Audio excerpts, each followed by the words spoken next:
Alright, guys. BLM here. Back. Another live stream. An extra stream. Technically, I'm starting late because that's what I'm known for, I guess. Trying to get everything up still. But yeah, obviously we have the Big Bird live feeds. I'm literally watching live feeds as I'm streaming, so that's fantastic. Um, like I literally have a headphone to listen in on the feeds. We will be doing a power ranking. Um, Also, if I don't get distracted, the plan is to work on the player ranking because I need to get that done at some point in my fucking life. Um, so that is also the plan. Why am I being dumb? I can't find my own stream. There we go. I forgot the stream title. Drew is hot. Sure. I mean, sure, I guess. Um, oh wait, why am I hearing this back? Oh fuck me, I'm an idiot. Duh, it's because okay, let's pause that. Oh, I didn't think about that. God damn it, that's kind of annoying. Again, expert streamer right now. Yeah, I forgot about that. If I'm listening to the feeds on my phone, then I'm also gonna hear my own stream back on my phone because I have my stream playing on my phone. Um, Whatever. Again, like hopefully someone will keep me up with the feeds. We'll see. Um, Rip Rachel. Also, Haley is just as insufferable. Haley exists. She is there.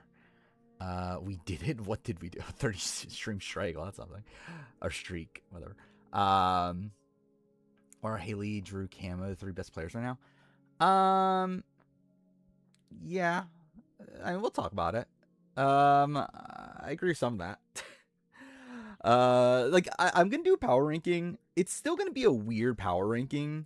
Because like we're still in the spot where we don't have all the information. Like it's still very early. But I'm just gonna do it for the sake of doing it, and also for the sake of having a video for tomorrow. Um, so yeah, I'm looking at some updates. Looks like Taylor's crying. Um, yeah. Anyway, don't feel good about Taylor's longevity. Yeah, I don't either. Angela's running it. I don't know if she's running it, but she's doing pretty well. Do you still master squad this game? Is she? We'll talk about it. um, yeah, Angela seems to be doing pretty well so far. Which good for her. I mean, like, too fair. It's like with BB26, it's like she was doing well at the very, very beginning, and then things just went like completely off the rails. Like when she started like getting paranoid and couldn't sleep and that sort of stuff. Um, so like as long as she's not in a position of power, she could be okay this time around. We'll see. Yeah, Mallory and Taylor do seem like the targets. Um, I still don't, do we have a clear answer on who actually is the target? Because like we know that like Mallory, like I'm assuming Mallory is like my assumption just based on the fact that Mallory wasn't told who the target was and Taylor was told that Mallory was the target. So like yeah, I would assume it's Mallory, right? Is the actual target. Um but yeah, I don't think we've explicitly oh, did D say Mallory's target? Okay. I think I missed that. Um Yeah, I said I was gonna stream on today. Generally I almost canceled stream, but I guess we're here. Genuinely, more of the reason I'm here tonight is because I need to work on the player ranking more than actually like wanting the stream itself. Um, and also like technically I don't have a like I do have a video for tomorrow if I want to, but like I would rather release like a power ranking tomorrow, so that's also a thing. Um, I've like you've been here the last few streams. I've literally talked about Friday Street for the last like 2 weeks now. Talking to Inner. He directly said Mallory's primary because she didn't like how she reacted to Nam.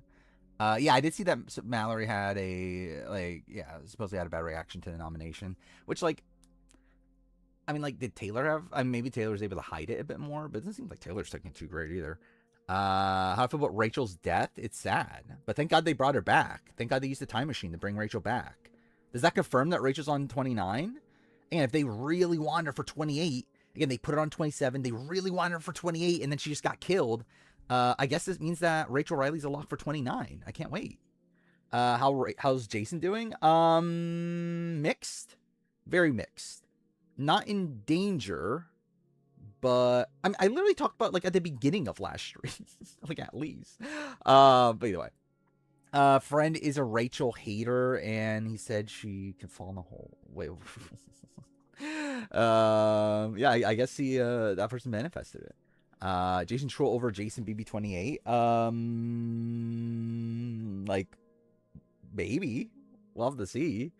Yeah, Jason seems to be in the minority, but also we just again don't really have like the full like scope of the game just yet. But based on what I've seen, it does feel like Jason is like in with like the newbie like resistance sort of crew. Yeah, I've heard that Melanie's the renom. Like it seems like it is what we thought it would be, in the fact that like there is the alum who are together, and they have like picked up some of the newbies, and they seem to be the majority right now. And then there's like other newbies that are kind of on the outskirts, with like some of them also being like together, like where we see like Jason seeming to really like corral who was it? It was like Lyric, Melody, and Mallory.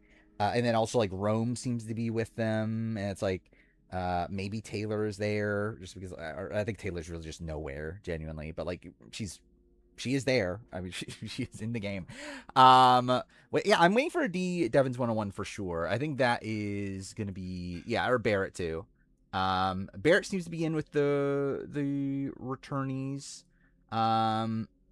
Lyric and Malding, Mallory, Rome, Latrice. Oh yeah, I forgot Latrice is also seemingly with Rome, right? I think it was what the talk was, which I don't know. Yeah, Ashley, something I don't know. Barrett, I've like we saw a conversation between Barrett, Angela, and Rick where they were talking about working together.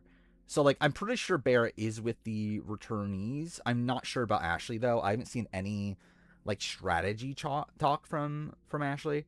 Where's Chuck? I generally don't know. Like, if I were to guess, I would say he's with the returnees, right? Yeah, because like I think he's with the Camu Haley group. Is the vibe I get. Rome. Oh yeah. We haven't talked about the showmance, the Rome Lyric showmance, which good for them.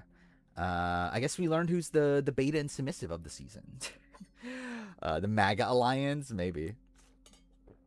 At least Camu and Haley.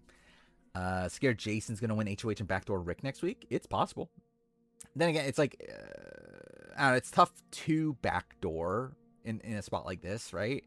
Like with the blockbuster and all that. It's like I don't know. It's like you would think they'll just nominate Rick right away, and then he'll have like 2 opportunities to save himself. So it's like, you don't know. And also, there's still the power and everything too. So it's like, who knows? Lyric reminds you so much of Caitlyn. I can kind of see it. Like kind of a mix of like, who's the other person? But yeah, like I can definitely see it. White Person Alliance versus Vets and Borings Alliance. I think the White Person Alliance is the Vets Alliance. Like, it's like, I mean, like outside of D, like, isn't the Vet Alliance all the white people? Like generally the Vet Alliance is what, like Devins and Angela, and then Camu to fair is what was Camu again? He's technically not white, right? But then Haley, actually no, wait, no, everyone is white. I mean, I feel like it actually turns out based on like all the stuff we've seen, it does seem like there's a lot of like mixed people on this season. Like I know Camu's mix of something. Then yeah, Lyric is supposedly Rome is also, right. Yeah, Jamaican and Hawaiian, that's what it was. Yeah. Yeah, so and also Drew. Yeah, Drew too. Drew, his mom's Mexican, right? So it's like, yeah, it actually seems like there's a lot of like this actually might hit diversity mandate.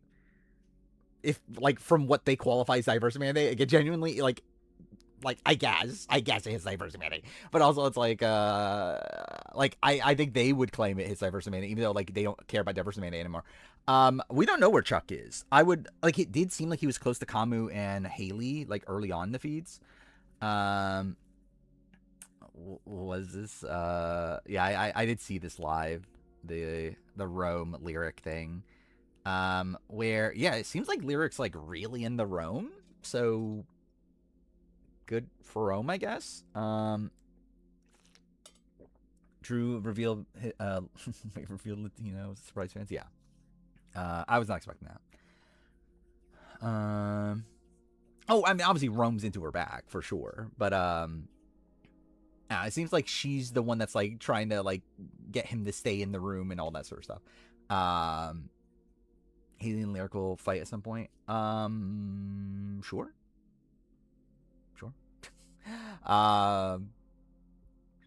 I know there's supposedly a like feud between Rome and Haley. That was a thing. That like supposedly they weren't getting along, and then Rome like talked it out with her, and then now they're like fine, but Haley still doesn't trust Rome. I believe is the story. Which really it does feel like Rome's in a spot where like had he not gotten safety this week, he probably would have been like a backdoor target or something. So good for Rome. Rooting for D's MAGA alliance. I'm not rooting for any alliance at this point. I don't know. Who am I actually rooting for? Probably Barrett. I don't know. I'm not really rooting for like either side. I feel like there's people on both sides that I like. Devins and Taylor talking. What are they talking about? Let's see. Should I try to open the feeds again on my phone? Actually, I guess I can do it now. The problem is like when I do the player rank, which I guess by then doesn't like the power ranking, by the way. Where is it? Devin's trying to cheer her up. Yeah, that's probably doesn't mean too much then. I was Taylor is definitely giving me Kirsten vibes at this point. Where I do feel like that's like I would bet by the end, especially if like Mallory, like if Mallory definitely like wins some sort of safety or something, like at that point Taylor's just probably gone, right? I mean, I guess there could be like a flip onto Yash if there's like Yash seems the safest right now. Like no one seems to be threatened by Yash, but also it's like I could see but like that was where Zayd was at this point, like last week, right? Or last year, I mean. So it's like I could see a world where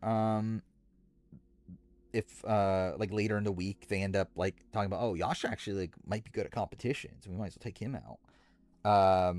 But also I don't, well, I mean, okay, should we just get to the player ranking? Yeah, I guess I'll talk about what I was about to say in the player ranking. D supposedly almost nominated a lot of people,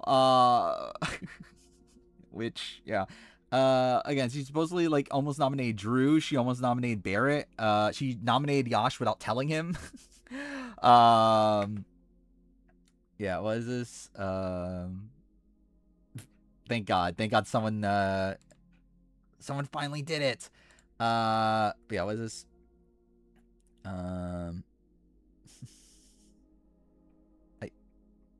What? Also, this just isn't true, but okay.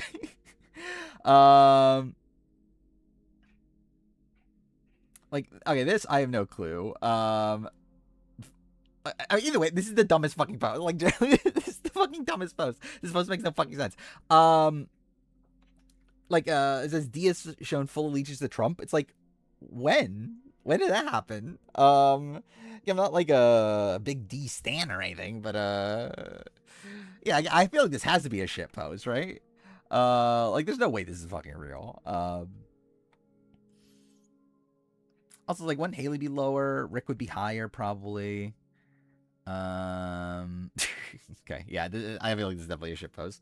Has the MAGA allegations for being Cuban in Miami. Yeah, I know that, but like, there's nothing actually like. If anything, like, we've gotten like proof of her not being MAGA.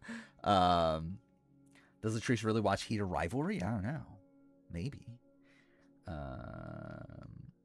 Jason, Trump supporter? Not that I know of. I would be very surprised, right? But I don't know. Andrew's come bring Mallory. Okay. That doesn't mean. Again, I don't think that really means much. Like, I would say, again, like, actually, let's just actually get to the player ranking. We might as well just get to the player ranking because, like, Angela's literally first anyway. All right. Player ranking, week 1. I don't know how I'm actually going to do these on the main channel. I don't know if I'm going to post these twice a week after every stream or what, but we're doing one today. Which, yeah, this is obviously right after the feeds have started. It is almost midnight. So feeds have been up for what, like 2.5 hours? Add Rachel. No, that's too much work. Also, she'll be last because she got murdered. Yeah, okay. What are the things I need to talk through first? So this is by episode for Big Brother. I keep it by episode. I do also have a chart for weeks, but it's like whatever. But in terms of like what we're doing on stream, we're gonna do it by episode. Essentially, I stream naturally every Sunday and Wednesday. So again, it kind of lines up with just doing it for the Sunday after the Sunday and Wednesday episodes. Thursday, I'll probably just do off stream and talk about the following stream after that. Yeah, this is why. So like this was my preseason power ranking. It's obviously irrelevant now. But again, this is like what I was thinking after listening to all the interviews and whatnot. This is a power ranking I did after after watching the premiere, not really based on like much of anything outside of the edit. So like also this doesn't really matter, but it's there. Well, maybe we'll talk about it as we go through each person. But this is the power ranking we're doing for today. Today is after, again, the feature started. The Unlocked episode happened. I don't know if I'm going to do these power rankings after every Unlocked episode. I don't know. It matters how, like, I don't even know. Like, how often are we getting an Unlocked episode? Like, is it every week now, or is it still every other week? I generally don't know. But either way, we'll see when it comes to that. But yeah, again, this will be like the Survivor ones. I'll just go through in alphabetical order, talk about what I think about them. Again, it's so early in the game, though, that it really doesn't matter too much. Like, this video more so is just kind of a vehicle of just, like, letting out my thoughts on each of the players, like, at this point in the game. But, like, there's not really much basis around a lot of it. We just have kind of loose, like, dynamics in play. Like, again, it's only, like, 2 hours of feeds. So yeah, I think by next stream, we'll have a better idea of, like, where the game actually lands. But, again, this is just, like, immediate reactions. Don't like the unlock feels necessary now. I do like the unlock feels necessary now. Yeah, unlock was actually pretty good. Next episode is on 24, so it is every 2 weeks. Okay. One person called Drew annoying. So it's from last, pretty much, yeah. Which, yeah, I think we'll talk about how I rank these people last time. All right. So again, we're starting off with Angela, which, like, Angela number 1. I can't believe it. But genuinely, Angela seems to be in a pretty good spot so far. Like, obviously, like, look at my preseason power ranking. I had Angela 16. Did not feel good about Angela at all coming into the season. I did move her to number 2 after the last episode just because, like she could be HOH theoretically. Like, obviously I knew she didn't win HOH, but still, it's still a spot where, like, she's gonna be safe this week. It doesn't fucking matter. And, like, I just gave the 3 returning players, like, all, like, the top spots because, like, they're all gonna be safe, whatever. But where we're at now, again, about 2 hours of feeds, Angela seems to be in a pretty good spot. I think in terms of the game, like the layout of the game that we see so far, it seems like Angela's pretty much in the spot I was hoping she would be, in the sense that she is working seemingly with the vet side of things. The vet side of things seems to have numbers outside that. I don't know how well connected Angela is outside of her, like, because it seems like Angela's close to, like I saw her talking to Devin. She seems to be close to Barrett to a degree. But, like, she seems to be, like, a pleasant presence around the kitchen and everything. Like, people are talking to her. People, like, it's not like BB26 where, like, people just ignore her. like I do think this feels like a pretty good start for Angela. Like it seems like she's avoided blowing up her game, and yeah, supposedly she's talking to Mallory at the time recording this, like consoling her. Like it seems like Angela's doing a pretty good job in the game. I do think there is still the worry that Angela is Angela, so it's like again, like I don't know how much faith I have in Angela to keep this going. But again, Angela seems to be doing well so far. Again, she seems to be in a pretty good spot. There seems to be, again, at least this like coalition forming that has her like. Again, she has like Devins, D, Barrett. Maybe if like again, I'm not sure if this is actually like a big group that's come together yet. But like it does seem like D is at least close to like Kamu and like Haley and I don't know, is there someone else in there? But either way, it's like I don't think anyone's targeting Angela. Like no one's mentioning Angela being a threat. It definitely feels like D and Devins are definitely getting more of the target on their backs. By the way, I just realized I put Devins as Rick, but whatever. Either way, yeah, I'm not sure exactly where Chuck is. I wouldn't be shocked if he's also with the Haley Kamu side of things. But yeah, it's like Angela's doing pretty well so far. Like I would expect her to be towards the top of the power ranking by the end. Where again she's really safe. I don't know long term for Angela, but short term she's in a very, very good spot. So again, like I think she's a genuine like top pick at this point. Leslie Stones was shocked by Melody's comment. I'm not gonna hitch my wagon to a dead horse. What was that in reference to? Anyway, Ashley. So Ashley's someone that obviously I had very high in the preseason. I had her at number 2. I then moved down her from the premiere episode, which again, like was more so just based around like edit of the first episode in a spot where like she obviously like didn't even get the compete for safety. I did feel like that was a spot where for Ashley and Barrett, that was a potential worry of just an easy nomination. Like obviously we did see in BB26 with like Cedric and Chelsea that they didn't get to compete, but like that actually was used as a benefit for them, and that people felt bad, didn't want to nominate them. And that was still a possibility here, but also it still is an easy way to kind of like lump you together and be like, hey, this is just an easy nomination. So I felt like that was a big worry there. So, and like, we didn't really see Ashley bonding with any people. She just seemed to just be there throughout the premiere. So again, I had her very low. Where we're at right now, I also don't know. Like, genuinely, I mean, like, so between her and Angela, she's number 2. Like that's, oh wait, I did the wrong color thing. Not that this really matters, but, there we go. Yeah, I think she's number 2, obviously, in comparison to Angela. I think by the end, I would expect her to be probably like middle of the road. Ashley's just someone that we haven't really seen anyone talk to. Like, it doesn't really feel like there's much game talk going on with Ashley. Like, the only time I saw Ashley on the feeds was her talking to the girls, and it wasn't really about any strategy. It was like talking about their like ideal guy. So it's like, I don't know. Oh, is she talking to Chuck right now? What was it about? But either way, it's like with Ashley, it's just like we haven't seen much.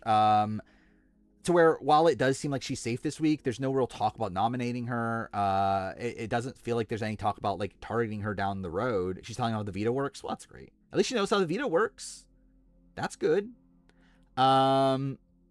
But yeah, it's like I think Ashley will probably end up being a floater here. It doesn't really seem like she's on either side. We don't really see her being close to like the Jason, like Lyric, Melody, like sort of grouping, even though like again she talked to them. But she also doesn't seem to be like super close to the like Barrett, like returning like those sort of people. So like again, like Ashley's someone that I think will probably be there for a little bit, but there doesn't seem to be that much going on with her. She got the veto pick wrong. Well, she knew something. Again, that's better than some other people. But yeah, again, Ashley, there's just not really that much to say, genuinely. So yeah, she's number 2. Barrett is interesting. Obviously, I had him 4 preseason. Largely because I was worried that like long term he'd be looked at as a threat. Then last episode, like I had him one spot above Ashley. Again, both were like the two people that didn't get to compete for safety. The reason I had Barrett above Ashley is because Barrett got what felt like a smaller edit than Ashley, to where I felt like Ashley, getting a bigger edit was probably more indication that maybe they had a sense that Ashley was in more danger. But ultimately, it doesn't really matter. From where we're at right now, Barrett seems to be fine. He seems to be in a good spot in the sense that, again, no one's targeting him. No one's really mentioning him. We still don't really know what exactly he has going on in the game outside of him having a connection to Devins and Angela, at least. Like, it does seem like he's siding with the returnee side. I've not really seen him building anything with like any of the other people on the other side. Like, I haven't really seen him like talk to like Jason or like a Lyric or any of those sort of people. Yeah, D almost put him up, but as a pawn. But yeah, supposedly D did ask him if he was okay with being a pawn, and he shut it down. Which, again, good on him. Good that he's not a Kelly Jorgensen. That's cool. But yeah, it's like I think Barrett is someone that seems to have some decent game ability. He's able to like kind of worm his way in with the returnees here. He, again, seems like a largely Apple guy. I haven't seen any negative talk about him. And again, if he's willing to push for him to not be nominated, cool. Like, yeah, it's like, I love how low his standards are, but like, generally, that's better. Like, that's at least one good thing he's done. So yeah, I would say he's definitely above Ashley. Against Angela, I think is interesting. I mean, like, I think I am gonna lean towards him being higher. I think I'm gonna lean towards him being number one of the three so far. Largely based off the fact that I would have more faith in Barrett long term than Angela. I just realized that the names are twice. So that's something. Anyway, but yeah, it's like I would have more faith in Barrett long term than Angela. D said we can deal with Barrett later. That's fine. Again, like I feel like that's not like, who'd she say that to? But also, either way, like, I think that's good for to say deal with him later. But again, like, I still think there is that worry of like long term potential. I still think like this guy Kamu. Okay, that makes sense. Basically, like, my read on the situation right now is that I think D's kind of riding the middle between this like Kamu Haley like grouping and the Rick, like Barrett, Angela, like that sort of grouping. But yeah, yeah, I think Barrett's in a pretty good spot. I think he, again, seems to be pretty good at most aspects in the game. Obviously, like, him not, and like, I love how it wasn't even in the edit. Like, it wasn't even on the show of like what happened with the competition. Like, how did he come in last? Like, with Ashley. Like, at least we see Ashley, like, she's just like putting in random things. Like, with Barrett, it's like we get no explanation of how Barrett came in last there. Like, I don't know if he threw it or what, but like, you would think Barrett would know to not throw that sort of competition. So yeah, I don't know. But either way, I feel okay about Barrett right now. I definitely see a lot of potential there. So yeah. I would assume Rick is her number one. She's bringing Kamu and Haley along. Yeah, that's what I would assume. For D, to clarify. Yeah, we'll talk about Rick being credited as Devins. I had a funny theory about it, though I also would not be shocked. Well, again, we'll talk about it. Chuck. Chuck is now one of the bigger unknowns here. He seems fine. Like, from what we're seeing, like, we didn't get much of Chuck. Like, I saw like him hang out with was it like he hung out with like Camu and Haley a little bit, and then he hung out with like Rome a little bit. So it's like, I don't know what he's doing in the game. Like, he just seems to be there. He is safe for the week. So also the give clarification on my previous rankings. Like, obviously I didn't feel great about him initially. He's rated 5 on the power ranking after the first episode just because he's safe. And generally, actually, like, I really like Chuck. Like, based on what I've seen of Chuck, like, he seems like a really nice guy. Like, if I was on Big Brother, I think my number one alliance would be with Chuck. Like, I think Chuck's the type of person that I would try to make an alliance with. Where he just seems like kind of like the perfect type of ally. Where he's like going to be loyal. He's like a chill guy. He can win competitions. Um, so yeah, it's like I would want to be friends with Chuck. Like Chuck seems like a really nice guy. I don't know if he has that killer instinct. But yeah, it's like I think in terms of longevity, it's like I don't really see him going anywhere anytime soon. Like no one's really bringing him up. He's not really in like seemingly any major group. But even then, it's like I think it's a spot where like even if they are going to target like people in the middle, I don't know if like Chuck is the person they're targeting. Um, yeah, it just seems like Chuck's like kind of irrelevant, but like that's not the worst thing right now. And like it could be a world where like we'll find out that Chuck's actually in like a whole bunch of alliances. We just don't have all that information just yet. But yeah, I think Chuck is fine right now. I think in this ranking though, okay, I think he's 3.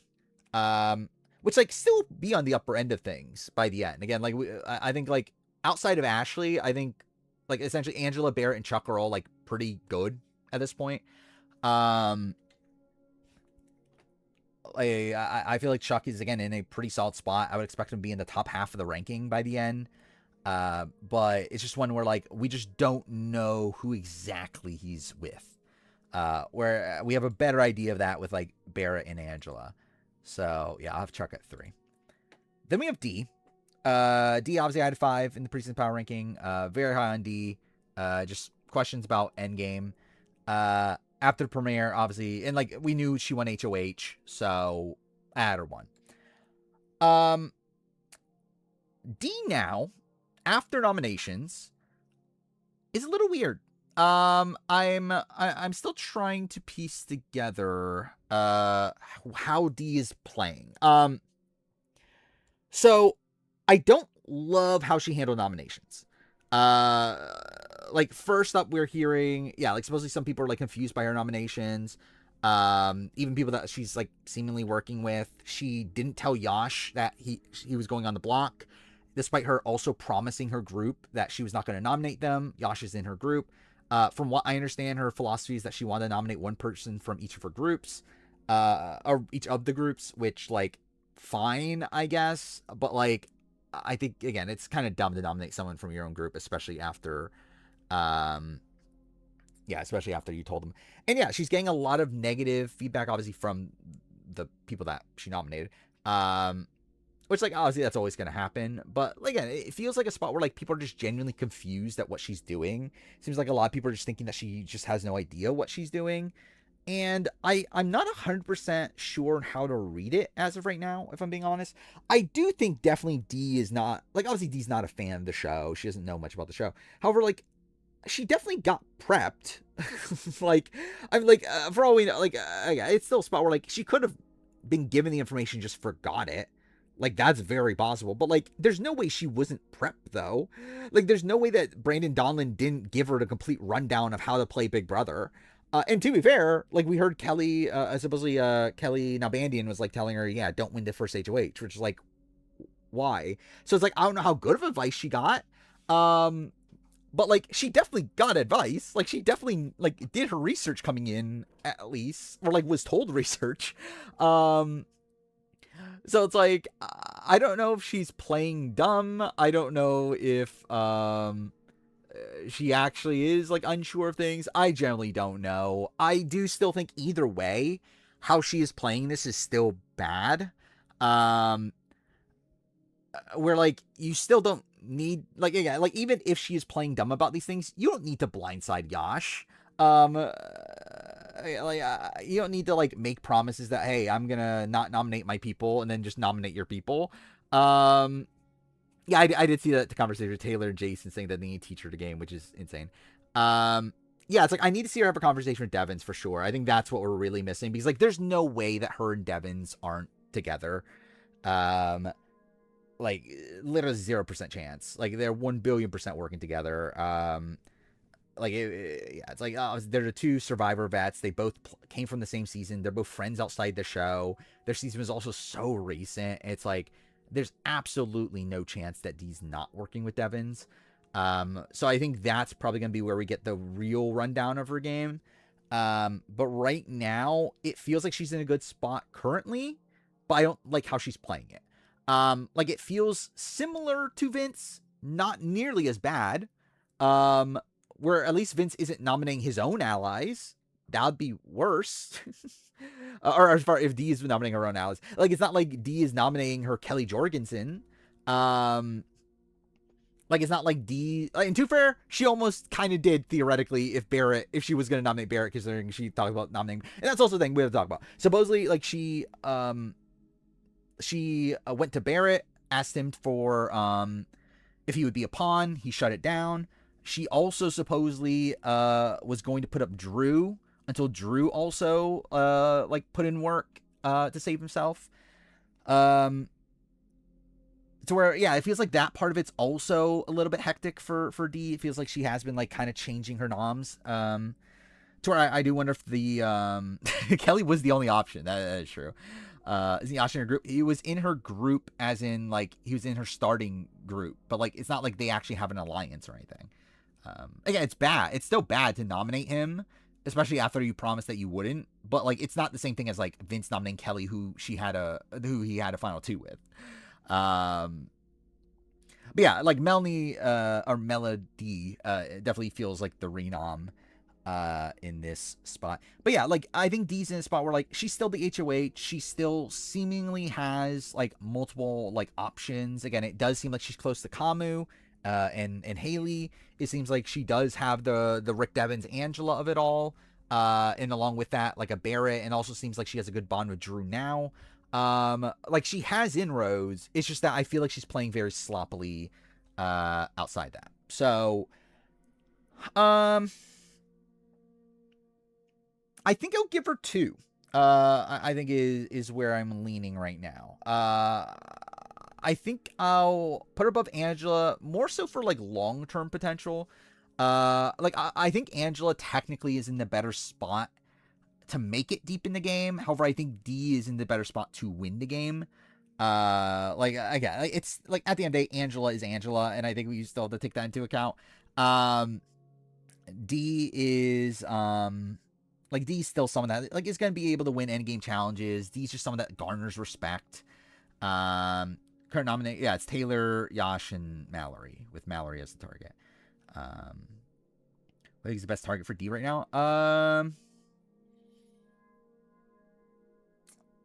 Maybe Mallory. Like generally, I don't think it really matters too much. Like there's people that would be bad for her, but I don't think there's like a major like difference between a lot of the like people on the bottom.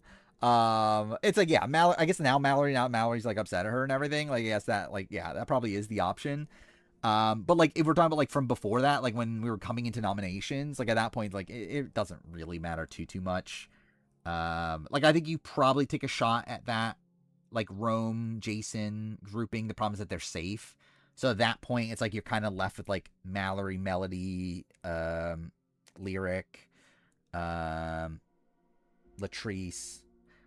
Generally, Latrice could have been an interesting nominee. I mean, we'll talk about when we get to Latrice, but I'm kind of surprised that she got out of it. Like it seems like Latrice is just generally liked in the house, because Latrice has been playing pretty badly from what we've seen, but like she somehow is getting away with it. But anyway, it's like I think between Barrett and Dee, I'll give Barrett the edge just because like Barrett has less of a target on his back in the long term, and also he's playing less like sloppily right now. Drew. So Drew, I immediately had very low on my power ranking. I then moved him up after hearing more about his fandom of the show in the preseason. Then the premiere was really bad. Like he was pretty much the only person to get an inherently like negative segment. So obviously I had to have him last because of that.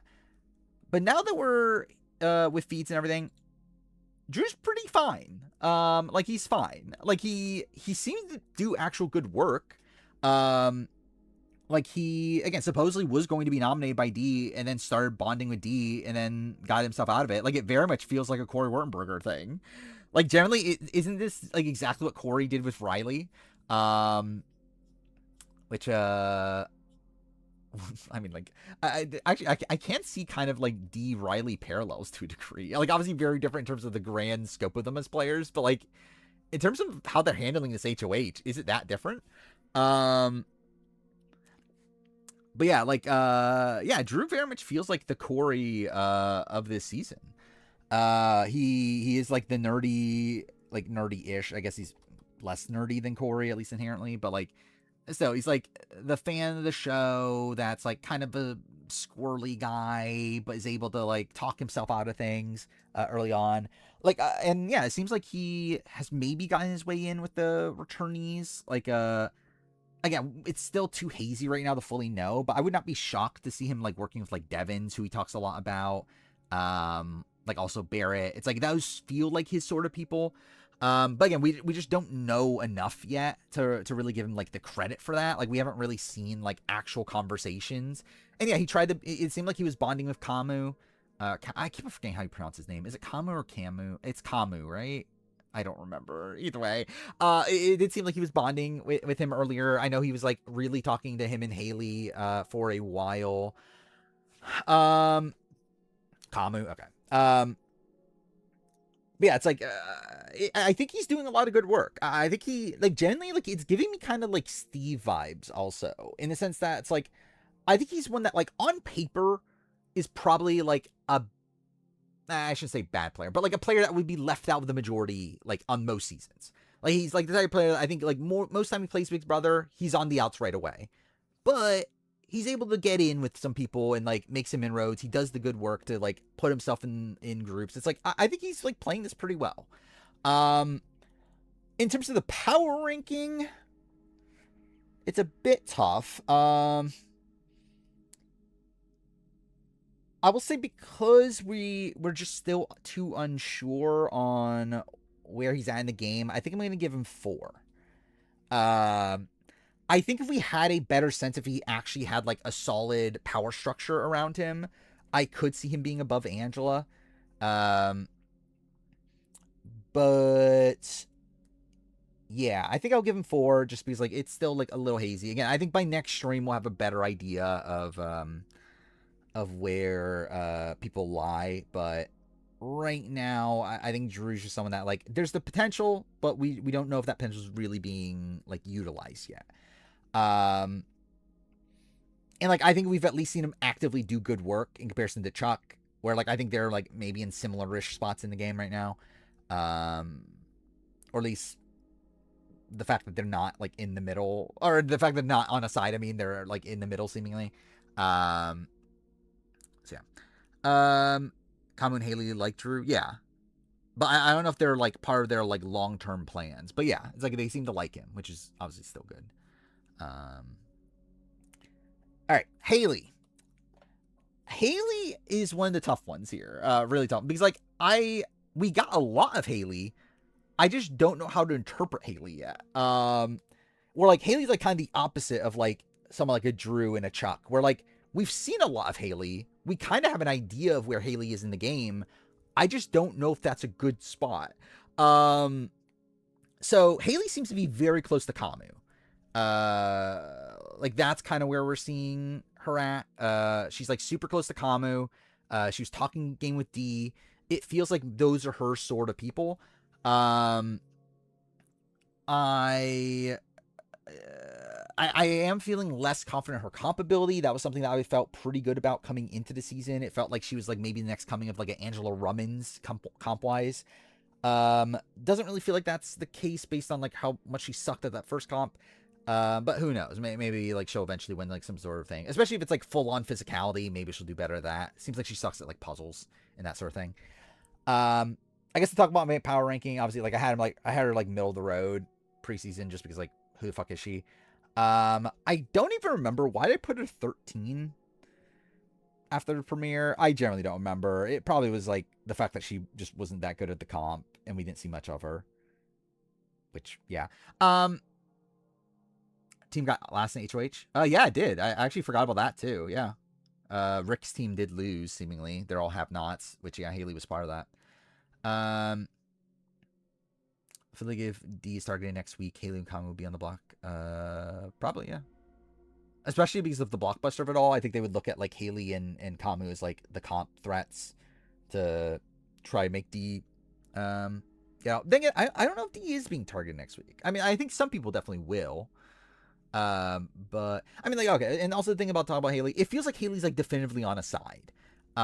Where again she's with Kamu, but it seems like there is this fracture between Haley and Rome, that happened in the game already, where they supposedly like didn't get along. They tried to patch it out. It seems like they left the conversation on good terms, but like I would assume both are still like hesitant of each other. And then will eventually go after each other. Like I would assume, like again, I think Rome is her target if they get the opportunity.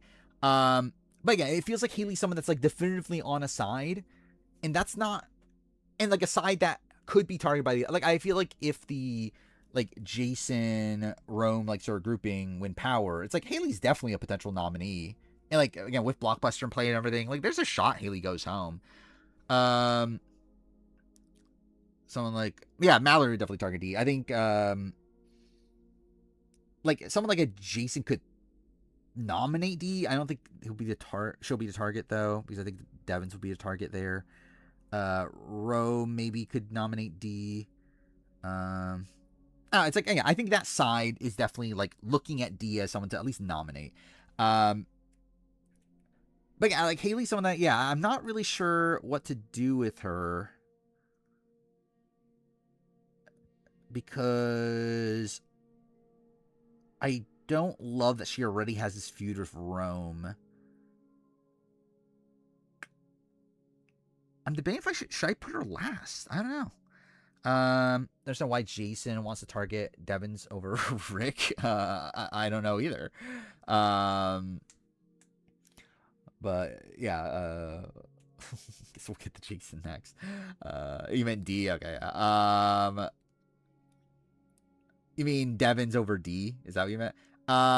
It seems like he's just more threatened by Devins. And like I assume he probably thinks that he has a better, like he can bond better with D than Devins.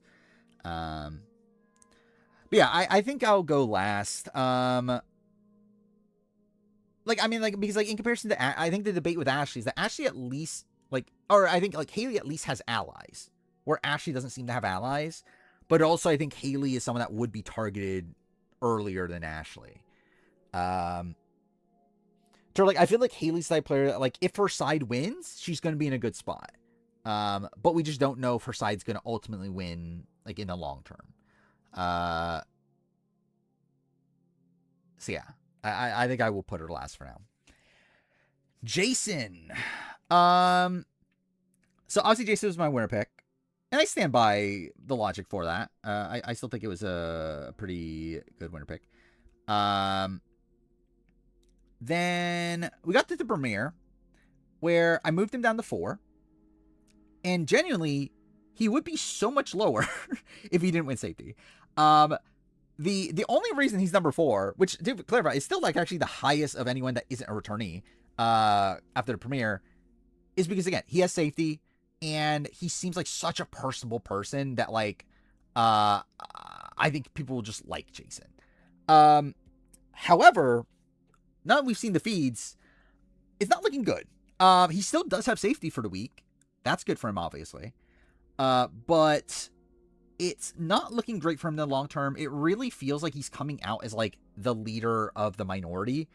And like I don't know if the house interprets it that way. It seems like the house interprets Rome as the leader of the minority. But Jason is actually the person there, and like it feels like obviously eventually it would get to Jason. Like if Rome goes next, Jason's definitely like close. So yeah, it's like I don't feel great about Jason in the long term. Like obviously he is aligned with like, is it all of the nominees? Taylor, Mallory, and then is he close to Yash? I'm not sure, but at least Taylor and Mallory he seems to be close to. And again, he's with Rome, who's also being talked about as a big target. He's close to like Lyric. He's close to Melody, who's going to be the renom. It's like it really feels like Jason's in a spot here where he's probably pretty fortunate he got safety this week. I also don't really understand why Jason's in this spot, because it really felt like Jason could have just very easily gotten in with like Angela, And like maybe he is. Again, for all we know, he is. Like we just don't have enough information right now. Like for all we know, like him and Angela have like a secret alliance. And like maybe Jason actually is working with the vets outside of Devon's. But again, like also like I like Jason's just playing very sloppily. Like him openly targeting Devon's from the very beginning, like is dumb, especially considering one of the returnees are going to win HOH. Like it's dumb to like target them at that in that spot. Also, he's still targeting Devon's. Like he's still like actively trying to target Devon's, like on the feeds. So like it really feels like he's like very gung ho about going after Devon's. In a spot where like I don't get why. Like I really think Devon's is, and obviously we'll get to it when we get to Devon's, but like, yeah, Devon's is a player that, like, in reality, he's a very loyal player. Like, Devon's, like, is someone that doesn't betray his allies. Like, once he finds his group, he sticks with it. So we're like, the fact that, like, Jason's just, like, instantly, like, off on Devon's, like, talking about how sketchy of a player he is, like, I feel like that's just a wrong read of Devon's. So yeah, I'm not loving how Jason's playing the game. He does have safety for this week, so that's a benefit to him. But I think I might have to go last. Generally, I think I might have to go last. Like there's gonna be people lower than him, but I think for now, I think I do have to go last. Like in comparison to Haley, it's like I think Haley's also very safe right now, and Haley is someone that like I think could be taken out like accidentally. But like I don't think she'll be targeted in a way that Jason could be targeted fairly soon. So why is Rome Loki not a disaster? I mean, he's pretty bad still. Like he has his people, but like he's still pretty bad. But we'll get to it. First time Werepick got cursed to the first in curse. But again, he could still break it. You never know. I mean, I feel like power will shift into Jason's hand next week, but sloppy play by Jason this week. It could, but we just don't know. Like he's still in a spot where like he is one of the potential targets if his side doesn't get power. Like I think he's like I think Rome is the bigger target, but he's probably target number 2 on that side. So like I don't think it's a great position for Jason either way.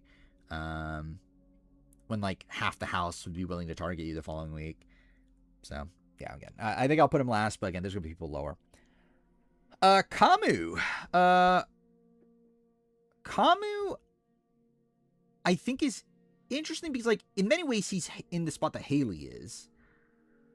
But also, I actually have more faith in Kamu. Like, I actually think, like, based on what I've seen from Kamu, which, like, yeah, I haven't seen the most recent conversations, but from what I've seen the first, like, 2.5 hours of Kamu, he's really fucking boring. But he's actually, like kind of a decent enough guy, seemingly. Like, I don't know about, like, outside show, that sort of stuff. But, like, in terms of, like, in the house, like, he's talking a lot. He's getting along with people. Like, people seem to want to be around him. I do think in game, he, like, in terms of, like, positioning within the game, it does seem like he is very close to Haley. It seems like they are, like, again, kind of being potential scapegoats for that, like, kind of grouping of the house. Like, I could definitely see where, like, Haley, he's nominated alongside, like, a D or a Devon's, and, especially considering, like, he's also, like, a comp threat. I think they'll be thinking, like, oh, we need him to, like, beat Devon's in a, what is it called? A blockbuster and that sort of thing. But yeah, I think Kamu, like, he's playing fine, though. Like, again, his position's not great, but, like, I think he's playing well. Or, like, not poorly, at least. Like, he's again, he seems like a very affable guy, in the house. So, and, like, I think in comparison to Haley, like, Haley at least, like, seemed to have that feud with Rome. At least Kamu doesn't seem to have that. Oh, the stream lagged there for a second? I think it did. Either way. Yeah, it's like, I think Kamu, yeah, it's like, I think he's at least higher than Haley. I kind of want to put him higher, but I don't know if it makes sense to. Like, bare minimum, he's 7. Like, he's not going to be lower than 7. I kind of want to put him above Drew. Like, I think for me, it's like, is he above or below, like, this middle group? And I do want to go above. Like, again, I think with Haley, it's like there's the downsides of like the feud with Rome. It's like Kamu doesn't really have that. Like, I haven't seen anything like negative about Kamu in the house outside of the fact that I did see Mallory being upset that why wasn't Kamu nominated instead of her. I knew that was a thing. So like, I think it definitely is a spot where like it feels like that grouping is like being pitted against the Kamu Haley contingent, but still, it's like I don't think Kamu like is doing much wrong seemingly. And I do think he has like long-term potential for sure. So yeah, I think I'll put him above that middle group for now. Kamu's not immune. Yeah, he almost won, right? But then Rome won last second. Yeah. Latrice. Latrice is kind of in a bit of an unknown position right now. Put Latrice last. I don't know. I think Latrice is playing poorly. In terms of her strategic like decisions in the game. I don't know what the fuck she's doing, like openly targeting Angela right after she learned that Angela is one of the only people that can be HOH. That's insane. It does seem like she's on Rome's side. That is the thing. There was one other thing that was really dumb that she did, but I don't know. Anyway, like to get, I didn't even talk about Kamu in the power ranking beforehand, but either way, it's like Kamu, he was kind of whatever in the preseason. I thought he got some good narration in episode 2 or in episode 1, and seemed like a good narrator, seemed to be gelling in with people, so that's why I put him at 9 at that point. Whatever. Latrice, again, felt good-ish about her preseason. Like, obviously, there's still the worry of her being 58 or whatever, but felt decent about her. And then, what the fuck are you doing? Last episode. Like, why are you targeting Angela? Oh, that's what it was. Now I remember what it was. The fucking Latrice, what was it? Calling out, it was on Unlocked. What did she say on Unlocked? But she's like calling out, she essentially called out like the returning players in some way. I forgot what exactly she said. But either way, it's like, it feels like she's like kind of putting her foot in her mouth. I think the good thing for Latrice is the fact that she just seems to be naturally likable. Oh yeah, that's what. Yeah, actually, yeah, that's what it was. It was about D and that's what it was. Yeah, it was that. Yeah, her saying that no one should know anybody coming in. So yeah, which yeah, that's an insane thing to say. Which again, how the fuck did she not get nominated? Like, how do you openly call out like the two? Like, she openly called out 2 of the people that are about to be HOH. That could be HOH. Call out the person that actually is HOH, and then somehow didn't get nominated. So it's like, it's kind of this thing where like she's playing terribly, but like somehow she's like seemingly so good socially that like people just love her and don't nominate her. But it's like, and I guess to be fair, she also is 58. So it's like, I don't know if there also is this thing of like, again, there's like bigger threats out there, but like, I don't get how Latrice escaped the block. Like, that's insane to me. Like in a spot where we saw like Amy get nominated last year, it's like I can't believe Latrice, who has played actively worse than Amy, escaped the block in this spot. But because like generally it feels like she's done everything wrong strategically. Like, she's calling out the people in the HOA, she's calling out people in power, she's also siding with the minority. Like, she's doing everything wrong. Yeah, she's just somehow not nominated. And she's not being talked about as a renom either. So I do find it funny that they faked out the house guest about Rachel Riley. Like, that was pretty fun. It would have been fun if we didn't already know about D. Like, that would have been fun to like us thinking that Rachel Riley was gonna play. Even though that also would have been annoying, I think too. But anyway, I'm thinking Latrice is in the middle group, like in the like Drew, Chuck, Ashley. I think I'm gonna go below Ashley. I think is my current read. Just because like, yeah, she like, again, she's in the middle. I mean, like, she's like, I think perceived to be in the middle. Actually, that's not even really the case because people were talking about how her and Rome are super close, right? But either way, it's like I think like she's not being targeted as one of the people on that side at least, and people like her. So like I think I'm kind of grouping her more with the middle people, but like she's still like playing pretty poorly. So yeah. Is Rome a woke king? Not that I know of. It is sad that she got eaten, or that she got pushed into a volcano by a velociraptor. It's still insane.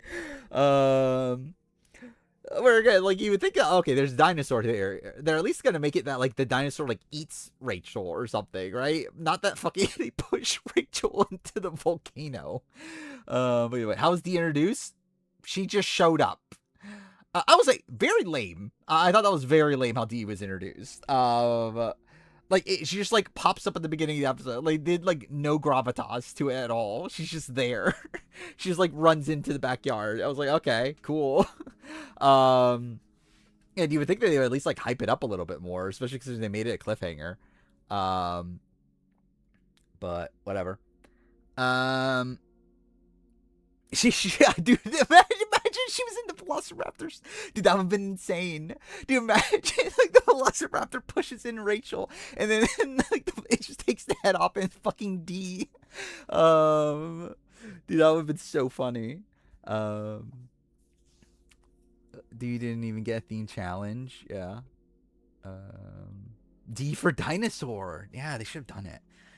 All right, we got Lyric. I had Lyric 3 in the preseason. Started to feel less good about Lyric as we went along in the preseason with like all the TikTok stuff. Also turns out my mom's a fan of Lyric, so that's a bad sign. But yeah, Lyric, I was not feeling as good about her. And also to clarify, fan of Lyric outside the context of Big Brother. She does not watch Big Brother. she knew Lyric from TikTok. And then called me and said, hey, like Lyric's on Big Brother. Because like she saw that like on Lyric's TikTok, they posted that she's on Big Brother. Yep. That's where I'm at. After the premiere, felt pretty good about Lyric still. Fuck me, dude. I just drank down the wrong hole. Oh, fuck. We haven't talked about Jeff. How do we not talk about Jeff yet? That is insane. We need to talk about Jeff. But yeah, I'll finish the Lyric thing first. But yeah, Lyric, I felt good about her after the premiere. We saw her talking to Jason. We saw her and Mallory talk about or Mallory talking to her about being wanting to be her number one or whatever. It felt pretty good for Lyric.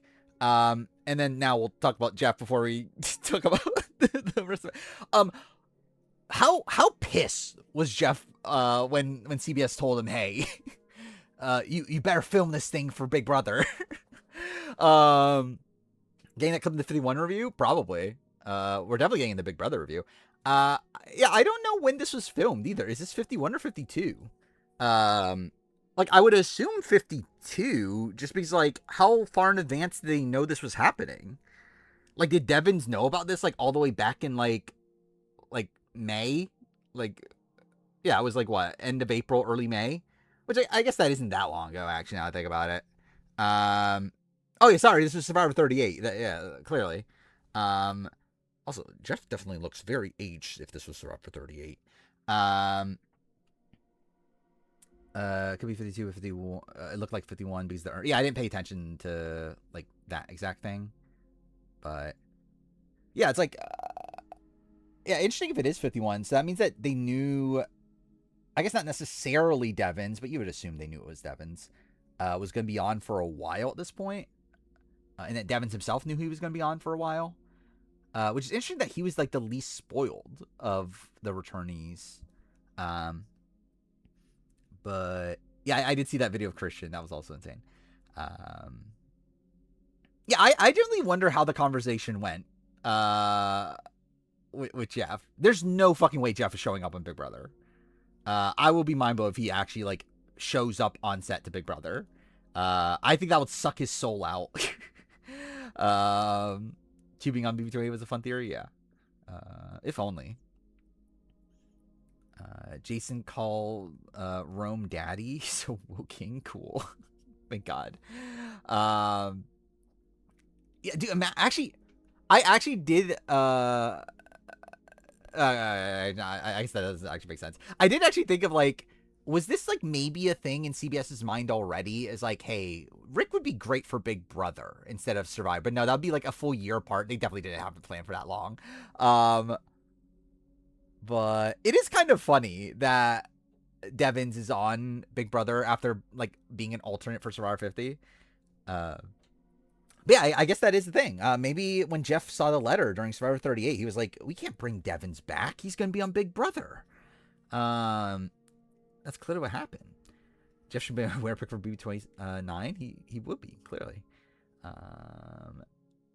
I think Jeff, like, generally, I feel like Jeff had his soul sucked out for him to be able to do this. Like, there's no fucking way Jeff actually wanted to do this. Like, I feel like he had to be forced. Like, definitely was a spot where, like, CBS is like, hey, okay, we gave you a lot of power over Survivor. Like, do us a favor, please. Jeff be a guest on BB Unlocked. That'd be insane. I would love to see that. Also, yeah, I did love Cerie's video for Unlocked. That was also very funny. Loves other shows that aren't Beast games, pretty much. But yeah. I guess back to the Lyric talk. Lyric's not in a great spot. She's not being talked about as a nominee this week, but it's will I give a eulogy for Rachel in the BB28 review? Yes, 1,000,000,000%. Yeah, Lyric I think is in a not great spot, but just not being targeted right away.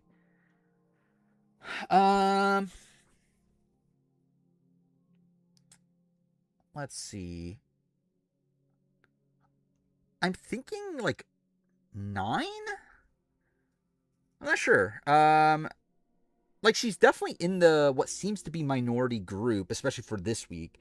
I don't think she's as well liked as Latrice is, but I also don't feel like she's seemingly done as much like actively wrong as someone like a Haley, who again like has this thing with Rome. And to be fair, Lyric has the thing with Rome also, but a very different thing with Rome. Yeah, it's like I feel like Lyric seems like fine in the house. Like I don't feel like we've seen her do like that much like actively wrong, but also she's just not in a good spot. But I think like someone like a Jason will be targeted over her. Maybe though. I mean, like to be fair, if Mallory stays this week, like there's definitely a world where like Lyric is targeted next week, especially if they can't get Rome. That they like want to weaken the girls and also weaken Rome, so they go for Lyric. Like, there's a shot of that, but I guess that's like more speculative than like what we actually see. But either way, it's like I don't think she's in a great spot, but I think I will put her above Haley, just because we don't see like her being in a feud just yet. I'm seeing some updates. What was it say? Drew snitching to Devins that he was invited to a group with Rome, Mallory, Lyric, and Melody, but Rome encouraged everyone to wait until noms are over. Interesting. People are going to bed already? What losers. Wait, what the fuck? It's like 9 something over there, isn't it? Why the fuck are they going to bed already? It's just the Tannenbaum who asked Jeff. Could be. It's possible. Yeah, it's like 9:40. Yeah, well, losers. Anyway. Mallory. Yeah. It's a shame. He's like, I thought Mallory was someone that had a lot of potential. Like, I felt pretty good about her, in the preseason. Like, she was someone that I was worried would kind of get lumped in with the, like, nerdy, like I like the Kelly Jorgensen sort of situation of, like, she's just kind of weird, so we're not going to loop her in. But, like, she seemed, like, pretty normal. They have clocks in the house? No, they don't. I mean, they have a, like, clock on the oven, but they have to, like, time it themselves, and they aren't specifically told what time it is. So, like, it's more of a guesstimate if anything, than anything. But anyway, then yeah, after the premiere, I felt good about her. Like she seemed to be like talkative. She wanted to work with Lyric. It seemed like she would have had like a number one alliance. Like I was feeling pretty good, and then we get to feeds going on, and she's on the block, and she's already having a bit of a meltdown. Yeah, it's like it feels like Mallory is the target right now. It feels like Mallory is in a lot of danger. If she does stay, I think Mallory could definitely recover. Like she has allies. Like she has like again, she seems to be with Melody and Lyric and Jason and Rome. I also feel like for long term, like she isn't the most threatening. Like long term, again, like Rome and Jason are looked at as the leaders. Lyric is someone that is like kind of connected to everyone there. It's like I would say Mallory is like fourth in terms of like threat level in that group. So it's like that's not that bad of a spot to be in if she survives, but she's also just the most likely to go home right now. So yeah, it's like I don't feel good about Mallory, but I think there's at least the potential. But I just, again, you can't really put her higher than the bottom of the people so far, especially where it does feel like she's the top contender to go home at this point. I guess the worked in a Vegas club at 13. That's really what you were thinking. I think Taylor should be. We'll talk about it. I think that's the main contender. Yeah. Melody. Melody's someone that I was very low on in the preseason. Seemed to just not really know what was going on. And then proceeded to like talk about how she's not willing to cut her number one ally. It's like, yeah, wasn't feeling good about Melody.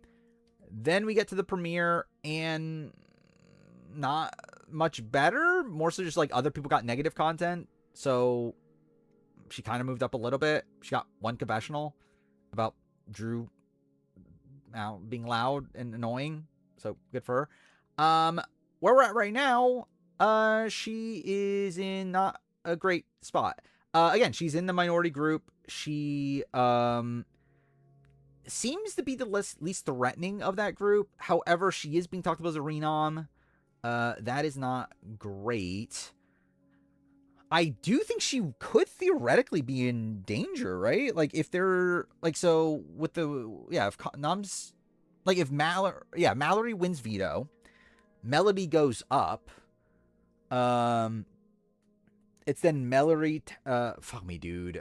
Fuck the names. Melody, Taylor, and Yash. It's like if the intention is to weaken that side, like the target would be Melody at that point. So it's definitely a precarious position. Again, it's another one where like I think she could recover beyond this week, but yeah, I think I have to put her second to last of the people so far. I think she's in a decent amount of danger, and I don't feel like she's doing too much right either. I mean, she's not doing that much wrong. It's just that she's like just with the people on the bottom. How do I watch live feeds? Pretty often. I mean, like I wouldn't say like usually it's like background noise for me. Like usually I'm like watching in the background like late at night is how I typically watch feeds. Like during the day, I usually like kind of more so follow through like Twitter and updates, and then like at night, I usually just have it in the background. But yeah, are we on to? I guess we're on to Devins, which I'm just gonna leave him as Rick here. Again, fuck them officially calling him Devins. Also, I have a theory that is more so like a joke theory, but also it's very funny to think that this could be real. Did they call him Devins to put him higher on the poll? Like on because also we haven't talked about the fucking twist of it all. There's a fan vote every week, where yeah, every week a player voted by America will get the opportunity to either win a power or get a punishment. It would be very funny if they were like, hey, we gotta hide that we're trying to give Devins an advantage here. So we're gonna call him Devins instead of Rick, so that he's higher on the poll. Um, like obviously, I generally don't think that's the case, but like it's very funny to think that that would be something they would do. But yeah, I mean, like Devins, he's in a good short-term spot. Um, Devins is obviously safe this week. He seems to have like allies again. He seems to have a close relationship with Drew. He obviously has D. He has this like returnee alliance. He seems to be close to Barrett. It's like he has inroads. A problem is that he is being targeted by the minority. That is a big issue. Was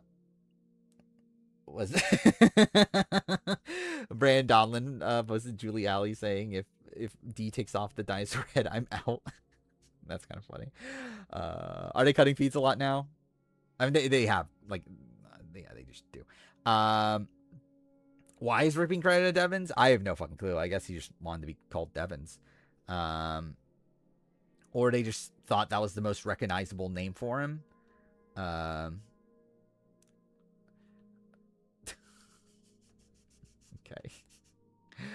I'm not even gonna show that post, but Angela 100%. Wait, 100% votes first. I don't know. I think it's either Angela or Devins. Devins is definitely a more popular person from the casual audience. The problem is that Devins is obviously from Survivor and this is Big Brother. So, like, how many of the Survivor people carry over? Well, like, obviously this is Big Brother. This is Angela's show, but also people, like, most casuals don't like Angela. So, I do think it will be one of the two. I do think, like, it would be Devins over D. I think it's either like which fandom wins out there. Either way, it's like they're going to get an advantage, both of them by the end, or they're going to get voted in by the end anyway. Like all three of like D, Devins, and Angela are all going to get voted in by the end of the 6 weeks for sure. What's interesting is like who's going to be voted in outside that. Like obviously we do have people with like other followings, like obviously Jason. We have like Lyric who has a big TikTok following. Is there anyone else? Either way, it's like yeah, it'll be interesting to see who wins after the returnees end up getting it. No, someone can't get it twice. That's part of the rules. Is that each person can only be voted for once. Mallory and Yash talking about how close D and Haley are. Interesting. So yeah, I think it definitely it does feel like I haven't heard any talk about like D and Devins are close on the feeds. Or even like D and Angela, to where like it does feel like D is kind of being associated more with the Camus, Haley side of things, which is probably for the better for her. Which again, I don't know if it's intentional, but yeah, I feel like that is good for her. Because like that would mean that like they obviously nominate her alongside Camus and Haley, and then if she's on the block against one of them, it's like she would still have like the Angela, Devins, Barrett, like those sort of people backing her. But anyway, yeah, what we're doing with Devins here? Again, like I think Devins is like in a seemingly okay short-term spot. I do think it's gonna be a tough road for Devins long-term. Like he seems to have this minority group targeting him. Like Jason just seems to be so gung-ho about targeting Devins. To where like my gut would be that I think Devins is probably the first out of the returnees. But yeah, I'm not sure. Like generally Devins in the house I think is going better than what I was initially thinking, in the sense that it seems like he's getting along with most people. I mean, Twofer, we did see his like feud with Taylor on the feeds or on the Unlocked episode, and that was very strange. Which like I don't even fault Devins too much for that. Like that felt like more of a Taylor thing, but like that was insane. But still, it's still a feud that he has. But like, again, I think Devins is in a good short-term spot. I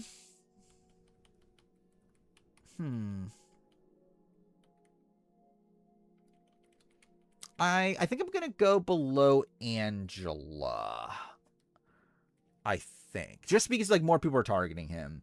I think they're in similar-ish spots in the game in terms of like the connections they have, but it does, and I actually feel like, okay, what the fuck was that? Yeah, and I actually do feel like Devon's probably like has more one-on-one connections based on what we've seen, but obviously he's being targeted by some people, and I think that lowers him a bit. But Mallory crying for a third time? She needs to stop. I get it though. Like generally, it's like, yeah, it's like I get it. Like it's rough to be like targeted week one. Is like, and yeah, I think she knows she's being targeted, right? Especially with her like not being told who the target is. Ashley and Melody talking about Dee and Haley. So Ashley's now in it too. Yeah, I really need to like know where Ashley actually is in the game. Like, what was her what's her plan? I don't find it hilarious how many people are posting the April Ollie thing. I just like I'm kind of over it. Like it was funny the first, like also it's like it's weird. Like either way, it's weird to be posting a video of two people having sex on Twitter. But like the first time I saw it, it's like it gets funny just because like of how outrageous it is. I think at the point that we're at now that people are just like using it for everything, I'm just like, okay, this is overboard. Like I want fucking porn to be all over my Twitter timeline just for fucking following Big Brother. Will do Big Brother reels? Probably not today. The video's why feeds cut every 10 seconds. Yeah, pretty much. Ashley discovering that on Twitter today was funny. When she posts, do I need to see it? I don't know, whatever. Where are we at? We're at Rome. Okay, Rome. I mean, he needs betas and submissives in the game, and I don't know if there's enough betas and submissives in the game. So, like, I had him bottom of my preseason power ranking. Yeah, just didn't know if there were enough betas and submissives. I thought he came off pretty well in the premiere. He did come off like a little like over the top, but he came off fine and he has safety. So I was like, I mean, do people not know? People know, right? People don't know the fucking April Ollie video. It's literally just them having sex in the HOH room, like during BB10. Like, and like people are just posting that all over Twitter with like a caption of, I don't know, whatever. It happens all the time. Ashley said Mallory isn't the target to Melody. I mean, yeah, but you're going to say that though. But yeah, I think, yeah, like that's kind of one thing of Rome. Rome is just a worse Jason. I think Rome is being targeted over Jason. Like we're literally seeing conversations of like Haley and Kamu and Dee talking about how like they're not getting on with Rome. Rome hasn't even talked to them, or like talked to Dee, which is insane because she's HOH. Like obviously he has immunity, but like you should still talk to the HOH. Melody doesn't know where Jason is. Interesting. Like are we talking about in game, like who he's with or what? Anyway, yeah, like Rome, I think he's not set up well, obviously. Like, I think Rome, I thought after the premiere, maybe there was some more upside to Rome. I think at this point, Rome's just what I thought he was going to be. I think the only, like, it's like he's at least not a social pariah. At least there's that. But, like, he is essentially like Jeremy from BB15. That is Rome on this season. Like, he is, like, kind of the figurehead of the minority group, and he has a showmance with like lyric. It's like he's literally just Jeremy. Like I think he is just Jeremy. Like that is like obviously like Jeremy's more of a more openly a dick, but like in terms of in-game position, he is Jeremy. And yeah, like I think he's pretty fucked in the short term. Like maybe he can comp his way through the game, but yeah, I would assume as long as his side does not win power, I would expect him to be targeted fairly soon, and be on his way out if he doesn't win some sort of challenge along the way. But again, he is someone that is in the archetype that would win a lot of challenges, so he could win those challenges, but I would say that he's in a lot of danger. But he's not he's not going home this week. So yeah, okay, cool, wrong column. I will put him above Melody and Mallory, who are more likely to go home this week. But would not be shocked if he's at the bottom of the power ranking in a week's time. Could have Jackson Mickey upside. Yeah. I think the issue with Jackson, though, is that Jackson started in the majority. It's like this is Jackson if Jackson, or if like this is Jackson if this was the mid game. The problem is that he's starting in this position from the early game. Like, he's starting in this position from the very beginning of the game. And it's like, is he really going to be able to, like, get his way through it from this point on? Because, like, Jackson was, like, the figurehead of the Majority Alliance at the beginning. Like, he was, like, yeah, he was, like, in the group that was running the show for the first, like, 4 or 5 weeks. And then, like, midway through the game, he's kind of more on the outs and then is able to, like, scrap his way back and win a whole bunch of competitions. Like, this is Rome starting from that position at the very beginning. And it's like, it's just so much rougher to get through, like, especially, like, considering this is even a 17 player season. Like, I think it'll be very rough for him to get through it. What if Rome wins HOH? He gets a week of safety. The question is, do you have faith in Rome to build, like, to do work, like, good enough work to build a structure around him? I don't know. Like, I don't know. Like, considering we already see Rome having, like, a feud with Haley, it's like, I don't have faith in Rome. And, like, he's not talking to D. It's like, do we really have faith on Rome to, like, be able to, like, I don't know, like, pick up other people? It's like, I don't know. It doesn't even seem like he's really even trying right now. These are rankings based on the feeds at the point after the episodes.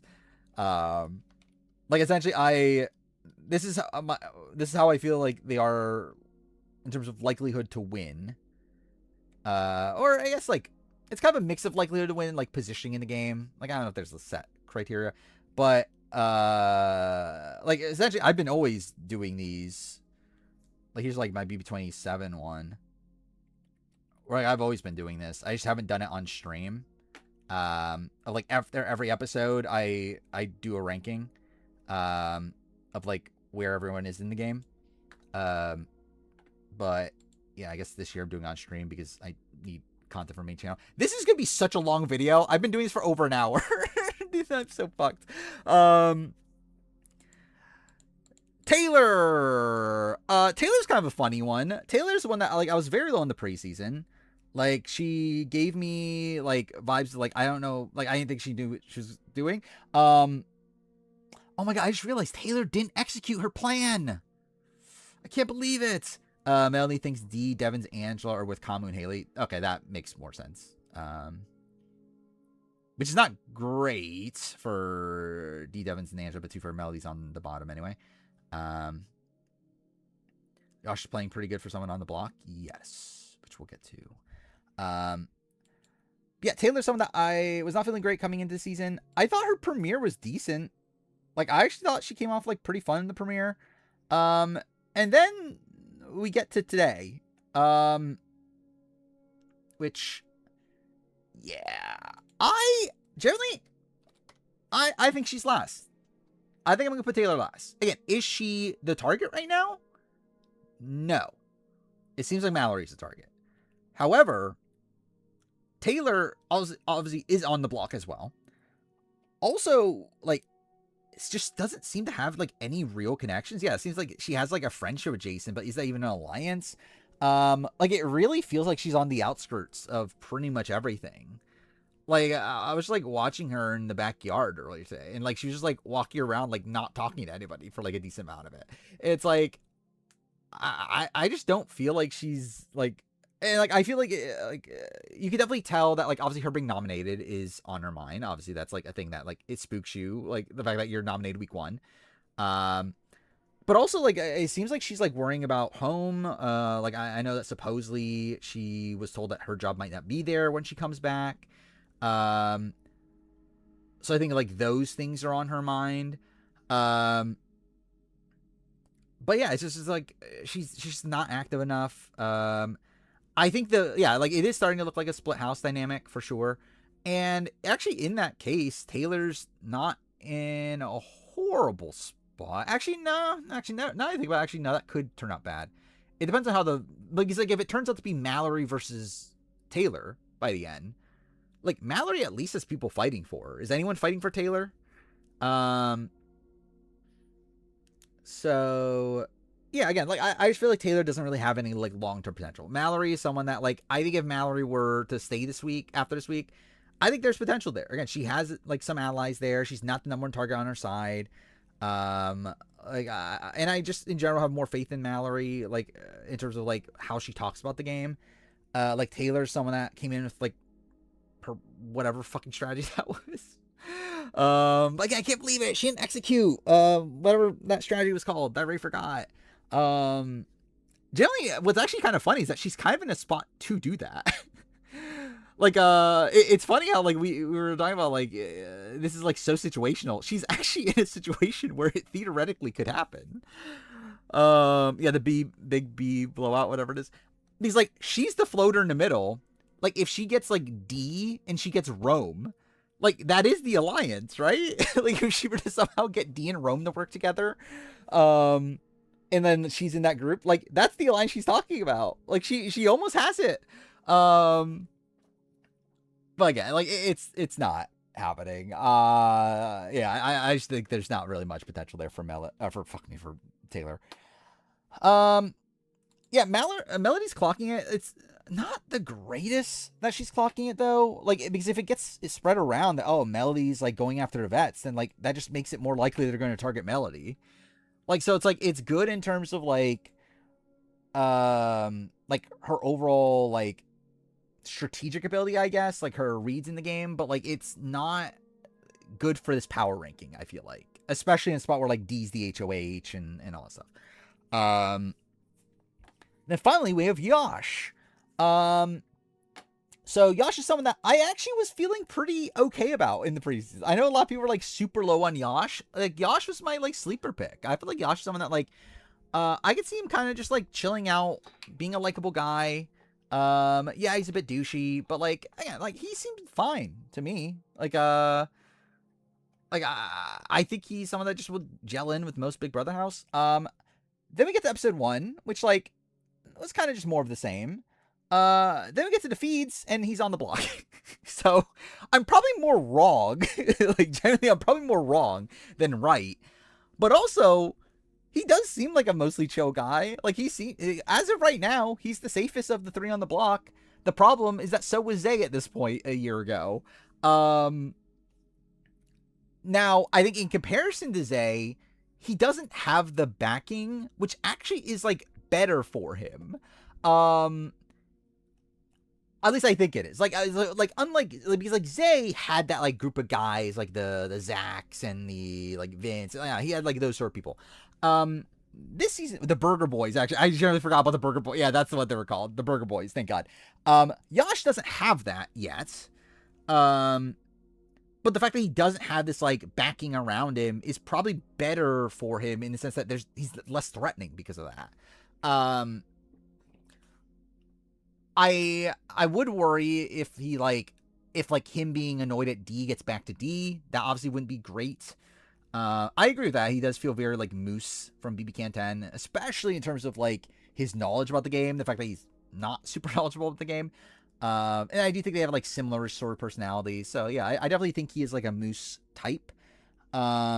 He doesn't seem to be playing as hard as Moose was, where I feel like Moose like really came into the game playing super hard at the beginning, right? And then the Kyle Moore thing happened.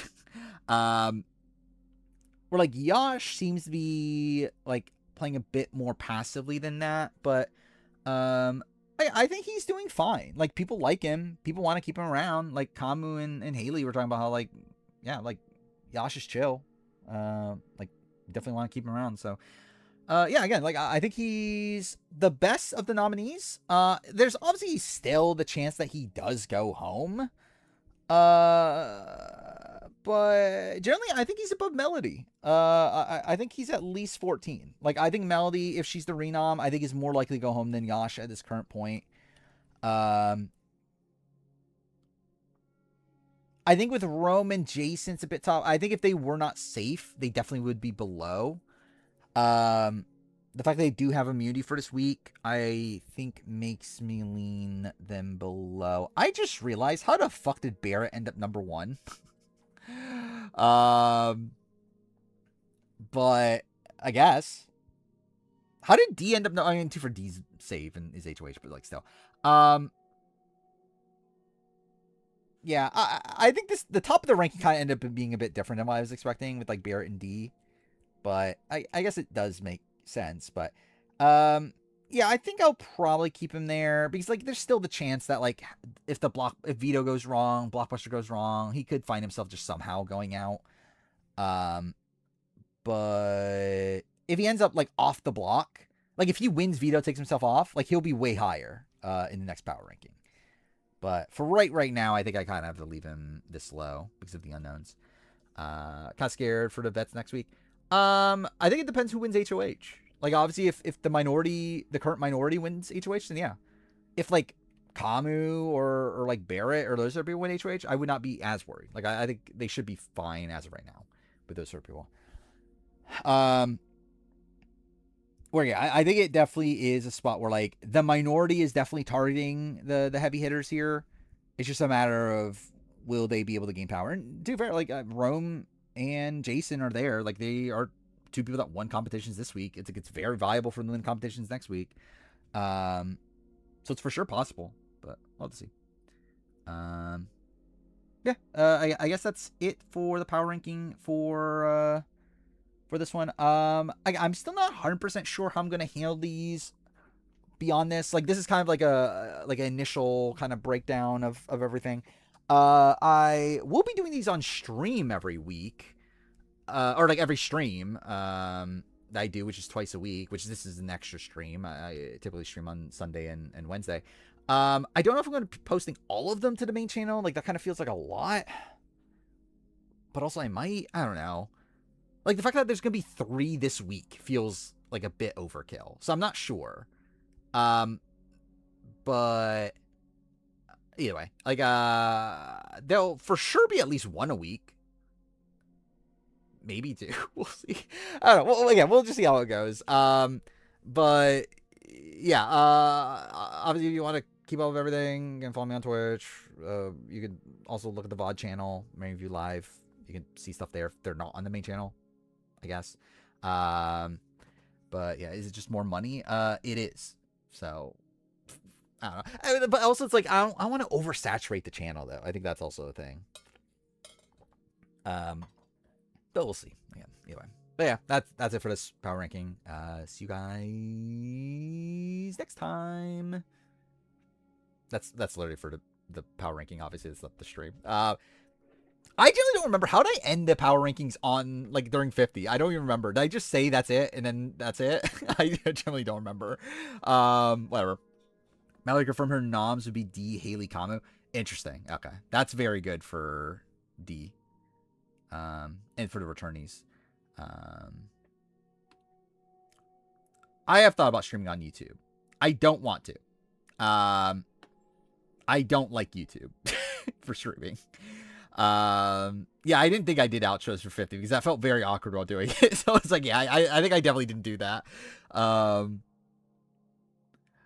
Is it too scary to put one in the main channel and one in the VOD channel? I could do that. I can multi-stream. I don't want to. I don't like YouTube for streaming. Every time I see YouTube streaming, it's a lot of degenerates in chat. YouTube's just weird with streaming. Like, there's just a lot of weird people in YouTube chats. Like, Twitch is less weird. Like, genuinely. Like, that's generally the reason. Does Rick go if does Rick go if Jason noms him, or does he stay? I mean, like, it depends on who he's up against. Like, I think he probably stays against some people. I mean, Kick's definitely weirder than YouTube you would think. I mean, Kick is like just who is there. Like, like like with YouTube, it's like there'll be more people there, but also like it's like there'll be more people there, but like I would say like the average YouTube viewer is probably better than the average Kick viewer, but just like no one would be there for Kick. But also, I would never use Kick. Like I'm never gonna use Kick in my title. Yeah, like I will never use Kick. I refuse. Melody Drew game talk, interesting. But yeah, so we're done with the power ranking. I will work some on the player ranking. I'm not sure how much I'll get done, but it's like I need to get it done eventually. More people in general on YouTube, yeah. Like I would definitely get higher viewership. Like I would make more money on YouTube. But I don't want to. Like I don't want to be on YouTube. Like streaming on YouTube. Especially on the main channel also. Like that's also a thing where like yeah. I'm like there's like I have enough haters that I'm just like, yeah, I don't need to like have like easy access for haters just to be posting in the YouTube chat. Or at least this makes it that you actually have you have to actually go to the Twitch channel and then like follow me on Twitch to hate on me. That's a little bit more work. Members only streams could be interesting actually. Members only streams could make it better. I mean, it will make it better, obviously.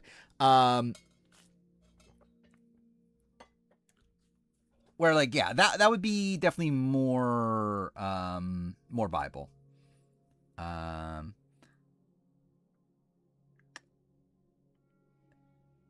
thinking through. Maybe that is something I should look into, doing members only streams. Yeah, I could maybe look into that.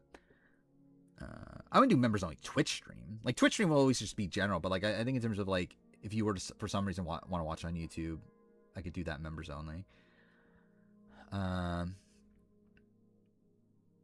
Power ranking on Sunday, so I know who's evicted. I'm like I'm gonna do the power ranking either way on stream. I think yeah the. Actually, no. Which one is better? Like Sunday is like a spot where, which at the end of the day, I might just do both. But like still, like Sunday is a spot where we know the veto results. We don't know the renom yet, but we at least know the nominees. We know the veto result. We obviously know the HOH. Wednesday is a spot where by then we should know who's going home. Again, there could be some flipping going around, but like obviously veto is set. Nominations are set. Like Blockbuster. Actually, fuck, Blockbuster's in play though. That's kind of an issue. But still, it's like, yeah. Either way, both like generally both power rankings are fairly different. Like they're in kind of different spots in the game. Not necessarily. It actually would be better if I did it on like it would be better if I streamed on like Friday or Saturday instead of Sunday and did the power rankings then. But also I do like the notion of like just having a power ranking for after every episode. So yeah, I think I'll probably just yeah, I'm gonna keep streams the same, and it's just a matter of like, do I post both or do I just post one? But we'll see. And I'll still do to clarify. Also, I'll still do the power ranking on stream. Like I'm still gonna do the power ranking. Because like, I'm gonna do it anyway. We might as well talk it through on stream. But it's more so, do I post it on the main channel, like as a highlight? How long was that, by the way? That was long, right? Like that was at least an hour, because I'm pretty sure I started it before midnight, right? Yeah, I think it was like 11:50 or so. So like that went like an hour 20 minutes or something like that. Hour 15. Like that was very long. I guess there was a lot to go through. Feeling very good about Drew being your winner pick. Yeah, Drew's doing fine. There's definitely a lot of potential run working with Jason Woking. Is this really where we're going? Really? Again, Rome's our woke king of the betas and submissives.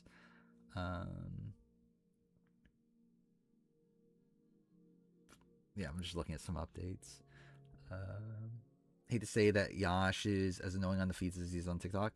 Is he? I haven't seen. I mean, like obviously, like I don't see what he's doing recently, but like he seemed fine on feeds when I saw him.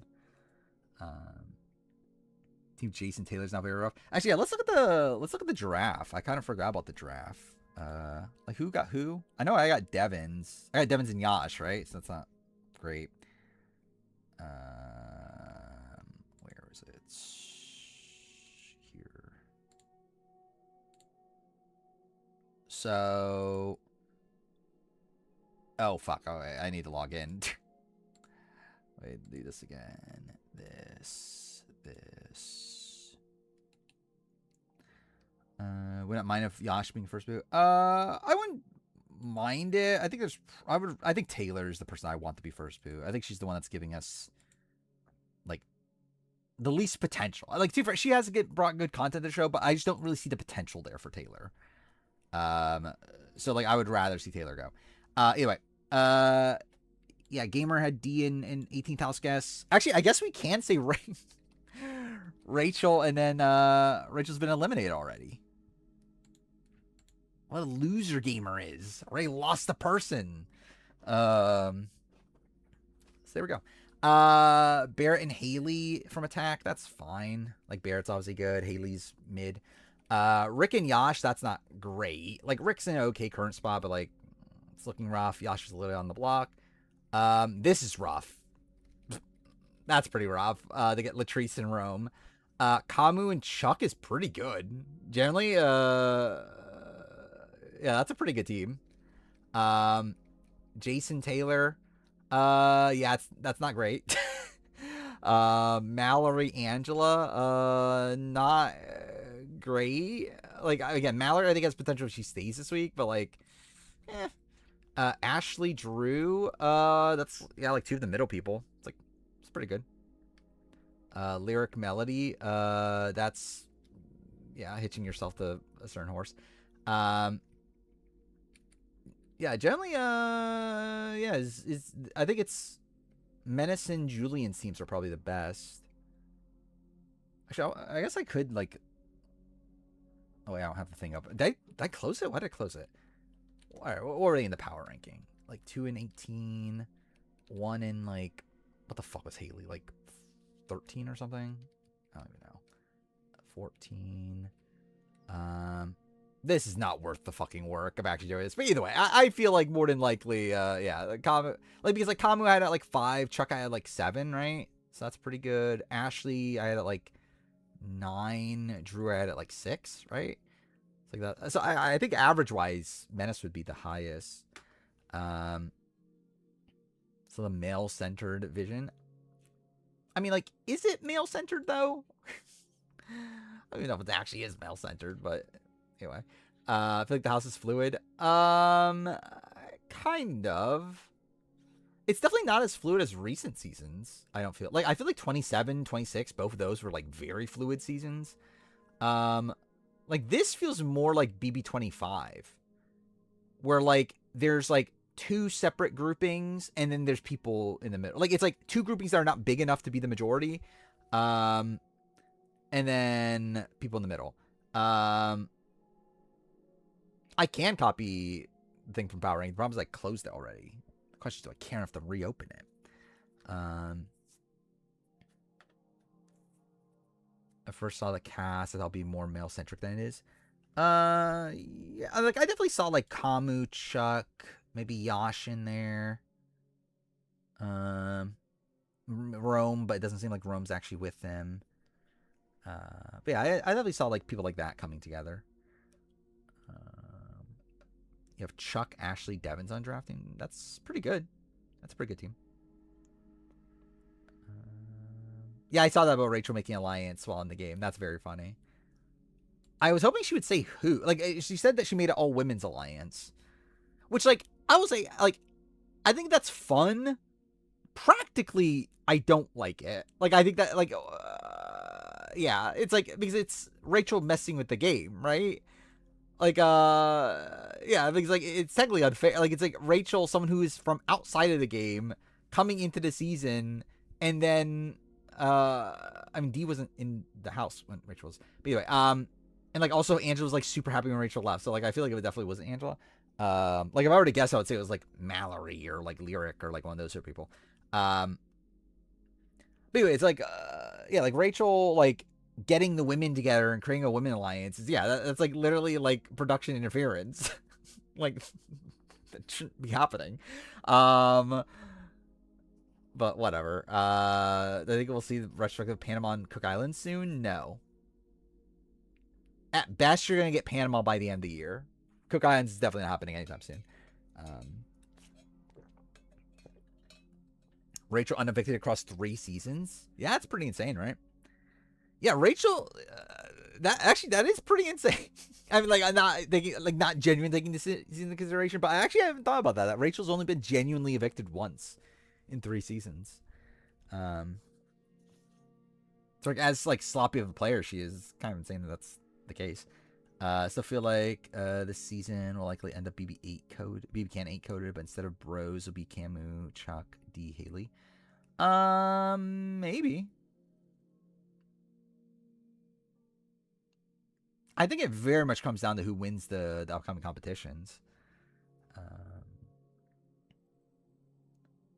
Matt Hoffman, the only person to do so. What, evict Rachel? Yeah, I guess. Oh, BB Can 7 you're talking about. Oh, you mean like Pretty Boys sort of thing? I thought you were talking about fucking like Brooke and Sheldon and who else was it? Kyle and Vanessa. That iconic alliance. Hughes Wolf was leading me call for 50. What's the likelihood of pre-merger season down the road? Not much. Definitely not much of Matt Williams getting the call. Yeah, we did get 2 new 52 players. I don't know who the fuck they are. Like, one of them's 22, so he's young. The other one is a what is she again? Like a hiking YouTuber or something? I don't know.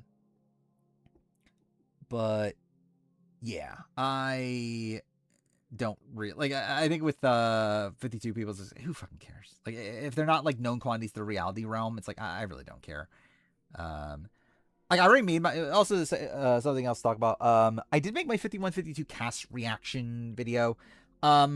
There's not much actual cast reaction to 52, like, because like I obviously I made it like a bit early because like I wanted to buy more time for the 50 review.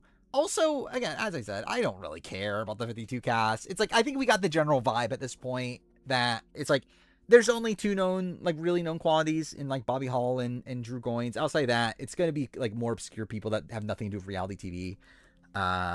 Like I think it's just gonna be like a normal New Era S cast. Like, I don't think there's that much to get from it. I will say though that video was kind of rushed. I think in like literally as I was like uploading it, I was like, I could have talked about themes. I could have talked about like a couple other things. But yeah, equivalent of filler episode in anime, pretty much. I mean, like it really is like it's kind of just like a yearly like checkup thing. That's just like it's more so like I kind of feel like I have to do this more than like I actually want to do this. It's like I kind of like it as like a timestamp of like this is how I felt about Survivor at this point every year. But also I definitely didn't actually want to make the video, if I'm being honest. But yeah, enjoying feeds. I was before I start stream. Then I haven't seen it. Will we see Levi and Survivor? No. Back, no one cares. I care. Oh, I forgot you weren't in this draft. I was about to like talk about your draft team. Only remember you didn't qualify for the draft this time around. So yeah, I guess that's just nothing. What time are we at? 124. Probably should start the player ranking. Yeah, Gen 1 was your era. You're nobody in Gen 3. You did well in Gen 2 also, didn't you? Or am I just like making that up? Maybe I just made that up. You would think I would remember my own draft history. Anyway, all right. We're gonna continue the player ranking. This is a bit of a mess. I'm trying to remember something. There was something I wanted to do that I remembered that I thought of after the last stream. I don't remember what it is anymore.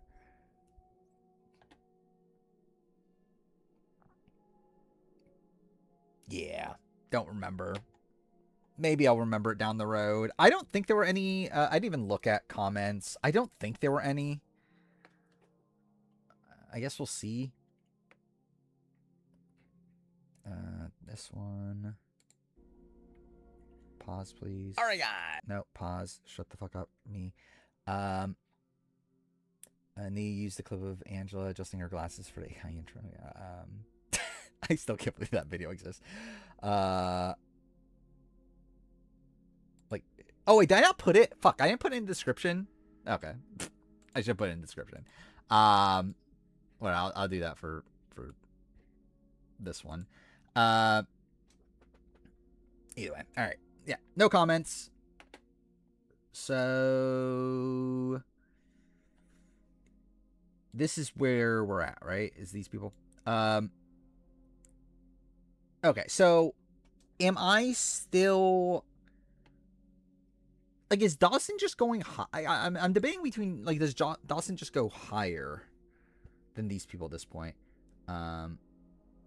What the fuck is this? June song saying Rome has kind eyes me like. Okay. Either way.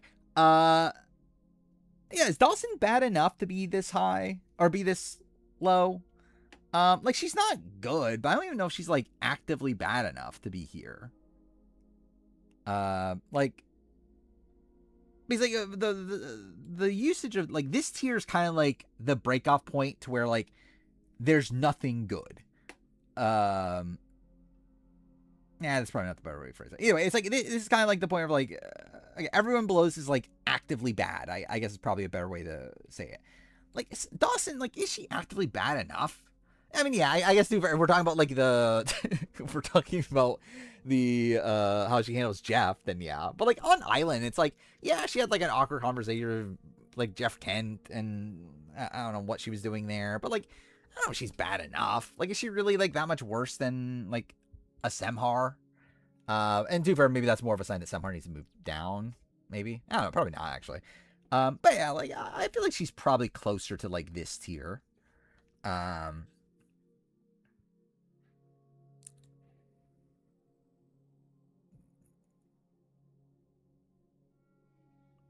Like, I'm debating if maybe these people should move down. I don't know.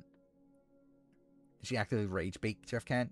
Kinda, yeah. I mean, she had like there was like the sequence of her like in the hammock, like making reference to like baseball players and talking about like whatever Jeff Kent was isn't as good as like another like role, right? I think that was what was happening.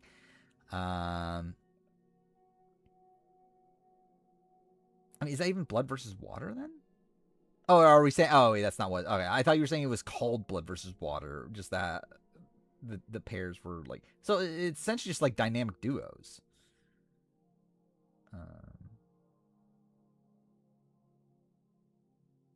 mean, that sounds awful. Angela D talk. Interesting. But yeah, I'm thinking moving Dawson up. I don't think Dawson's this bad. To where like I think this. Oh, I'm dumb. Okay, that was my own fault. I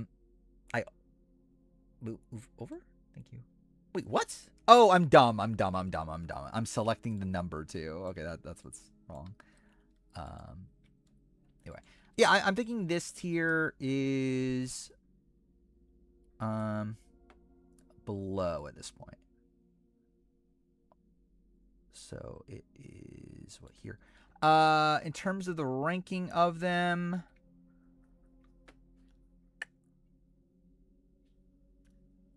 I think Courtney Moon. So like, I think Jonathan Libby, I think, is closer to a Gabe Cade. I think I'll go Courtney Jess Hannah, I think is what my gut would say. I don't know. Dude, Andy the Intern is such a weird aspect of Unlocked? Whatever. Like, yeah, I don't know what they're doing. Like, it's just so cringe. Like, what they're doing with Andy the Intern. Feed cutting right in the middle of the Angela D conversation. Yeah. Yasha's annoyed at her, but she can talk to her. That's probably not ideal for Yash, but I guess it's like too for Mallory and Taylor taking it worse. So it's like, Zuckerberg's rumored to have a celebrity season. Any intern best Big Brother player, clearly. But yeah, I think Jonathan Libby's the worst. And then Courtney, Hannah, Josh Strong. I think I will go Courtney. Just because, like, there is the unknown. Maybe I'll go Jess over Hannah, actually. Jess at least did actually survive a tribal and didn't quit. Like, Hannah had more potential.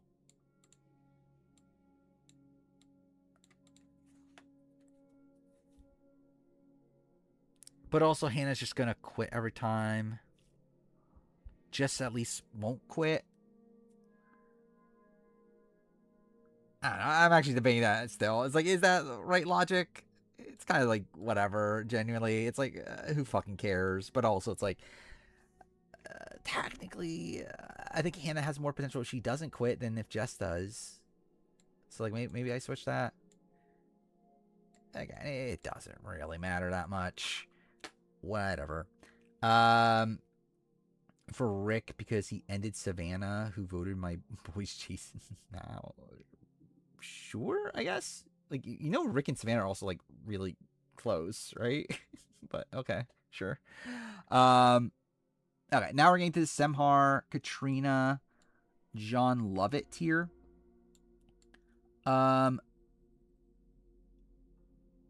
Which I think Dawson should be a part of.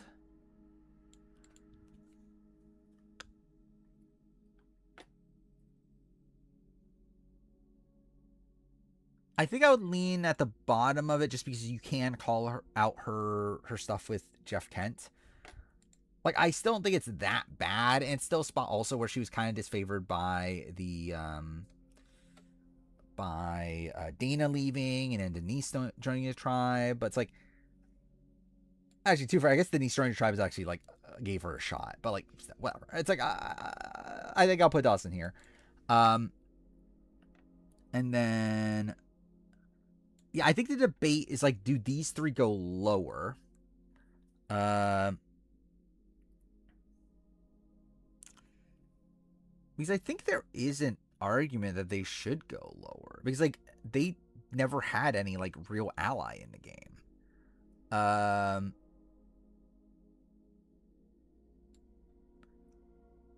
Like, because like when we're getting to like people down here, it's like their first boots, but they also had like allies, or like someone like a Rachel Aiko. I think in particular here is like, is Rachel Aiko really worse than these people?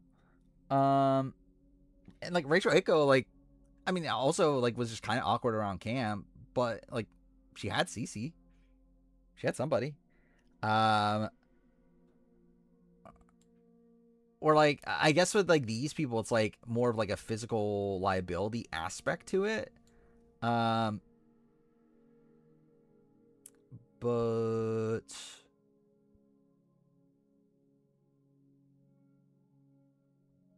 yeah, it's like I think, and maybe that's an argument that Rachel should go higher, if that. I don't really think so.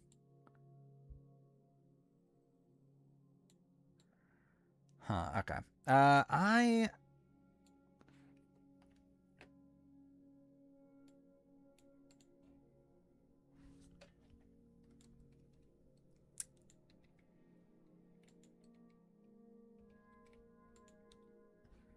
yeah, do I move Rachel up or do I move them down?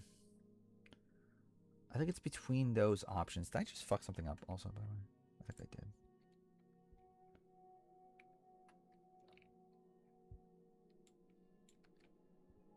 Let's move these together. Were they cutting feeds a lot? Again, this is what you should expect from Big Brother, though. Like, this happens all the time. But also, yeah, it is annoying, obviously. Okay, I'm trying to look at like what has been said so far. Angela telling the HOH their target is not going to go anywhere is the thing Angela would do. Angela telling D she feels bad for Mallory. D says she feels bad. Angela says it's okay. I know she's not going anywhere. Everyone loves her. Okay. That's kind of a weird thing to say.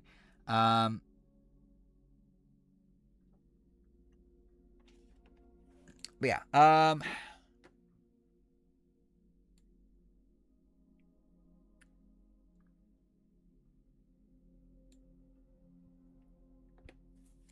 Like, I feel like if I'm moving Rachel up, then Jackson probably also should go up.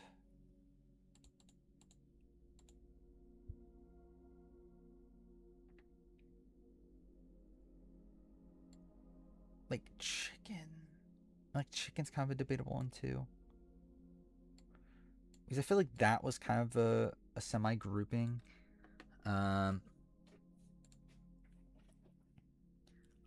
Where, like, I think by the time we get to Charity, it's like Charity's someone that I think is, like, bad enough. Because, like, she had so many opportunities to get herself out of that position, just never did. Where, like, I feel like Chicken, someone that goes out right away for, like, being, like, too passive. But, like, did have Dave sticking by him. Rachel also is, like, too passive and also just awkward around camp, but did have an ally. Jackson, like, obviously didn't get the opportunity for that to play out, but, like, had he stayed, it would have been kind of, like, seemingly a similar spot to that, where he would have had Mariah, but also would have just been on the outs.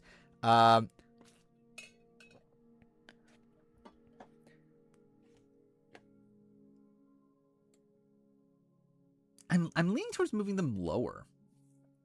I think is... I'm trying to remember, where did I have Dawson originally? I had Dawson originally here.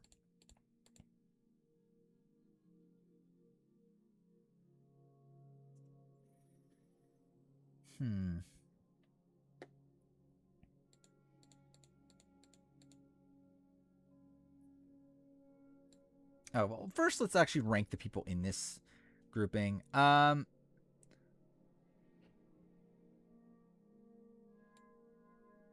Yeah, I think the way I'm thinking about it, I think I'm going to move him here. I think is what I'm leaning. Just because, like, they feel like they're, like, these sort of players that just didn't have an ally. Like, I think the reason they're this high was because, like, I didn't feel like they did as much wrong. Like, I feel like there's, like, not much, like, wrong to call out necessarily. Like, I think they're just, like, in a bad starting spot to begin with. But they also had, like, no one backing them. Like, at least these people had people backing them.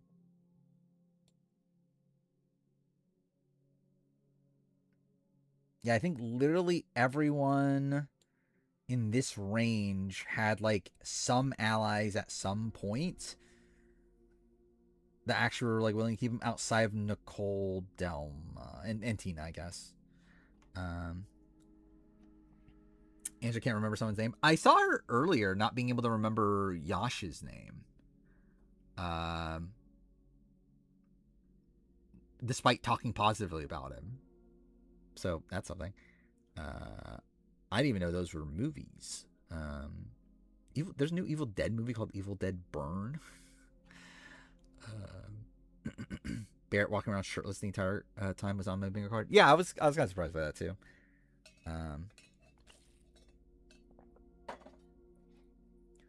Let's see. Dude, why is my throat is so dry for, like, some reason? I have no clue why. Anyway, I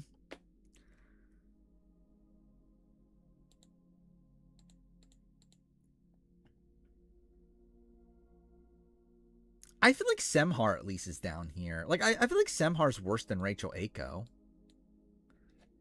And probably worse than Chicken also. It's like, I guess, like, yeah, with Semhar, I guess you can, like, call out that, like, there's nothing, like, she specifically does wrong, but it's also she doesn't do anything right either. And again, like, when it's a spot of, like, when you have, like, Cochran on that tribe, it's like, could have easily voted out Cochran. Katrina Radke. See, I think a thing here is, like, Semhar is someone that I think had other outs. Katrina is someone that I don't know if she had other outs. So like I kind of want to give her like a little bit of grace because of that. Like maybe that means that Katrina is like closer to here, like to this tier. Because like Katrina is someone that like, yeah, like Katrina's someone that like on that starting tribe. It's I guess like you say like okay she could have like thrown Chrissy under the bus and maybe they could have gotten Chrissy out, but um like I just think it's a spot where like she's coming in there looking like the like the what do you call it, the like looking like a physical liability, and it's like a small enough tribe to where like there's not really many other people to throw under the bus. And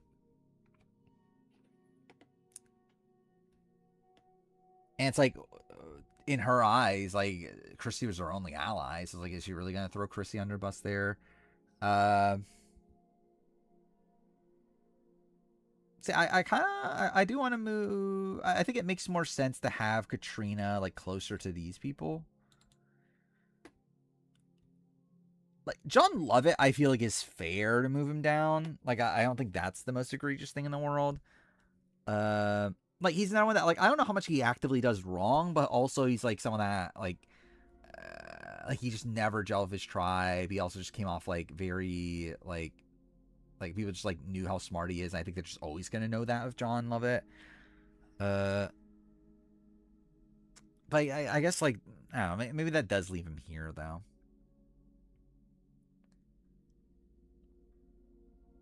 Because like ultimately it still is a small tribe, and I think that is like one of the saving graces. But we're like Semhar, someone that like it was a big tribe. There were like so many other options. Like there was Papa Bear, there was Cochrane, John Lovett and Nicole. It's like John Lovett's like there was Andy, and to be fair, it is kind of egregious that they didn't vote on Andy after his meltdown over John.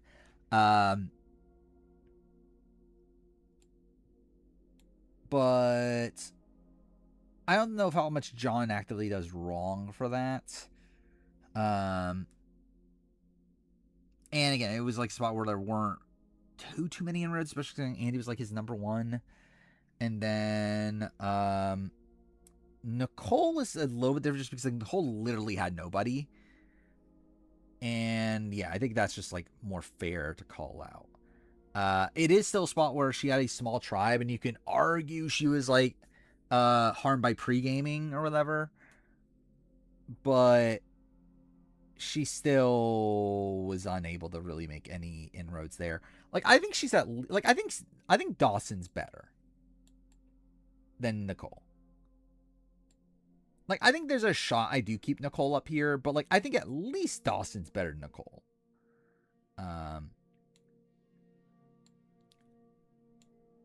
And then I would say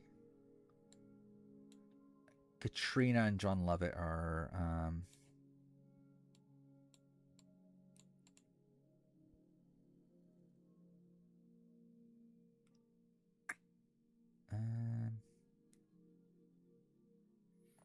I think Matt likely stars over Jason if he just did nothing. Yes. I mean, that's what they literally say. Did she not tell anyone she was Olympic swimmer? We're talking about Katrina. I think she did. I don't remember anymore. Maybe she didn't. I know she told. I think she told them that she was a swimmer. I just don't remember if she told them that she was an Olympic swimmer. Like I forgot. Like was she some? Like did she say she was like a swim coach, or did she actually tell them that she was an Olympic swimmer? I forgot.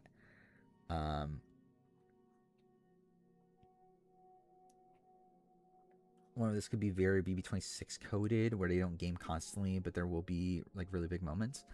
Maybe. I would have assumed there would have been a more solid power structure. I do see now Angela's struggling to remember Ashley's name. So that's kind of funny.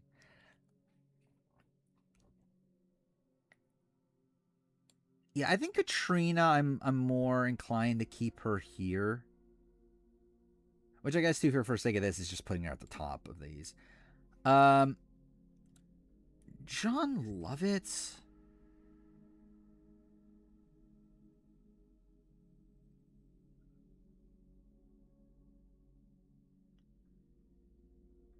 Like, logically, he should be probably around here. Like, based on, like, precedent. he probably should be around here. But also, I kind of do want to just go lower.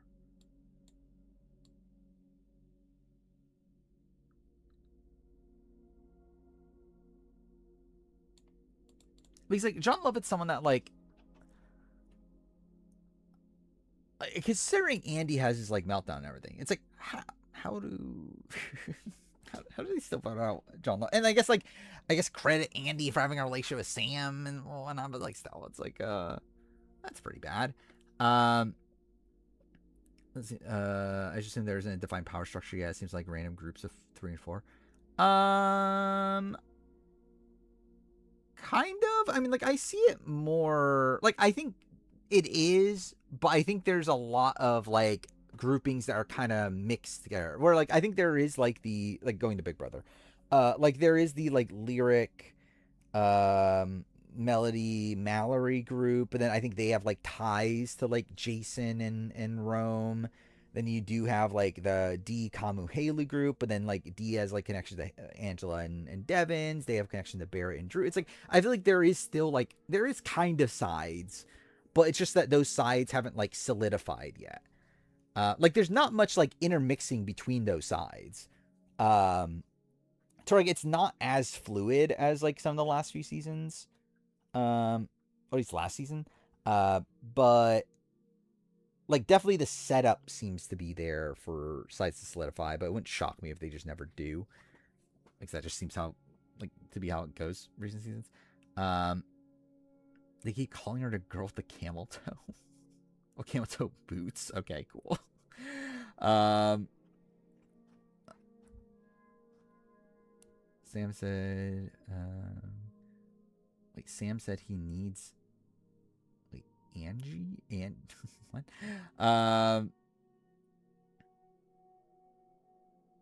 We had a big alliance dominate since BB24? 25. Like Sri's alliance dominated for like most of it. Like Sri's alliance dominated the game from like the beginning. And then like it got flipped on like midway through, but like like it's not like the leftovers stayed together for that long. Yeah, Mafia and dominated the end game.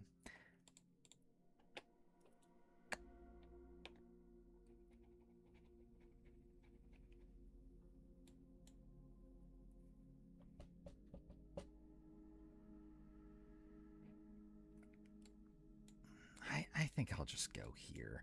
Like, I want to put John Lovett lower, but I think I will at least give him credit for, like, having connection to Andy.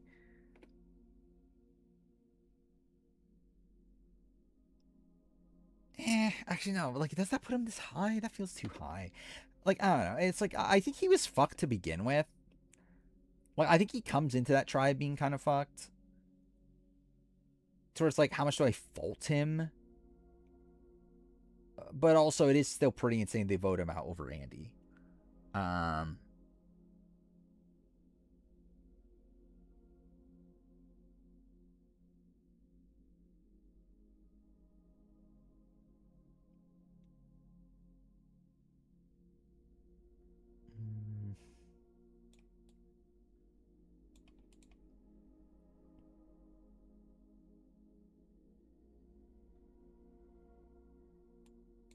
Yeah, I think I will go here.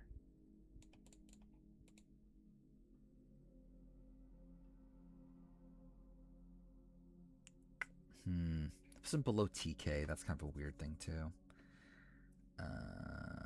Melody will for sure be a tour favorite. She can survive. I already see a lot of pro Melody people.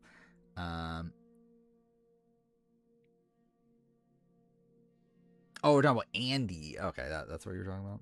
I think there's an argument that TK deserves more grace than John. Yeah, like I think with TK, it's like I don't know if TK is actually a better player than John, but I think you like there definitely is like the argument that like Exile Island screwed over TK more than John got screwed over, right? Like he's like John, I don't think John like because I think both had like rough starting positions, based on the tribes they were given, but TK also has the Exile Island of it, so it's like it does make sense. Like I definitely can argue it. Like it's not like a tough thing to argue. It's more so just like wrapping it around my head of like, does that feel right?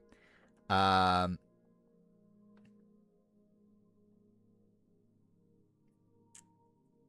what's the saddest vote on of New Era? Colby, probably. Generally, also I didn't even talk about the 50 review. Straight up, I haven't gotten that much done. Since the last stream. Literally, like so I spent like all of yesterday that I had off finishing that 5152 video. Today the plan was the work on the 50 review most of the day. The problem is that I streamed and then also watched Big Brother and then also got distracted with Big Brother related things. So fuck. It'll be done at some point. Want to win veto? Probably Mallory. Yeah, probably Mallory. I like Mallory. Rizzo mentioned? Well, good for him.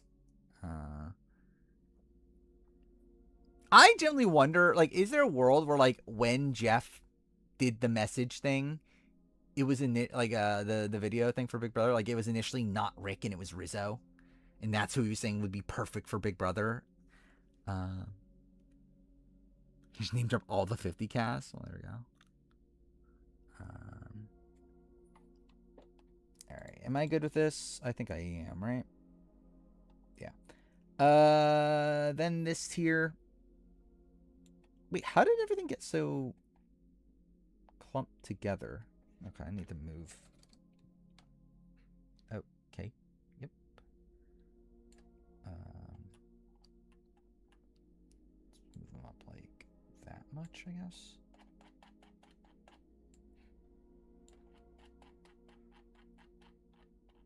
Yeah, thank God we only have 689 players left to go.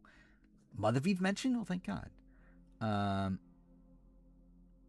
Netflix, Paramount, Sony, and Reddit CEO are all in talks to potentially buy Letterboxd. I don't know if that's a good thing or a bad thing. Probably a bad thing, right? I don't know. Why those? Those are random companies. I feel like to buy it.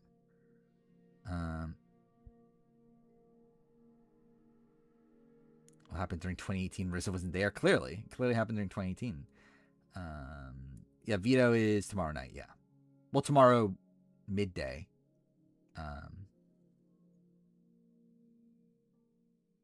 So I watch post veto Fallout. Depends who wins it. Like if it's like Yash, then it's like, or Yash, is there much Fallout? Yeah, it's like I feel like, yeah, like obviously that'd lead to, because like I know like Amazon owns like IMDb, right? It's like that feels weird also. Like I guess Reddit wouldn't be bad, but like yeah, like for like Netflix, Paramount, Sony, like that feels weird. So excited when Melanie gets renommed. I can't wait. You fell for the Rachel thing, really? I like. I mean, too bad I didn't watch it live, but like I was like looking at all the updates on my phone, and then, like it generally, dude, it was so fucking funny. Like looking at all the updates on my phone, I'm like, what the fuck is happening? Like what is this? Like like reading all the like convoluted shit. I'm like, okay, now the two people don't get to compete in the for safety, but then now we're splitting the people in the groups of 4, and then they're competing in individual competitions to bring someone from the fucking past. I'm like, what is happening? But yeah, like I mean, like I would have loved it if Rachel was like another house guest, but like once they said, "Oh, we're bringing 3 people," it's like at that point I'm like, okay, yeah, this Rachel thing's probably just a fake out, right? Like if there were 4, Rachel being there, I'm like, okay, yeah, maybe it'll be viable. But like them saying 3, it's like, well, we know Dee's there, so. Younger Angela thing was like very cringy, but also kind of funny. Like I at least like respect the like them caring enough to try with it. 1, 2, 3, 4. Okay, so bring that there. All right, this next grouping: Diane Ogden, Janet, Leslie Neese, Jelinski. Why is Jelinski in this? It's kind of a random one. Diane, Janet, Leslie Niece.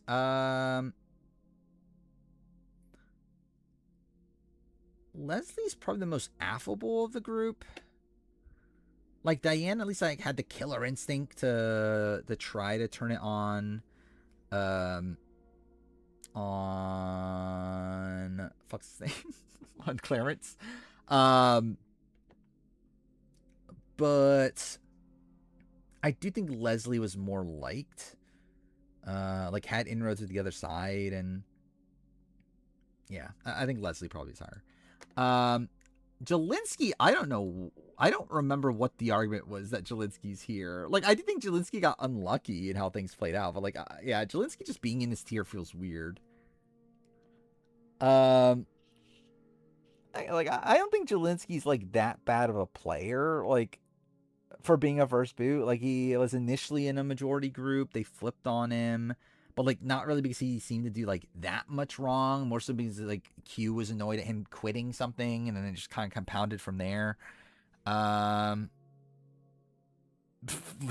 has showered. Mother has showered. Sure. What newbie season has the worst or highest worst player? Not sure. We'll see when I'm done. That's definitely one of the things we'll calculate. Generally don't know what it would be top of mind. Like maybe like Fiji? I don't know. Just because like the wonkiness of Fiji. Angela doesn't like Haley. That makes sense. Okay, that's kind of a funny post that I just saw. Was that Lyric drinking from a bottle that looks like her, like a baby?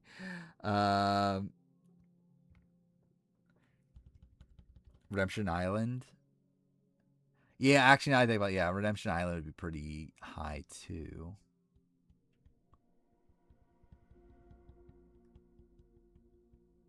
Yeah. I'm trying to think of like South Pacific's probably not it. Blood Water, Marissa ruins it, right? Like she's like fairly low. Outside that, I think it's a pretty high one. Oh. Yeah, we'll see eventually. What do I do with Jelinsky here? I don't think Jelinsky's that bad. I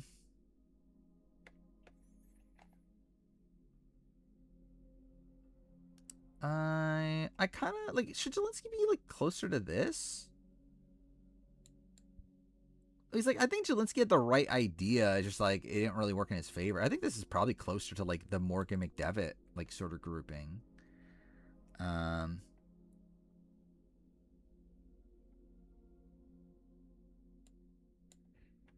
So yeah, I think that's probably what I'll do there.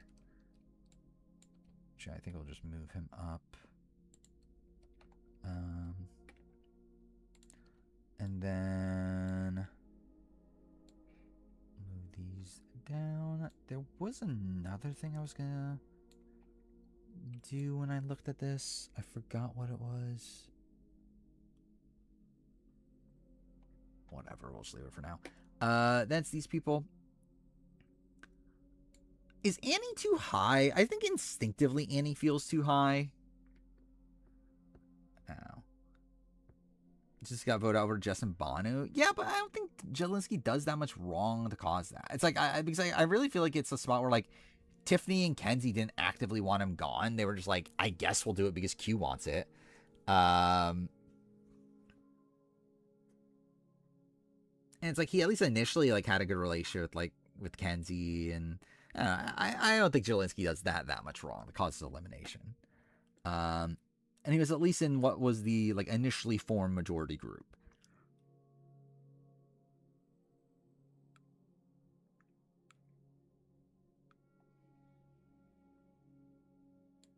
I guess to be fair, it's like you could argue that with like a Zayn. And like you can argue that with a Lindsay for sure. Like I think he does less wrong, but actually maybe he is like.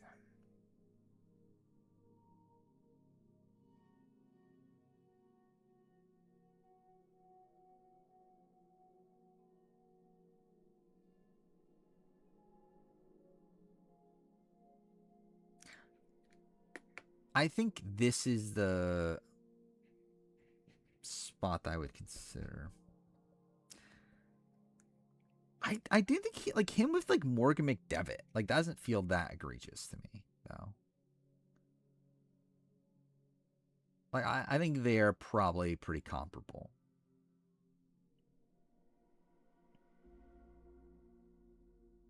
So yeah, I think I'll move him up. Yeah, what do I do with this grouping? Annie feels like too high here, but maybe she's not. I don't know. Like with Annie, it's like there's not really much to like really praise, but she does survive a tribe over Nicole, and then it's like, I guess you could say that like Alex thought about keeping her, but it's like, is that really that much?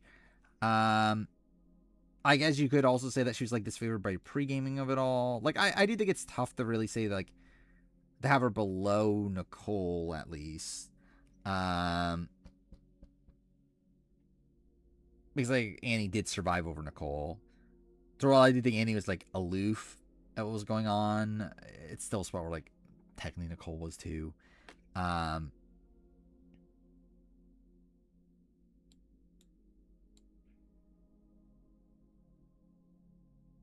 think actually now I remember the argument for these people being above. I think it was like that these are the same. It's just that these were people that survived the tribal. I think was the argument, right? I think Sylvia probably is the best of these. Then probably Mad Dog, and then I think like probably Sandy, then Annie.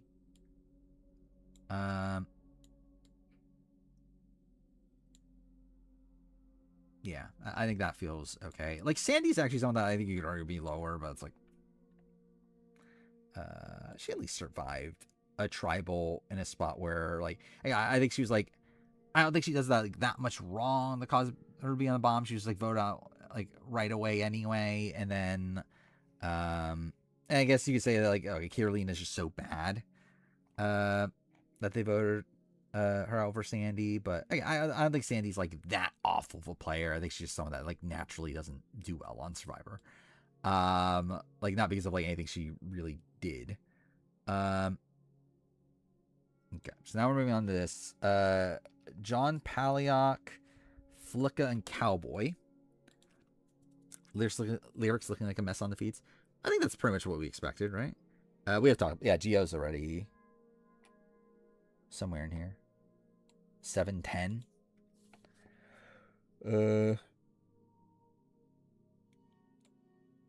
Yeah, Gio. Yeah, like what? Gio's meant to be first boo, gets saved due to things that he doesn't even know were happening, and then, no, still was like, just kind of aloof of what was going on. I think this is a spot where JP's just worse. JP's a weird one because like obviously he had like such a big backing in the game, like he had like an alliance of 4, but also he was almost the first boo who gets saved to do something like a play out of his control, and then actually, you know what? No, actually, maybe JP's the best of these. He's like, these were also almost first boots, and like, yeah, they eventually controlled a vote, but like, it's not like they had any like potential after that. So actually, no, I think I will go this. Or it's not like they had any like actual alliances outside of each other, or like at least JP did have like other people. For what that's worth. Need one to win the next HOH, I think. I think I would prefer Rome to go, and then we flip things. Just eating dinner. I didn't I thought some people were saying that people were going to sleep already. Anyway, yeah, I think with JP, yeah, I'll at least give him credit for whatever. I forgot. That's not what I was talking. I was talking about the Rome. That's the thing that I was going to continue talking about. Yeah, like I feel like with Rome, yeah, I'd rather Rome just go and then we get the flip. Like I would rather like Rome goes home week 2 and then we get like Lyric or something winning, or like Melody winning HOH, and then we get the flip against the returning players. Yeah, it's like Melody fucking leads the resistance or something. All right, we got this. Let's put 5 people right here. All right, what do we got here? Jelinski, Peter Harkey. Like, I think Peter Harkey is probably worse than Jelinski. Actually, no, maybe not. Maybe not. No. I think I will go the other way. I think Jelinski, you can argue, is at least in the majority at a point. Peter Harkey wasn't. But also, I think Peter Harkey at least had like a more like sound, like intention in the game. Like still had like a few people that still backed him by the end in Sean and Vesepia. I think Morgan just above Jelinski, I think is fine. Liliana, I generally don't know what to do with Liliana. Like that's kind of a weird one. Gonzalez, okay,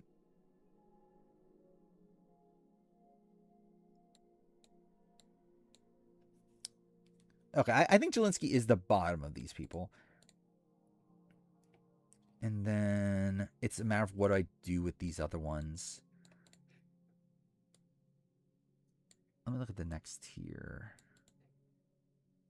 Okay. I'm thinking Gonzalez. Maybe at the top. Yeah, she seemed to have some pretty poor play earlier. In terms of what? I think Angela was saying something bad behind the D. Gonzalez's mother, sure. Like Gonzalez, like gets screwed out of the position that she leaves the game, but also like she leaves there for a reason. It's like, yeah, she shouldn't have been the first boot, but also there's not really much like runway either way. Like she didn't really have anyone that actually cared about her in the game. Like there's a reason why she was the secondary option by that point. But I at least respect the hustle, like the fact that she like picks up on the fact that she was going out and then like tries to create like a live tribal and everything. Actually, she did quit Fight to Survive. That fucking loser.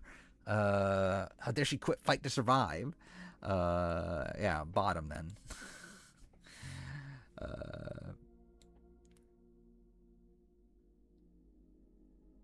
I generally am trying to think it through. Like, what is better? I don't know. Like, because for me, it's like, okay, she's like I think Peter Harkey and Morgan are like kind of in the same ballpark. Like, Stephanie's not really.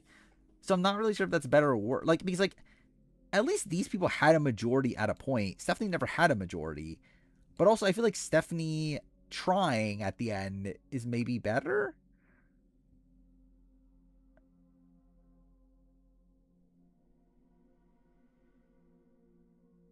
Yeah, I think I'm going that. What do I do with Liliana? I generally don't know what to do with Liliana.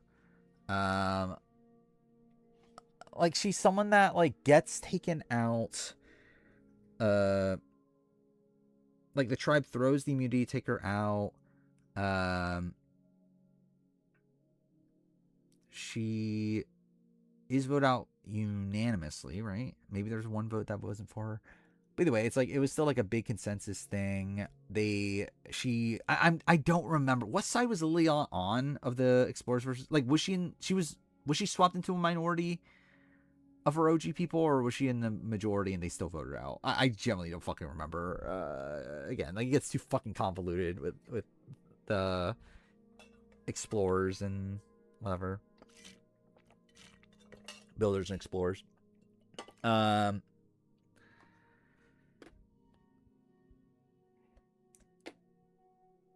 I think my gut is to go this, but I don't know if that's right. Like, I think Jelinski feels closer to these people. Gonzalez probably feels closer to these people.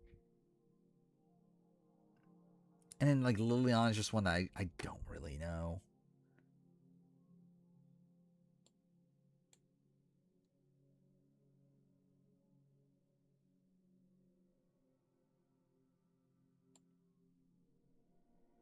So, yeah, I think I'll go with something like that. Rick and Gavin are really close. So not shocking. About what? Oh yeah, I love how Rick Rainey. I didn't see that post. Yeah, I'm like, yeah, Rick and Gavin are like best friends. They like play Fortnite like every other day or whatever, right? Like Rick, Gavin, Fishback. Like that's like a trio that plays Fortnite together. And what a powerful trio. um, yeah, then we got this grouping. I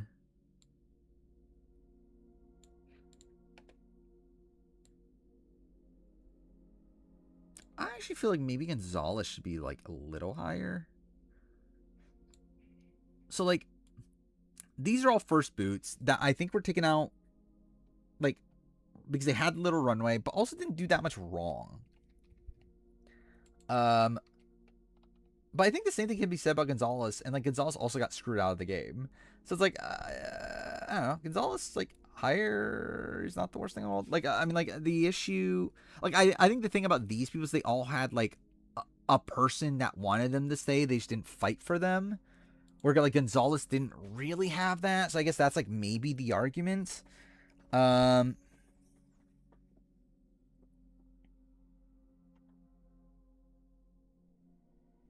mm,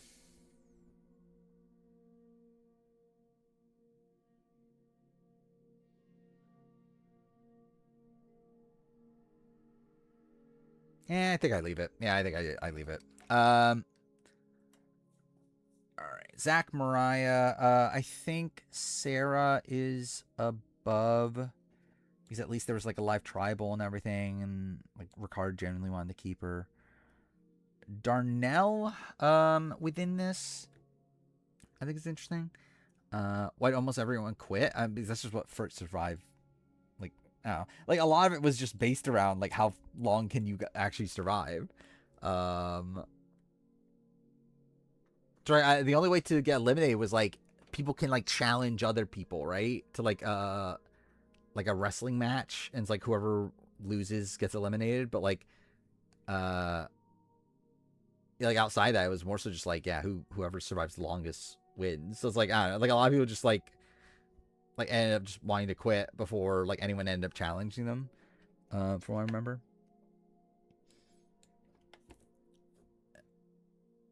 Yeah, Darnell is where in this? I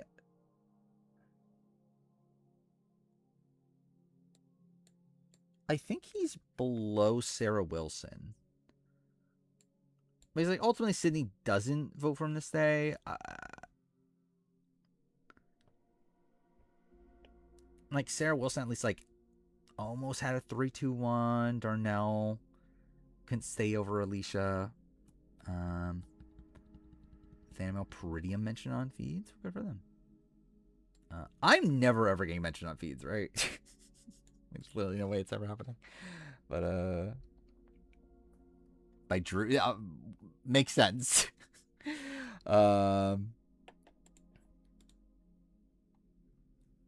Right, I 100% feel like that's probably the case with Drew. Is that he did like his research was just watching a whole bunch of Thanimal videos. Okay. Moving on to this grouping, which is here.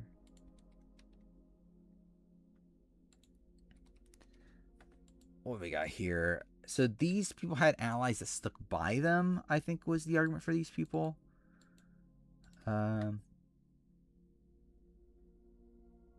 Yeah, I'm pretty sure that's the case for all these people. So how do I rank them?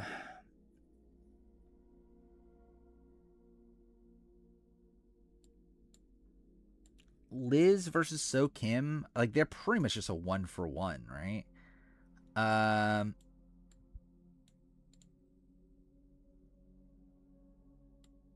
Liz versus So Kim. I guess it's like it's really just a spot where like I guess the neutral box of it all just puts her like generally they're like pretty much just a 1-for-1. Like there's not really much of a difference between the two. So it's like I think it's literally just a spot where like So Kim has the neutral box of it all, Liz doesn't. So I guess So Kim's worse. Gonna try Drew's TikTok hair routine? Probably not. That would actually be very funny if I start the BB28 review by doing that, though. That would be a funny idea. Ronnie Bardaw.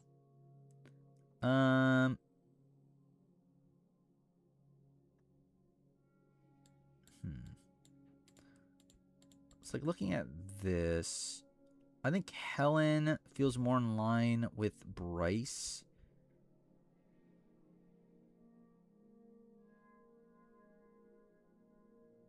Or like So and Liz for people that like were like overconfident and their tribes like flipped against them.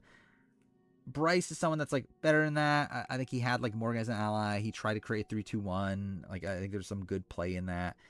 Helen, I think, is like kind of in the middle of these. Like I think it's like better than Liz and So, just because like I don't feel like they isolated. Like I don't feel like Helen. I guess you could argue Helen isolated Carolyn.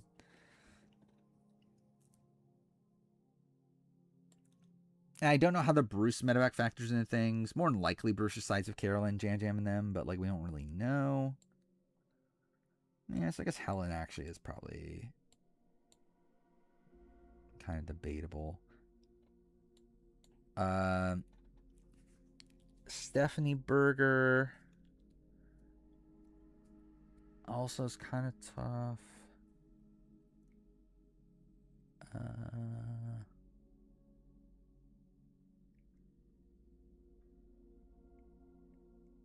Like I feel like Jem feels like a version of this, or maybe more similar to Bryce actually, and the fact that they almost had the majority. Ronnie. I think Ronnie's just the bottom of these. I don't know. Ronnie's someone that like. I don't even think what Ronnie was doing was that bad. It's just that it like didn't work. So it's like.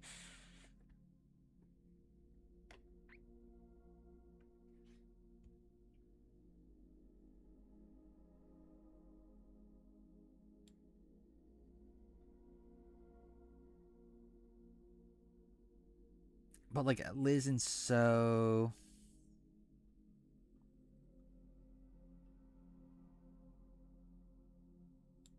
I think I'll do that. I think I'll put him there. Stephanie, again, what do I do with Stephanie Berger? Katrina, how's her game compared to Nicole and Mariah's? With Katrina, I think with Mariah had like more people like wanting to keep her around. Or like Janine technically wanted to keep her. Like Ellie kind of just like backed down. It's like I think it's a spot where like Katrina is just a spot where like they generally just wanted to vote Katrina out, or like Mariah at least had like some people technically wanting her to stay. Nicole, where did I have her in comparison to Nicole? Yeah, I have Nicole lower. Like I think that's fine, right? Like Nicole, like there's not that much to really say about like Nicole is just like someone that like I think just start off in a bad position, gets voted out. Like I don't think Nicole does anything that wrong, but also doesn't do anything that right. In comparison to Katrina, genuinely, I think it's literally a spot where like I think I'm literally just giving Katrina credit for being old. And I think there's like less reason to keep Katrina around. Where like I feel like Nicole had like an Annie who they could vote out over her. Yeah.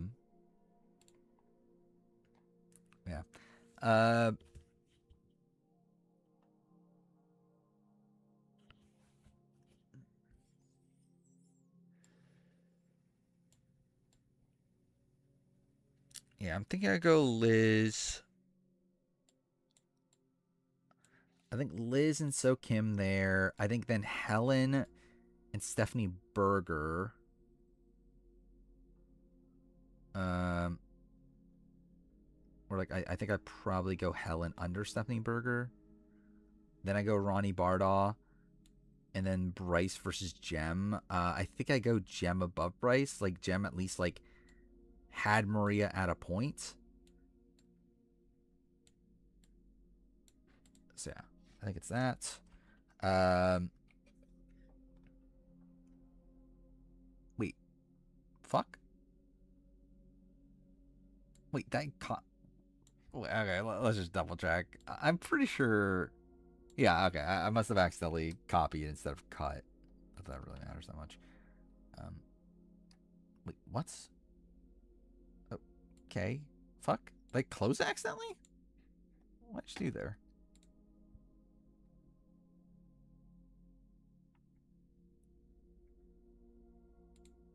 Imagine I just deleted it. That'll be very funny. Okay, now we're good. This one. Wrong thing. This cool. Imagine it was just gone. That would have been very funny / sad. Okay. Now we're on to these people. We got Sifu, Rome, Bruce. Should they be lower? I think that's kind of what my first instinct is that I feel like there is an argument they should be lower. To rank them, I had Rome below Bruce, right? Yeah. I think I probably do stand by that. So I think it is just Sifu, Bruce, then Rome.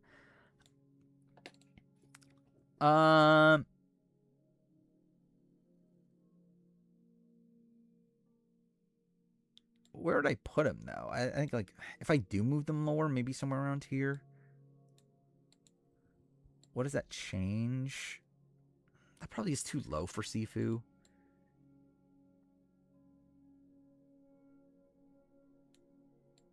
Like Sifu's a player that like his game is really bad. I think Sifu's probably a better player than what his game represents. Like I think Sifu did some like goodish work at the merge and whatnot. Like he started to build some inroads and then like kind of gets like swap screwed to a degree on his way out. Bruce. Yeah, Bruce is just kind of bad. Yeah, Bruce is just kind of bad. Then Rome at least like survived a vote naturally. Like was in the initial majority, even though that was being held together more so by Genevieve. So was Bruce a casual fan favorite? I don't believe so. I generally don't know actually. Like I mean, like I don't think he was a favorite, but like I don't like was Bruce hated? I generally don't know. Like I know he definitely wasn't liked. Like I think like Jake and Caleb and Austin were like the fan favorites of that season. But like yeah, I generally don't know. Like was Bruce hated?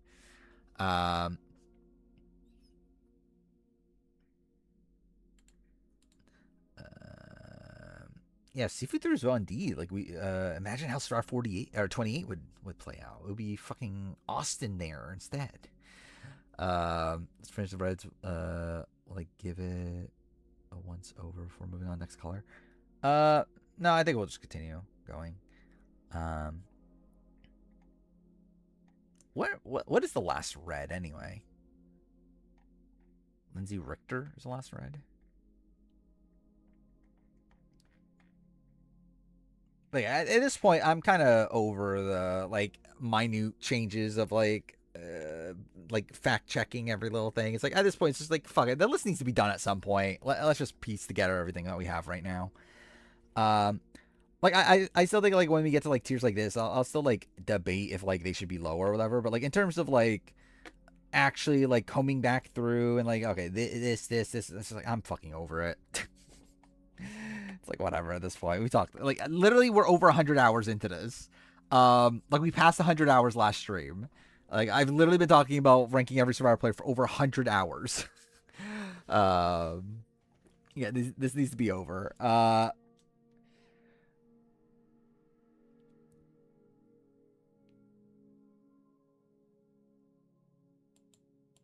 am debating it though. Like, okay, what is the next tier? Lindsay Ogle. Like, part of me is kind of feeling like is Sifu too low? Like, should Sifu just be higher? Because like I feel like Bruce and Rome being lower feels fine, but Sifu should be higher than them for sure, at least. And I feel like likely higher even here. The problem again, like the problem with Sifu is just that he was like a dead man walking at the beginning, though. And like there's nothing actually like good to ultimately call out from him. It's more so just like he had potential at a point. If I make the ranking of every player massive video, I mean, like the plan is to release as one big video after the fact. Also, I did look into how it works with YouTube and like big uploads and everything. So from what I understand, we calculate this out. Like once this video is done, like once the actual video itself will probably be like 19 hours or whatever. Which, like, technically there's a limit of like 12 hours on videos on YouTube. From what I understand, if you're a partner, which I am, as long as the file size isn't over a certain amount, they'll just allow you to upload it anyway. Even though there technically is supposed to be a 12-hour limit. So, like, I think I should be fine, but we'll see. So I am going to try to release all as, like, one big video at the end. Was with Leah. Rome saying that means more to him when a man compliments his physique at the gym. That makes him turn into a puddle, but when a woman compliments, he doesn't care. That's just like a weird thing to say, but okay, yeah, sure. I mean, I guess. Again, it's woke king Rome, I guess. I would thought about doing the top 10 as its own video. I have. Right now, the plan is to just do them in 50-player chunks. There is a world where, yeah, I did consider doing the top 10 as its own separate one. The problem, like, I think the problem with that is that the top 10's not that interesting. Because, like, the top 10 is pretty much the same as I had it last time, just maybe, like, one person different. It's like, it's like I think like for any general channel that's fine. I think for my channel where I've already done a top 10, it just feels kind of lame for like the top 10 to just be almost the exact same thing that I've already done, because like that was the thing. It's like I was just gonna do it in general, like updated top 10 video. But like the problem is that the top 10 is just the same. Like not much has changed. It's called top 10. I don't think so. I think he's like he's like right outside of it. Tell me this isn't 2016 Caitlin Herman. What? Okay, yep. Meant to hit that. That was actually a video clip. Okay, let's see.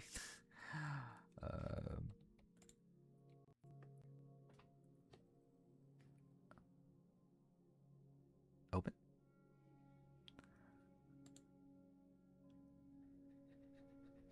Are you okay? Tired? What? Hard eyes. Hard eyes. I have so much to talk to you about. So much to tell you. Yeah. I actually generally, yeah, she is kind of like Caitlin Herman. Like she's Caitlin Herman. Caitlin Herman was actually single. Yep, that is a thing. I forgot about. I didn't even talk about that. I did watch Amazing Race Canada. That was an episode of television. I actually do like the I do like the Express Pass twist. I actually think that is like an interesting dynamic to add to the season. Outside of that though, it's like, yeah, this is just the most generic like Canadian reality show. It's like if Caitlyn was into TikTok and not crystals. Yeah, kind of. See,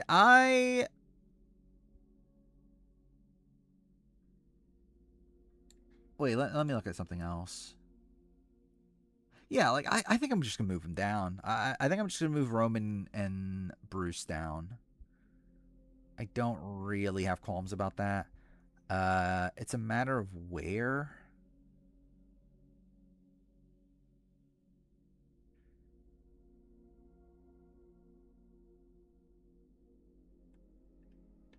Maybe here is fine. Like Cowboy and Flick aren't particularly good anyway. They still did survive at least like one tribal naturally.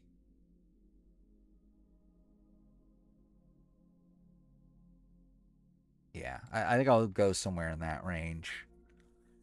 Being worse than Jelinski feels weird, but like to be fair, I have set that precedent before.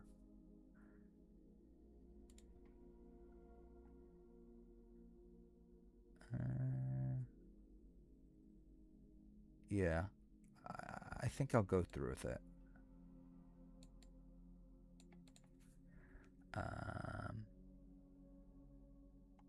Then yeah, Sifu. I'm thinking moving Sifu up a little bit.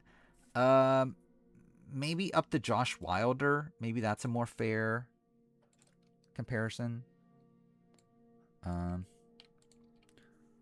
Nation's Dumbest? Probably not. What was that show again? Like, what exactly is it? Lindsay Ogle's just by herself, I guess. So, oh, am I just sticking with that?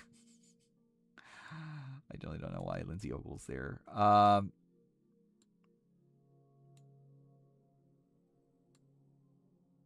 Yeah, sure. I guess I'll just do that. All right, let me look this at this actually though. Like Lindsay Ogle versus Jem.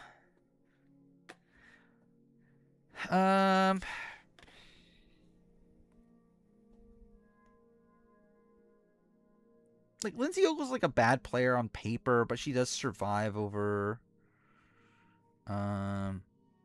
what's it called? Over Cliff.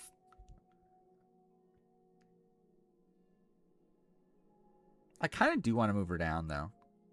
It'd be interesting to see Jeff rank all 751 players. The problem is, will he even know? Like the majority of them are at this point. You try not to be the dumbest celebrity. Is that it? So it's just a whole bunch of celebrities like competing to not be the dumbest. I thought they were kind of funny.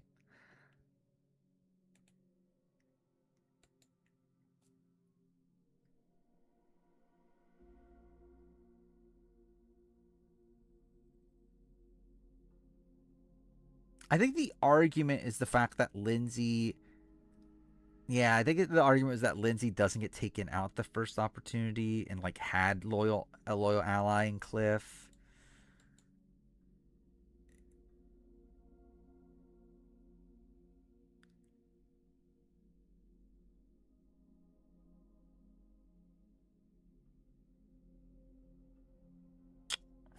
Like part of me wants to leave her here, part of me wants to move her down to here.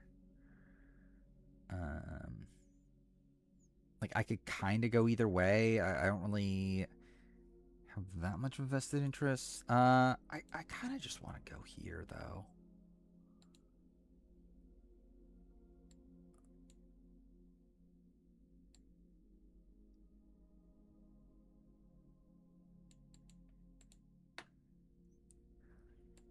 Because like I think Lindsay's a bad enough player to where because like I think of like again like you could definitely argue she's better than these people because like these people survived or like she survived the tribal that these people didn't. But I also feel like these people didn't do as much like actively wrong as Lindsay. But I guess like also though like you have Liz and So here who I guess like you could argue did like did isolate like people in their tribe. But I guess like they weren't like combative in the way that Lindsay was. Like Lindsay was like literally getting the fights with like Trish and quits at the end. So yeah, I think I'll leave Lindsay there. I kind of feel okay about that. Then we have this tier.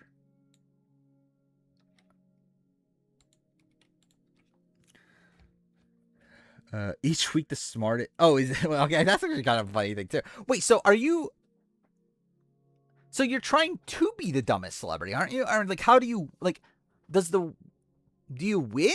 Like, how's that work? Did Jeff only sign off on the BB cameo so CBS could help get Survivor and Emmy nominations? Very possible.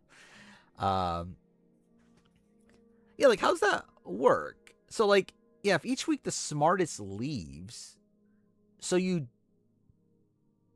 don't want to be, but like, what is there a prize? Like, is there just no prize for the show? Like, what is the? Like, I assume they probably just all got paid to show up, right? Like, there's probably just like a appearance fee and like that's it. Like, is there no incentive outside that? I guess, like, at that point, it's just, like, dignity of, like, you don't want to be the dumbest. That's kind of weird. Jeff wanted an Emmy nomination for his Tribe Swap rap. Yeah. Actually, I didn't even look at the Emmy nominations. Does it say, like, what episode they got nominated for? Like, what episode they submitted? It'd be very funny if they submitted episode 3 of 50. If I were to guess, I would assume they probably submitted the Mr. Beast episode, but I wonder what episode they submitted, though. I don't think Jeff cares that much about Survivors on other shows. I think he cares about when these shows are compared to Survivor. I think that is his stance now. I think he used to care about Survivors on other shows. I think he's come to terms with it now, though. But I think he 100% cares about, like, he wants Survivor to be known as, like, the gold standard of reality television. And, like, he's, like, insulted when people don't look at it that way. Episode 12. What a random episode that would be.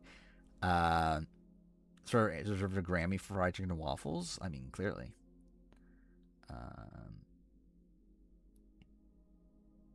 Here, Lyric and Jason laying in bed talking about Mallory. They feel bad for her because she's on the block and agree she needs to take that energy and use it to push forward. Lyric.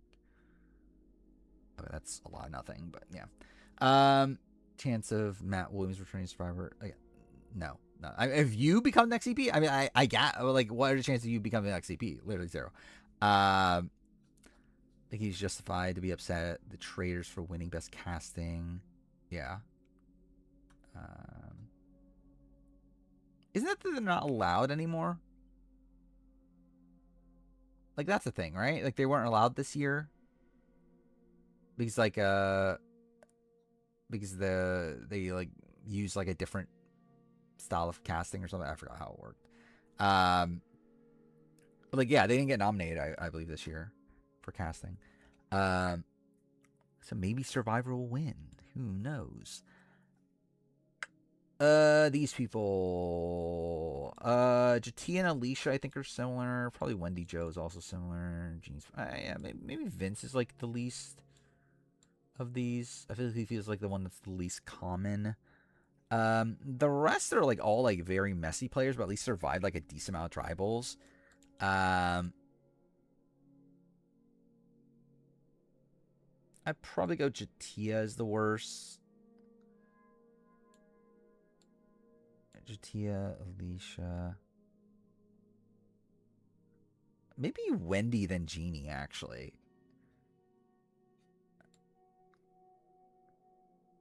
Didn't I have Jeannie? Wait, I had Jeannie as, like, one of the worst players at a point, didn't I? Guess not here. Did I not? Did I not have Jeannie? I could have sworn I had Jeannie as, like, one of the worst players at a point. I didn't? Okay, maybe I didn't. Huh. Interesting. I could have sworn I ranked Jeannie, like, super low in one video. Yeah.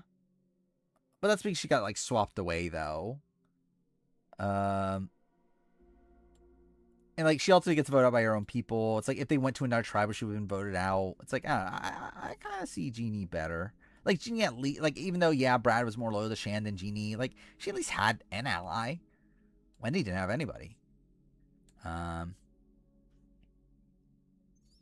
Wonder if Wendy was only pulling off her stunts to win the Sia money. I would guess partially.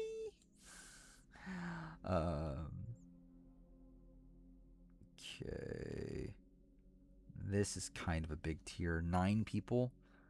This looks like a mess. What the fuck is this tier?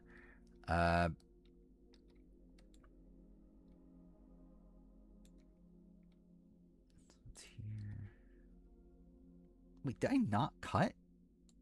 Okay, it doesn't matter. Okay, what are we doing with this? So I think Josh and Sifu together makes sense.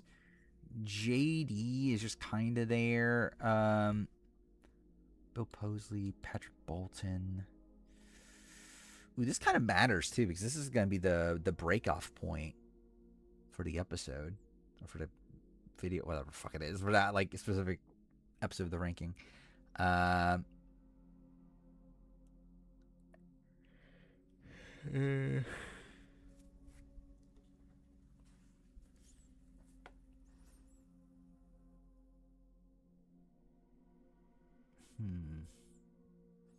Yeah, how do I want this to play out?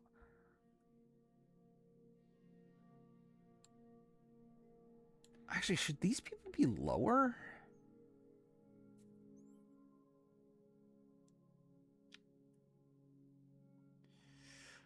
Okay, let me think through this tier again. These are all people that survived at least one tribal. Are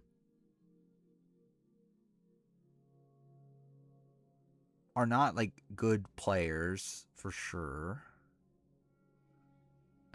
Never really had any power, right? Yeah, were voted out by their own people for most of them. Yeah. Okay. Next tier is what? Roxy and Sarah Wade.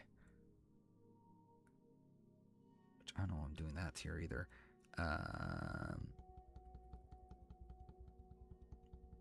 Why is Rome that low? Rome sucks. If I were to go on Big Brother, what is a good time to go to sleep on the show? I would assume you just go to sleep as late as possible. I know, like obviously it's like I think it's better for you to stay up, like to be like the last person awake.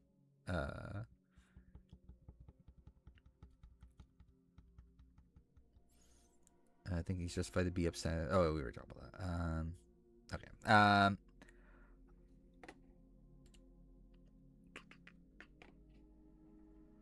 Let's see.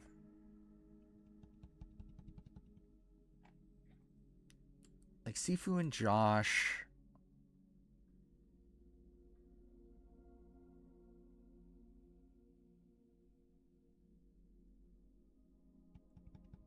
Yeah, who's next in this? I really don't even know who's even who should be next. Like I think there's an argument Mia is higher because like Mia at least had like a solid alliance.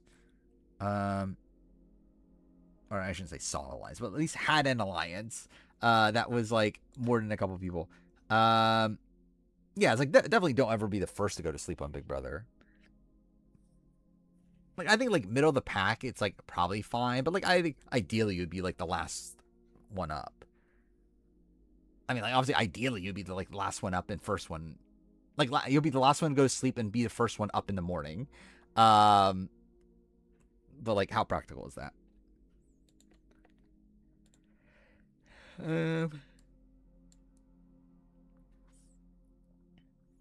It's like Dave Cruz has survived more than one tribal. He survived 2 tribals. Bill Posley.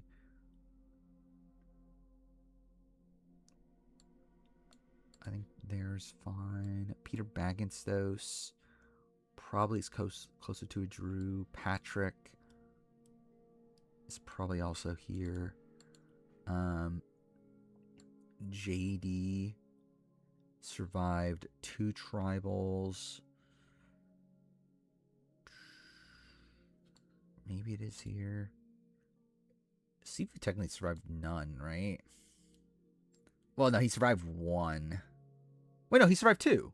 Well, then again, 1. Oh, actually, I forgot about that. Actually, I forgot about Sifu like having like Sean quitting. Actually, I kind of forgot about that aspect of it. Is that enough to move Sifu back down? Yeah, I generally kind of forgot about that. That Sifu was meant to be the boot there, and it got saved by Sean quitting.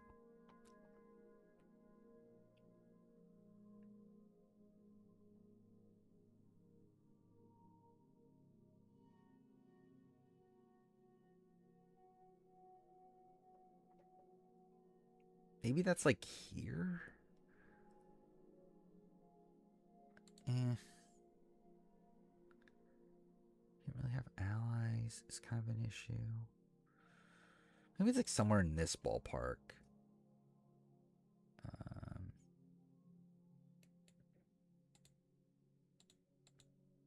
Wait, no, not move down.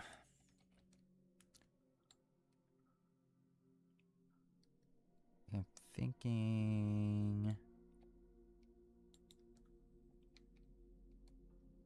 Cool.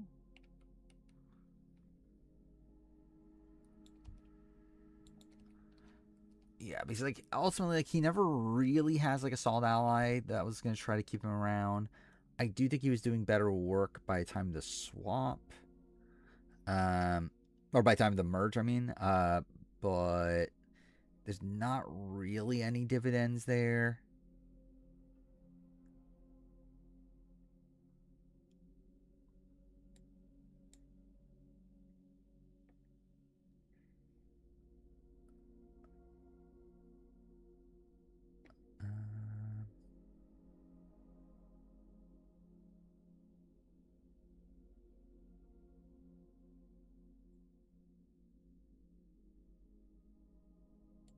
Or maybe it is like here. Because he did actually still like he was still like, even though he was safe during the Caleb vote, he was never actually going to be taken out in that spot.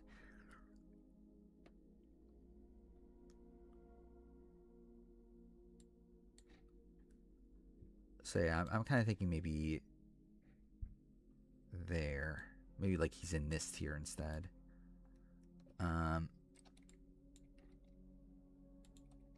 Yeah, I think I'll do that. All right, what are we at now?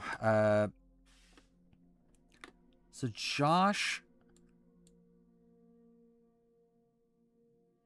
kind of feels like a weird middle ground here. Did I have Josh? No, Josh didn't make the top 10, right? On this.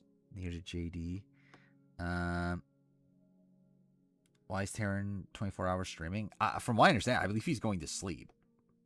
And like he's just gonna leave his stream on. I don't know why he's doing. Actually, who is still streaming right now? Like obviously Terran theoretically is. Corey is still streaming. Okay. If I end stream before Corey does, I'll probably raid Corey. If not, I'll probably raid Terran. Even though Terran probably won't even be there by the time I raid him, but we'll see. Let's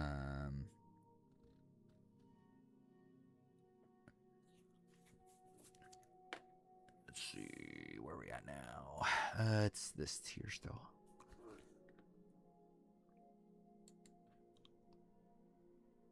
Like I think Blake and Patrick Bolton. I think I'll go with Blake below Patrick, just because it's more egregious that Blake was taken out in the spot that he was than Patrick Bolton. Like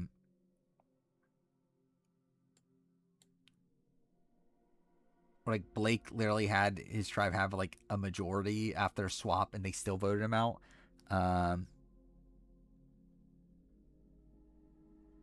Yeah, that's why I remember I heard. Like I was in Corey's stream earlier, and yeah, I think he was saying that he was going to stream until they go to sleep, which we'll see when that happens.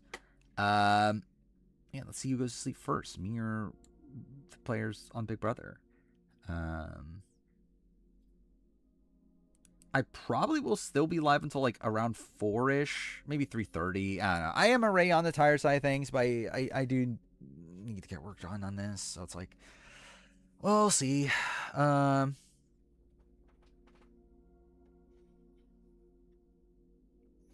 haven't had a chance to watch any of these ranking streams, but method's interesting. I've literally like I have a playlist of all of these.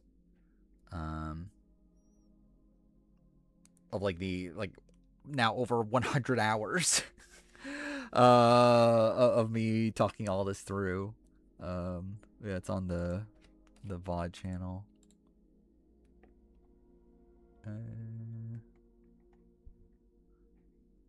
I don't know if you want to watch over 100 hours. It is insane. I can't believe I've been doing this for over 100 hours. Like that is insane. Like genuinely, that is insane. But yeah, that's the link to the playlist. But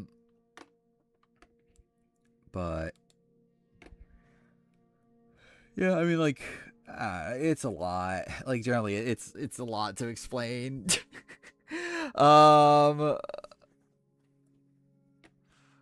Like it took forever. That's like I've been doing. Like I literally started this like like the first stream in January, like what was it, like January 4th or something? Like the Persona 5 Royal, yeah. Yeah, it's been a long time. Um, Player ranking process is literally longer than Ride or Die's final, yeah. Okay, what are we at now? So we are at, yeah, Patrick Blake.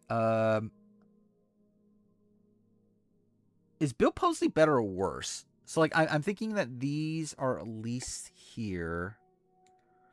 And then is Bill Posey better or worse?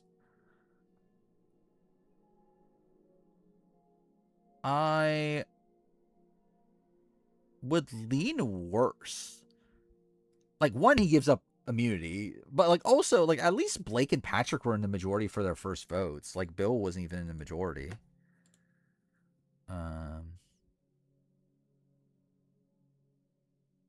Yeah, it's like even like with these people, to be honest, like maybe Bill could even be lower.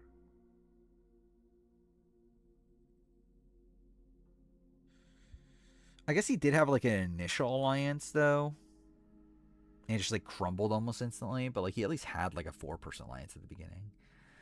Yeah, whatever. Josh, Mia, what are you there? Okay, why'd that take forever to load? Are they higher or worse than these people? It's like Dave Cruiser, Peter, and JD are all like bad players, but they did survive at least 2 tribals. Mia only survives 1, but I think she had a more solid like alliance around her that technically stuck, or at least a lot of them stuck by her. Josh is just kind of different. Is the rule that everyone has to agree to give immunity for the other tribe unanimous? Yeah, it's that everyone in the tribe has to agree.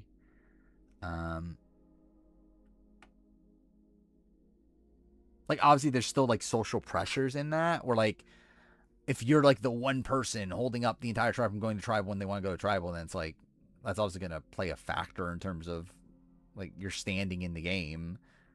But also, like it's still like if you're the one holding it out, then like it's probably not a great sign about your positioning to begin with already, right?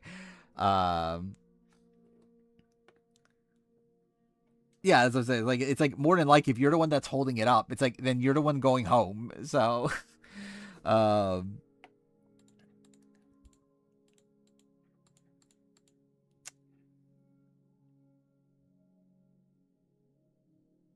yeah, I'm still debating Josh Wilder. Josh Wilder, like he was in a like he does get saved through that first vote. You can argue he gets lucky with like Claire, not Claire, well, yeah, Claire, but like with Matt losing his vote and yeah, like Claire not having the numbers because of that.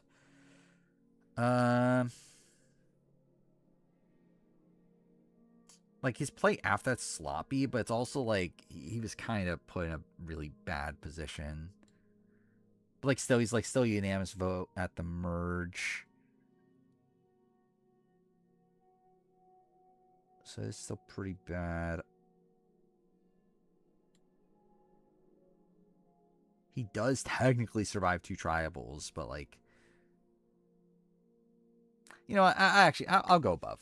Fuck it, I'll go above. I was gonna put him lower, but now I'll go above. Yeah, I think I'll go with this group next. Dave Cruiser, Peter Bagginstows, JD. What do I do with this group? Like, how do I rank these people? Like,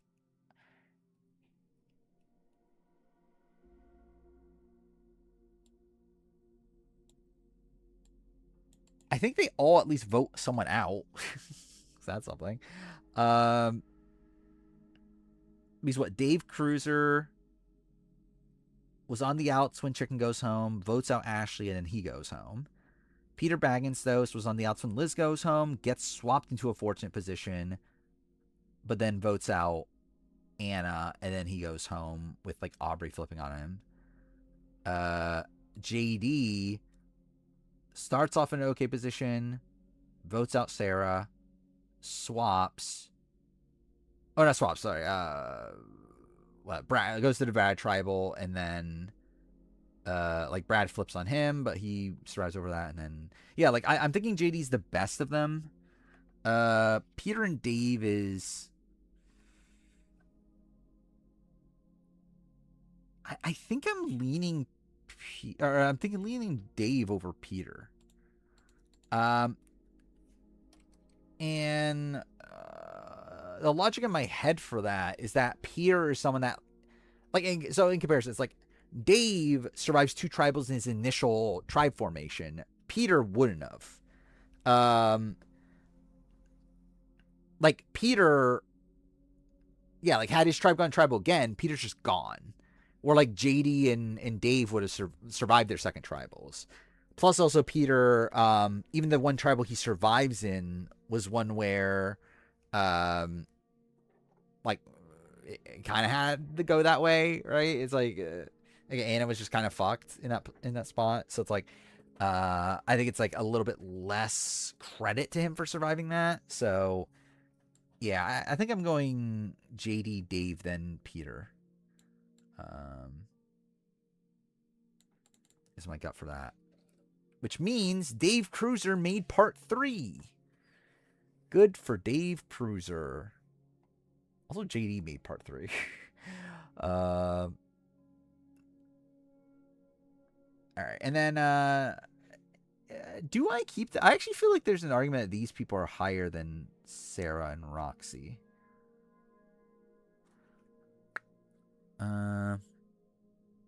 And let's just put them there for now, though. I think I'll go Josh, then Mia. I think Mia at least had, like, allies.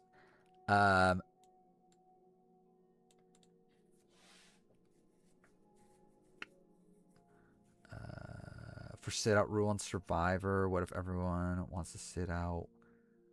Wait, what if everyone wants to sit someone out, but that person doesn't agree? Would it go to Rox? I think, yeah. Technically, I think it would go to Rox.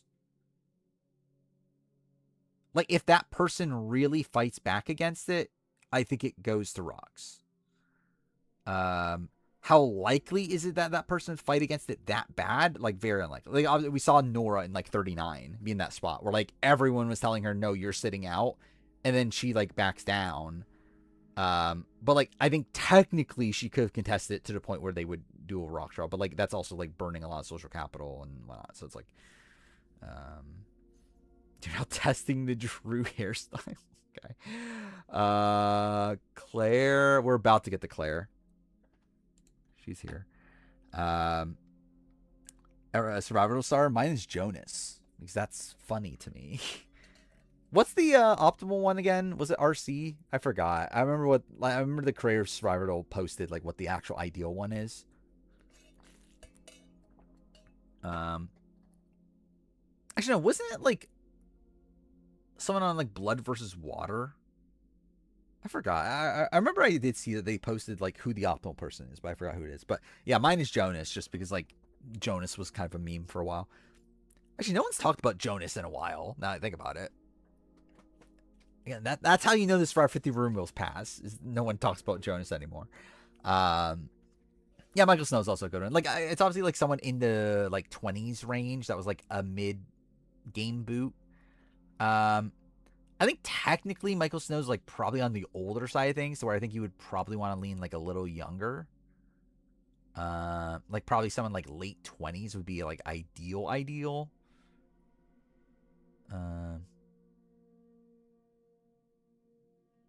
So yeah, I think like top of mind, like RC probably is like the actual ideal. Oh, it was Aris in Blood versus Water, right? That's what it was. I'm trying to remember why that was the case. So like, I guess age-wise he was pretty good. It is like in the middle of seasons. Like either way, it would tell you if they're a returnee or not. Was there a specific other thing? I don't even remember. Is Jonas number 1 in the ranking? That's kind of funny. Let's see. Sarah Wade, Roxy. Am I actually going for them next? What was the argument for them being lower than this? Roxy and Sarah were taking out their second tribals. To be fair, Sarah was like unlucky to a degree to be taken on the spot that she was, but also it's like she was going home anyway. And also it's like it's still ridiculous the fact that she thought she had an idol and didn't play it.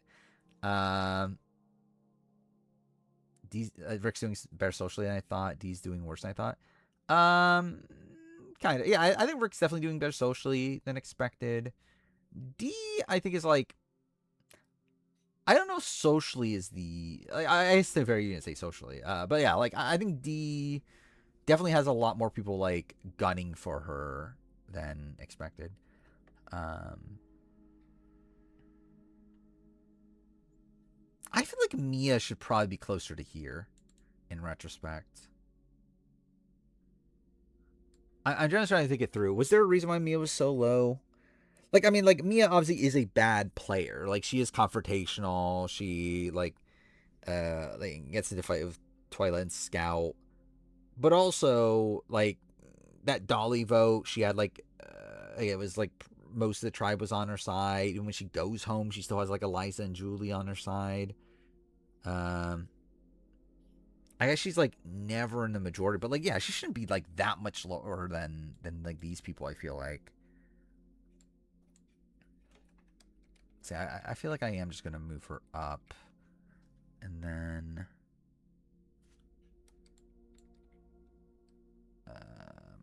actually, I guess I could just delete her from here.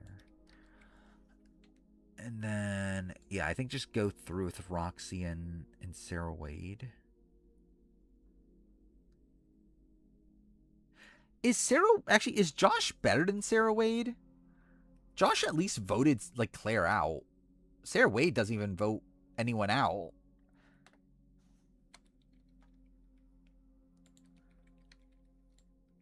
Like, I think in terms of... Yeah, generally Josh probably is higher. Like, he's probably above these people, in retrospect.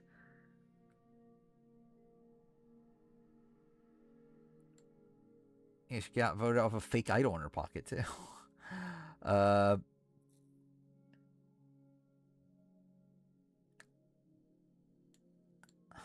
Let me think about this, actually. I actually feel like maybe this tier is just a incorrect one to even have.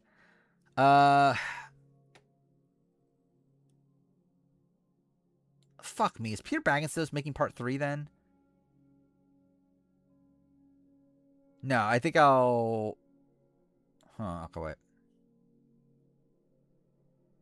Well, no, he might make part 3 because of Sarah. All right, let me see. Roxy... Like, I think JD is better than Roxy. Like, JD at least votes 2 people out. Roxy only votes 1. Dave, I think, is probably, like, more debatable. Dave survives 2 tribals, but he only votes 1 person out.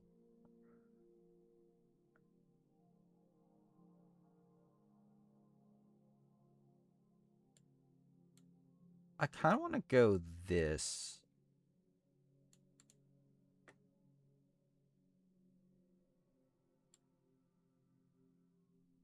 Yeah. I think this kind of feels like a good enough middle ground for Roxy. Sarah Wade, though.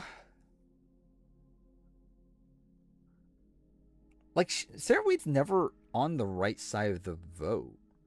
I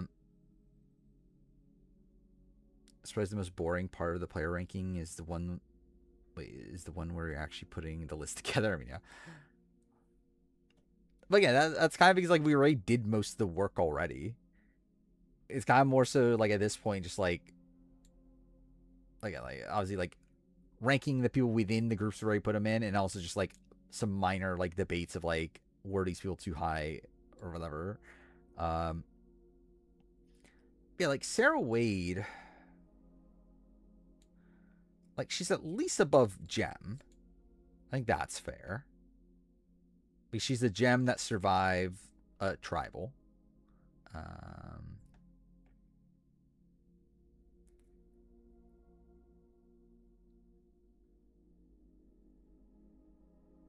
generally, like, I think she might be here. Like, maybe, I think she probably just was too high.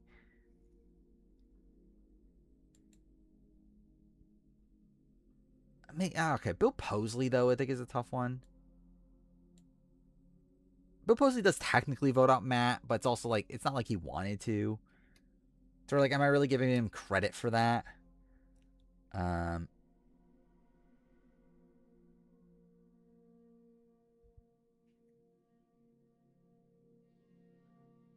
That's a...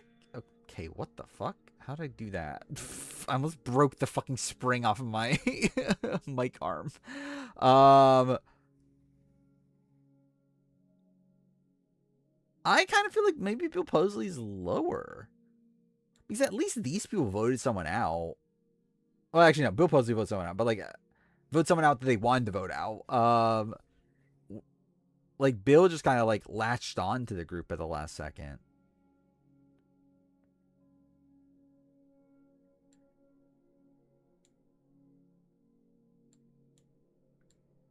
I'm kind of thinking, like, Bill moves down to here. And then, like, Sarah is with Bill. Above or below? I would actually say above. Just because, like, still, she's, like, taking on, like, kind of a screwy nature, but... Yeah. So, fuck me. Peter Bagenstos makes part 3.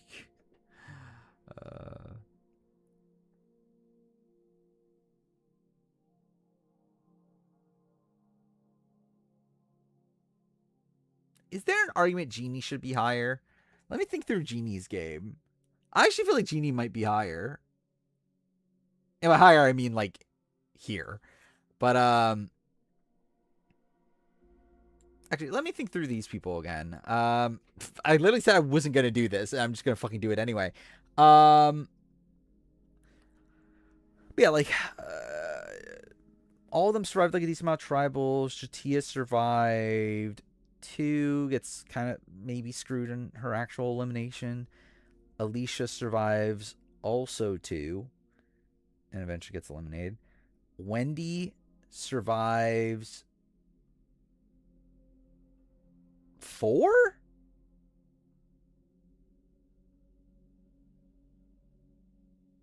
Huh.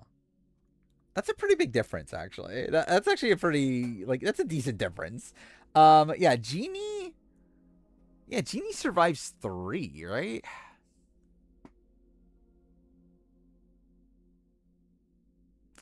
Yeah, I think I have to move Genie and Wendy up. I think I'm gonna keep Alicia and Jatia here.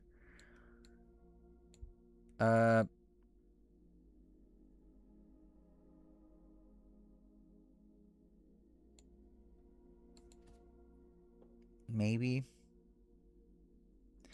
Or at least I think there should be a gap between Wendy, Genie, Wendy, and Alicia Jatia, but it should be this big. I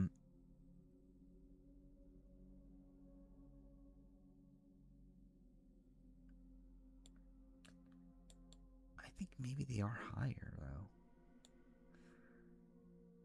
Because they still survived 2 tribals. They at least, like, voted. Both of them, like, were technically in the majority in the votes they were a part of. Like, obviously they didn't have that, like, that much influence in those votes, but, like, they were still technically voting people out. Wendy surviving over 50 winner Aubrey. Yeah. Yeah, I don't think that's like that's obviously a criticism, but it's not like a major. Like, it's not like something to like knock her down that much. The fact that Genie like could have had an idol and didn't take it. Genie's voting incorrectly. I mean, she did once, right? Was she like she voted out Sarah? She voted out JD. Like, she only doesn't vote out Brad. It's not like that much. I think maybe I do go back to having Wendy higher, just due to the fact that she survived 4 tribals and I believe was in the majority for all of them. No, not Reem. Either way.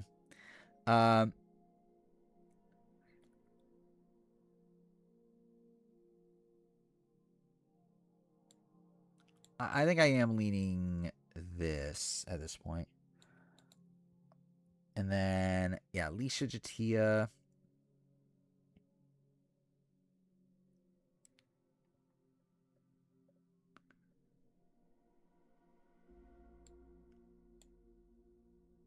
JD survived 2 tribals. Maybe like here? Like they survived 2, get voted at their 3rd, which is also the case for this.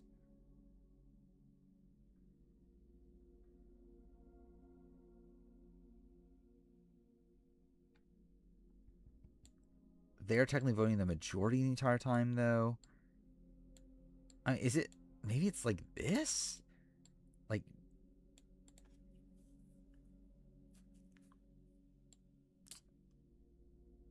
Or should Josh move down? I don't know. Wait, what was the argument of Josh above JD? Josh...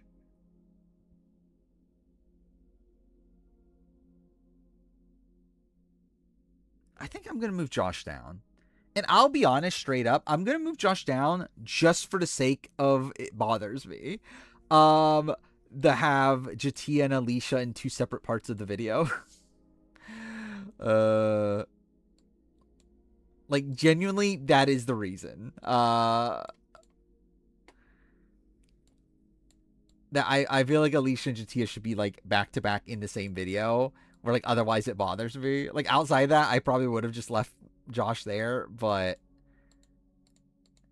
I think I can argue it though. I like Jatia and Alicia survived 2 tribals in the same way that JD did, voted in majority. Josh survived 2 tribals, but 1 needed an idol, and I guess it's okay. I guess the swap screwy nature of it though.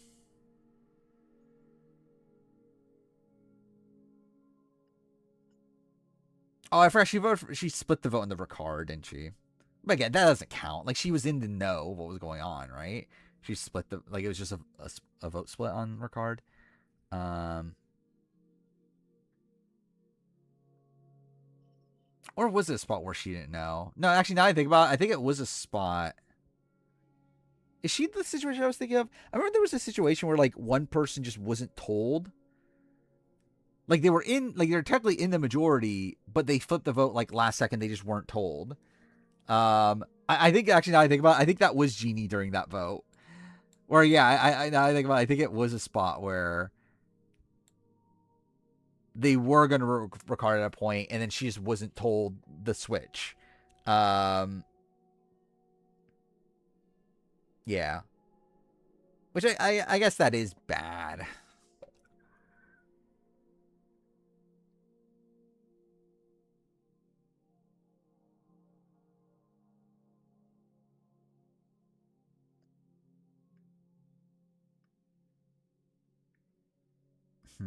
Still debating though between, like, I still think like I think maybe that's the thing of, like, JD is better than her.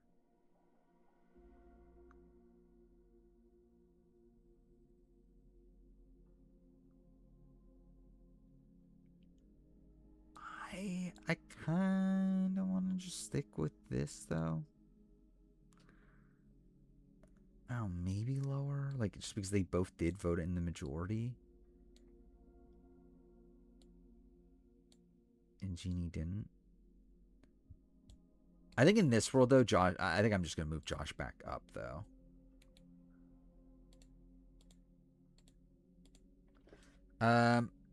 Actually, wait. I don't remember. Did I have Josh above JD? Josh versus JD. I have Josh. No, actually, no, I think I keep it like this.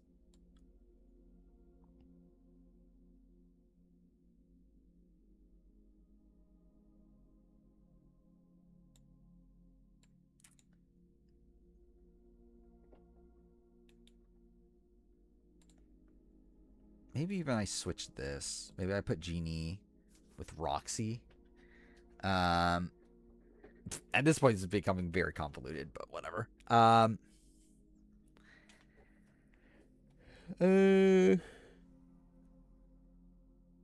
Jeannie survives 3 tribals. Only is in the know for 1 of them.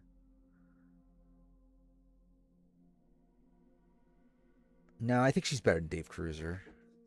Yeah, I think she's better than Dave Cruiser.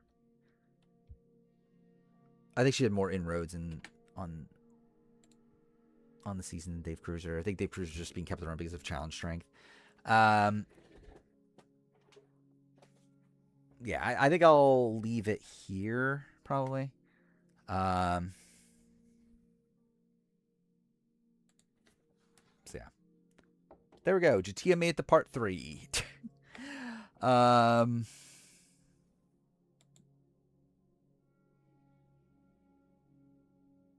Why is it off by 1? Is it because Mia? Let me see something real quick. I just gotta double check to make sure I didn't delete anyone. So number should be 1290. Okay, we're good. Yeah, I didn't delete anyone. Okay. I don't know how much longer we're gonna go. I'm at least gonna do this next tier for sure, though. Even though this fucking tier's a mess. 11 people. Okay.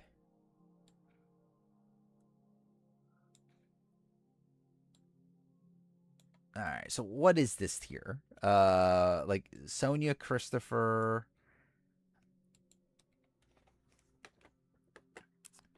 Yeah. Okay. So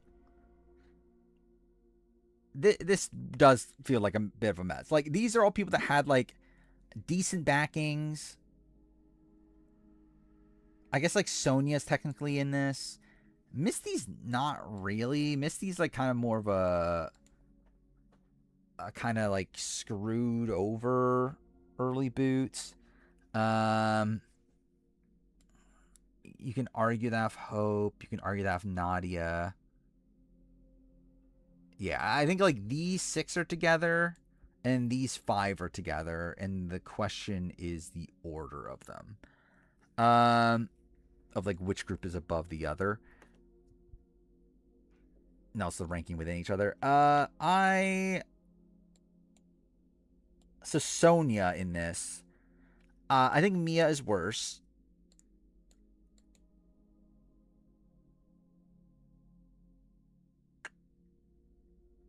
Sonia versus Brooke. I think Sonia probably is worse than Brooke.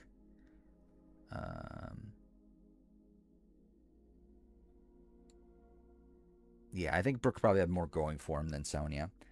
So probably go something like... Actually, is Stephanie Dill too high? Like, Stephanie Dill survives a tribal, unlike the other people in this tier.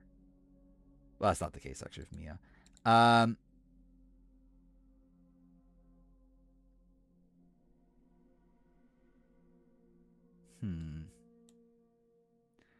I feel like Stephanie and Mia should be closer together. Like, maybe it's Stephanie, Mia here. Then you got Brooke, Sonia, Dolly as a group. Then you have, like, these people, which is... It's like Misty is someone that kind of got a bad swap configuration. Have Claire too high. I mean, Claire is helped here from the fact that you could argue Matt losing his vote screwed her over. But yeah, there definitely is an argument that she's probably too, especially now that we moved like Sarah Wade lower and everything. She potentially is lower. Hansha giving free advertisements for her deli. What are we doing? Cool. Well, thank God. Thank God she talks highly about her deli.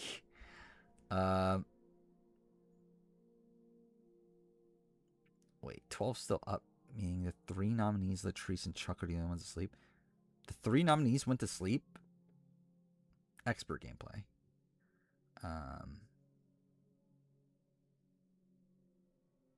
I think she makes herself expendable by volunteering to sit out of her challenge. Yeah, but I don't think that's that bad, though. Especially because it's not like it ever happened before that was the case. That's never really been like used as like a mark against you in like 44 seasons of the show until like this specific point. I don't feel like that in particular is that bad. Um,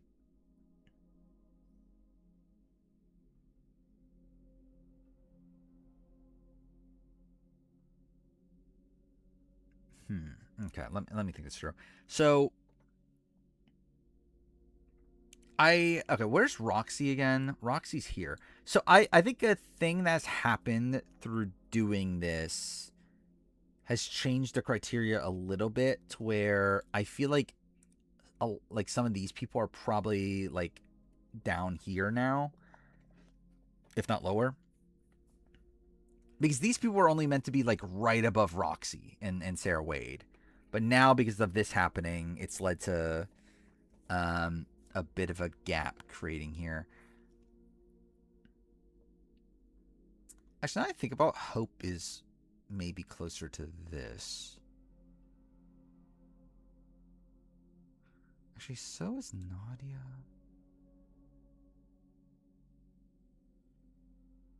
So you have like Asia and Mariah, who I think were just more blatantly in a minority. Then I think it's probably Misty. Like, I think my thought process right now is that it feels like it's like these two. Then I think Claire and Misty. I think probably then those two.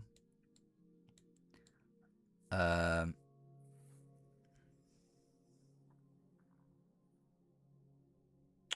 I'm debating, did Dave Cruz survive 2 tribals? Yeah. So I think I'll probably go something like this at this point. And they're closer to Roxy here.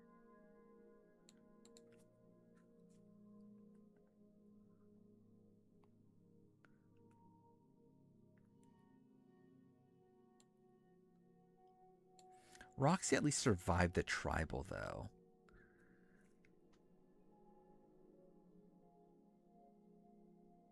Where she did vote correctly. Oh,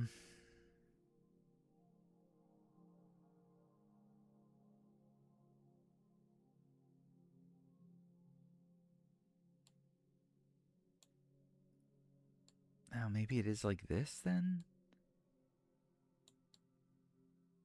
Fuck me, Peter Bagsos is back, part 3. Well, I say Rizzo is a LARPer Survivor player. I don't know. Is that what I would describe him? Like, what is the LARPer? Like, what are we saying he's LARPing as? Like, he's LARP. Like, is he LARPing as a good Survivor player, or is he like, what is the LARPer part of it? Like, are we saying he's LARPing in the sense that he's pretending like he's a good player? Or yeah, I don't know. Anyway. Misty, Claire.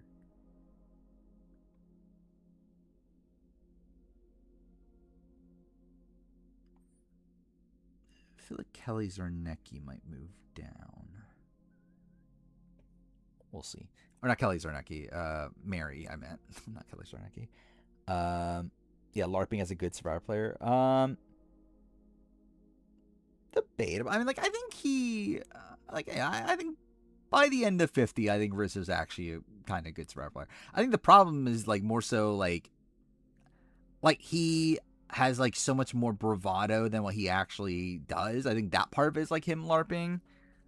But, like, he actually is, like, a competent player, but he's probably just, like, not as good as he thinks he is. But I don't know if that's LARPing. Because, like, LARPing would be, like, you know you're bad, but you're pretending you're good. Where, like, Rizzo actually thinks he's good. So, like, I don't know if that's actually LARPing. Because I like, at least from what I know about LARPing, like, I assume the LARP part of it has to be, like, intentional. That's like, you have to know that you're pretending. I don't know.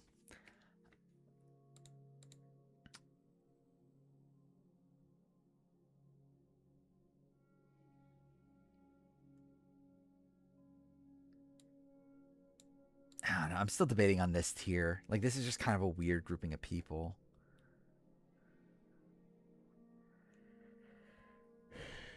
Like, all of them had, like, theoretical allies.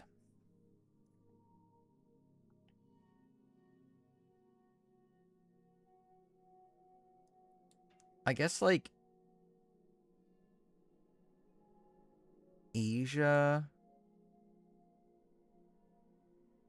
Maybe Asia is lower. Maybe Asia's, like, closer to these people.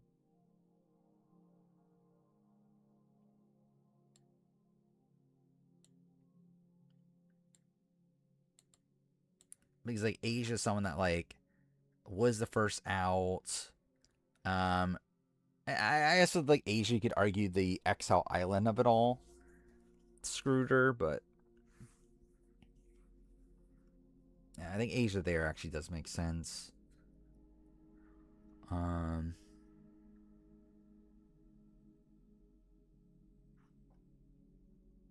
I think the rest I am gonna go here, just because I think you could argue they were like more screwed, directly screwed, out of being like boots in because like Mariah, I think is someone that like in comparison to Roxy was meant to survive her first tribal anyway. I guess like actually maybe it should be below Roxy.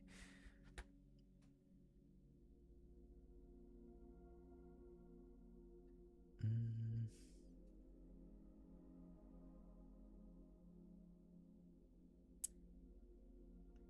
I think I'll go with this.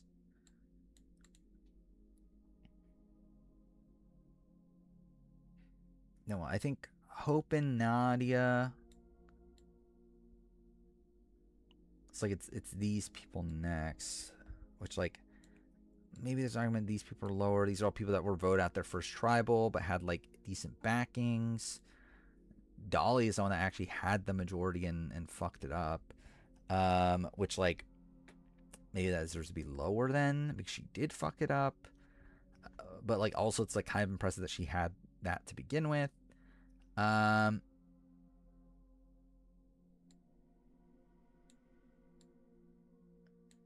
hmm. I am kind of feeling maybe they should be here. Like maybe this tier was correct, just that this tier should be lower. Um, by the way, Sonia Christopher making part 3 is kind of insane. Um,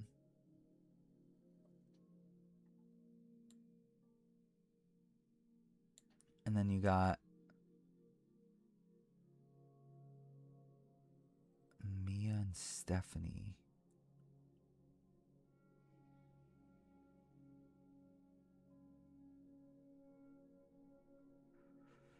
Am I moving Mia above Brooke and Dolly now? I think based on game, you can argue because she survived over, like she survived a tribal, like did have allies. I think again the issue is that she's so combative. But I guess like in the world where like I guess we have like Jatia and Alicia this high, it's like and like Dolly fucked it up for herself more than like than Mia did. I guess this isn't the most egregious thing. Um, and Hope and Nadia are the next ones to assess. Nadia.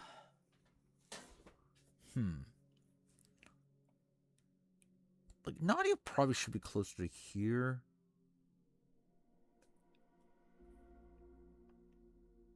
Like she was screwed.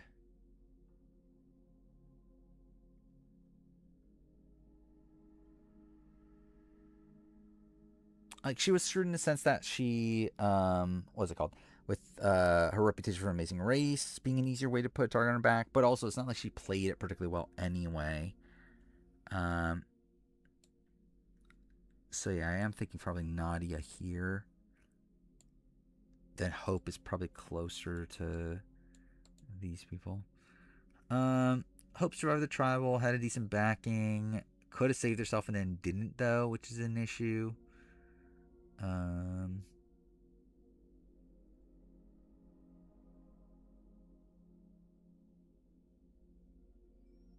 Yeah, it's like I think she's probably just here. I think she's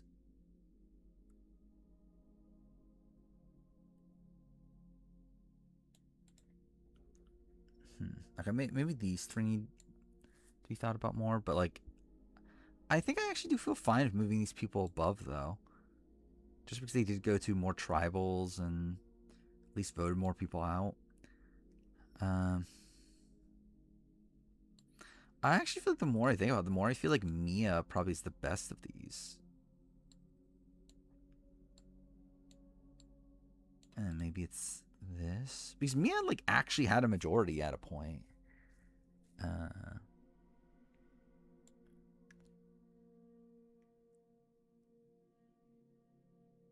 it's like, it was Dolly that fucked it up more than Mia the first time around, at least.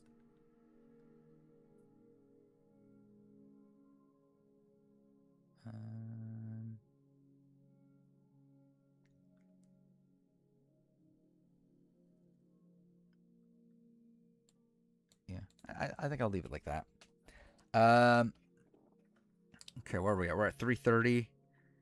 How far do I want to go tonight? I think we'll at least do this next one. I think I need to start making room again.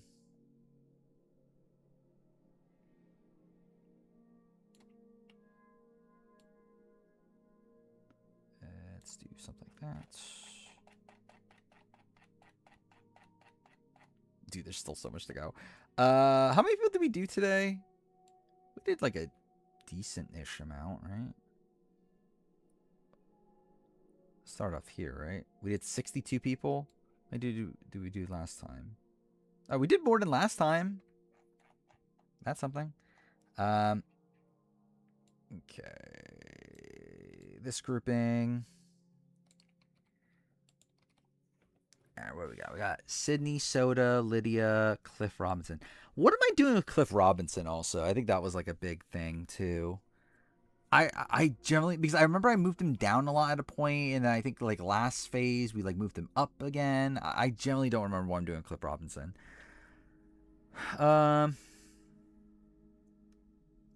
Like he was taken out their swap, but it's not like his game is actually that good. He's gonna be voted on the pre-merge or pre-swap.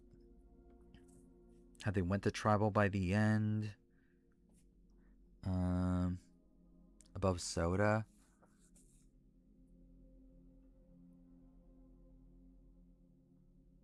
Maybe? I mean, Soda at least did eventually survive a tribal where she was vulnerable. Like,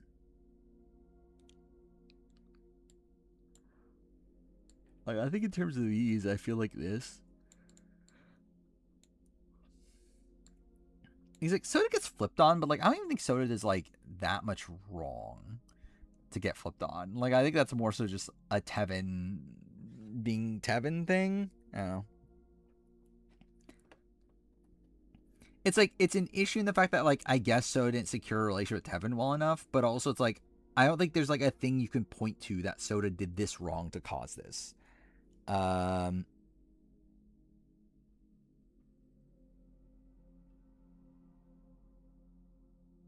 it's like, at least she wasn't going to be the first boot initially. Like, if they went to tribal in the first, like, 2 rounds of the game, like, she doesn't go home. Like, it doesn't flip on her until a bit later. Or, like, Lydia probably just does go home.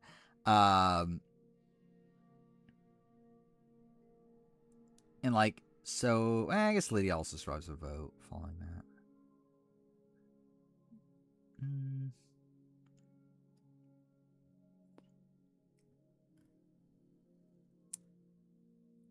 I mean, like, from what I understand, Cliff got a very favorable edit.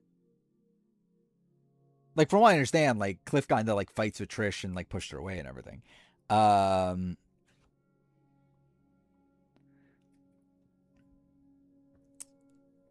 Is that played by Tony? I mean, yeah.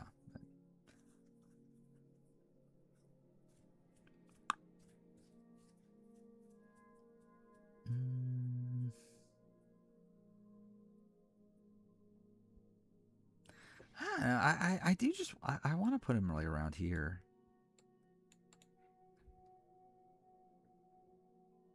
Like, I really just don't feel like Cliff Robinson's that good.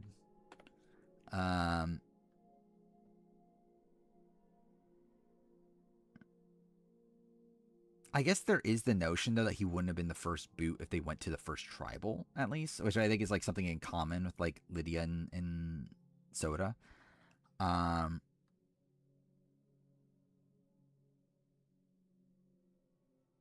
is that like the game doesn't really flip on them until like a bit later in the pre-merge. Um, and I think at that point you can argue, okay, like Tony's Tony, and like obviously like Tony's the one that put in the work to like flip over Sarah that like would have caused him to be at that point. Um, yeah, he had allies.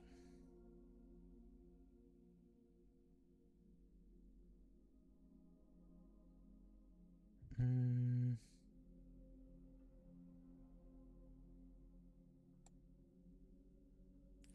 Yeah, maybe I'll go Soda last then. Yeah, I guess I will go Soda.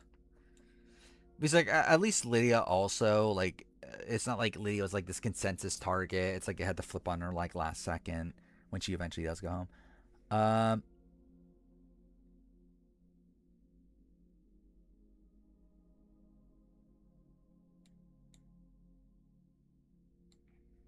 I guess I'll go this. I don't know. I'm kind of debating even here of Cliff between Lydia and Sydney.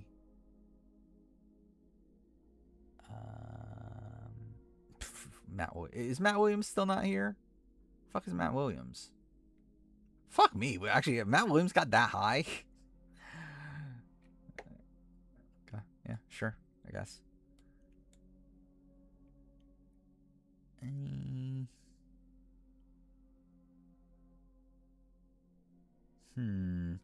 I'm actually thinking should Sydney be lower? Because like at least these all these people. Well, actually no, Clifton, but like Lydia and Soda at least survived the tribal. Like Sydney's like elimination's very unlucky, but it's not like Sydney had like that much runway. Like anyway, it's like Matt might be too high. We'll talk about it when we get to it. Where do we put him? I think this is a fair tier, but maybe it's a spot where like this tier should be lower.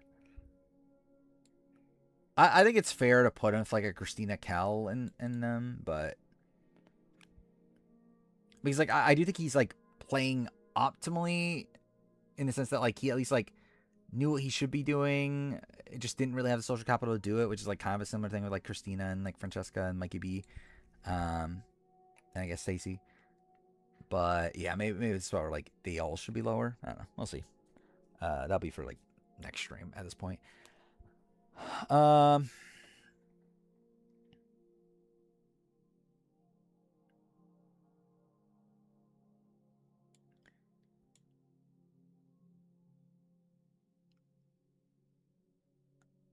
Yeah, I'm just like really thinking this through. Okay, so should they be lower?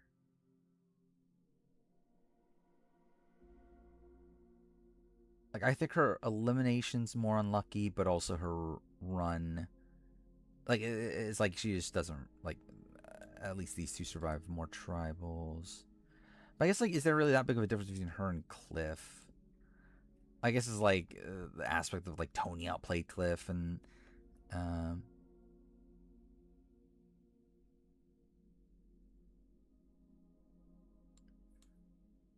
Is there a world where it's like this?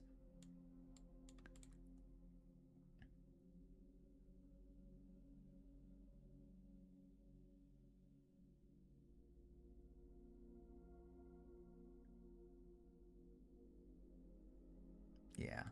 I think I settle on this. Like with Sydney, it's like yeah, she was taking out in an unlucky situation, but like there was still at least like some people that didn't want her to go by the time she left. She also is like kind of in a similar spot where like she's not necessarily like the first boot they go to tribal, but it's like by later in the pre-merge she would have been. I guess like a factor is that Sydney was like throwing the challenge, and like that's an issue. Well,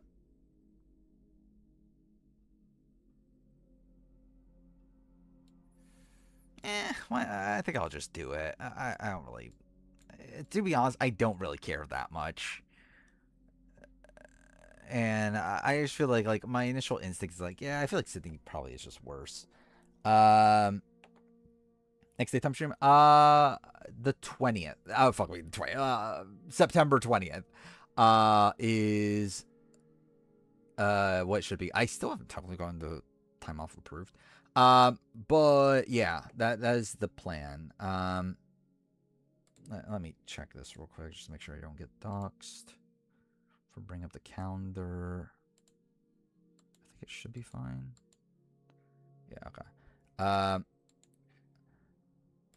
Oh wait, fuck, chat's gonna block it. I guess I have to take chat off. But yeah, so I have other stuff going on the 19th. I had to take the 19th off of work. To where the plan right now is that I'm just gonna take the 20th off also, and then just do the daytime stream on the 20th. That is the current plan. So yeah, likely September 20th is what I'm looking at. Fuck yeah, there. Are we done? I don't know. What's next? We can do another tier, I guess. This isn't like a big one. Okay, we got Kelly Zarnecki. Mary, Cece, and Mariah Gaynor. What a grouping. I think Mary might move down. Like Mary being someone that didn't survive any tribal. I do think her elimination's like a bit unlucky. But it's like I don't think she should be much higher than like a Nadia or a Dolly. Or like at least these other people did survive like a decent amount of tribals. In retrospect, though, should Kelly Zarnecki and Cece really be that much higher than like these people, like Alicia and Jatia? And like Wendy.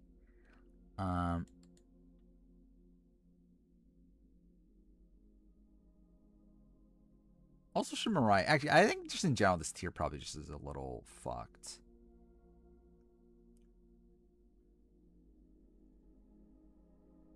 Huh.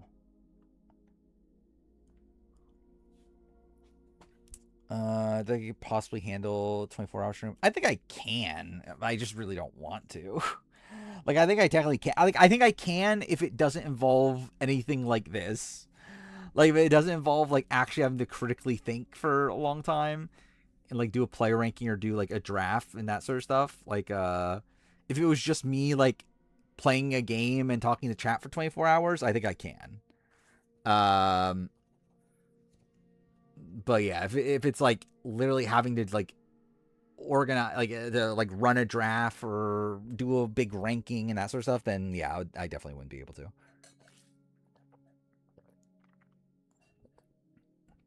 I wouldn't be opposed to it at some point. Probably won't be the upcoming one. I could, I don't know. We'll see. Sometime maybe like I don't think I'll do another daytime stream after this upcoming one until like early next year probably. But I don't know. We can see what's going on by then. I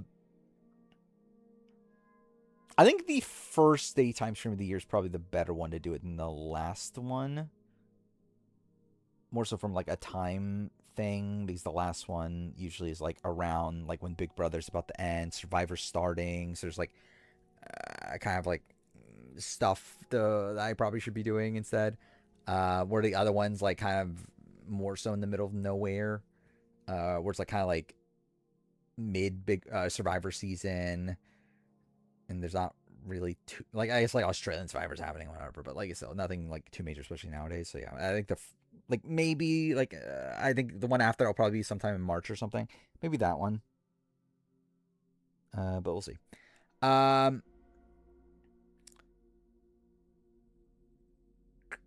what am I doing here? I think Mary probably should move down. Like, I think when it comes to, like, Mary versus Hope, it's like, I think Hope's probably better. Like, Hope at least survived the tribal, and Hope also, like, technically, like, even though she didn't take it, like, had an out when she was booted.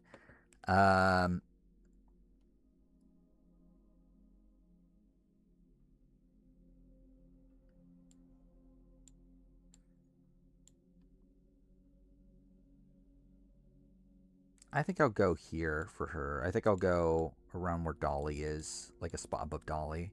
I think that makes sense to me. And then Kelly Zarnecki, Mariah Gaynor. Mariah Gaynor's a weird one. Like, she only survived, like, so she survives over Gem, is on the outs, and then gets voted out consensus. Like, it's like, I think Mariah's like one of these players that, like, on paper doesn't feel that bad. But, like, is she really that much better than, like, these sort of people? Because,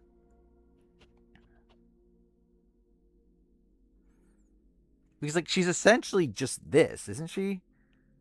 Like, she's essentially just like Mariah 42 or I guess she's not like actively bad enough to be like a Sarah Wade. Like, I think Sarah Wade does like more wrong.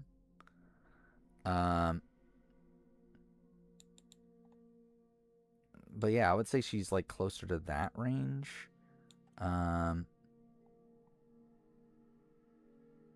She's not really ever like on the actual Innova vote. Do you ever eat during stream? No. Yeah, I generally don't think I've ever eaten during a stream.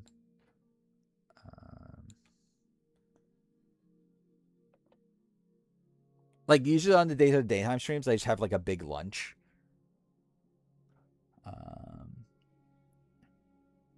Like, I have a big lunch. Like, it's either I have a big lunch that's meant to be like my like all my food for the day, or it's like I eat like it's like I think like last time I literally like had like a frozen pizza. I ate like 3/4 of it before stream, and I ate the like last fourth after stream. Like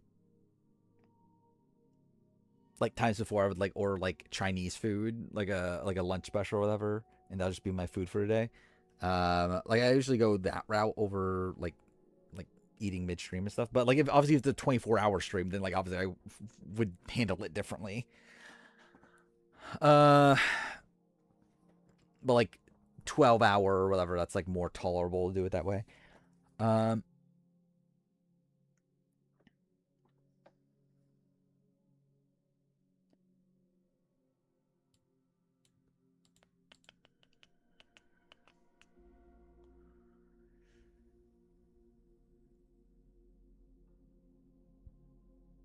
I guess you could argue. Where's Gem again? Gem's here.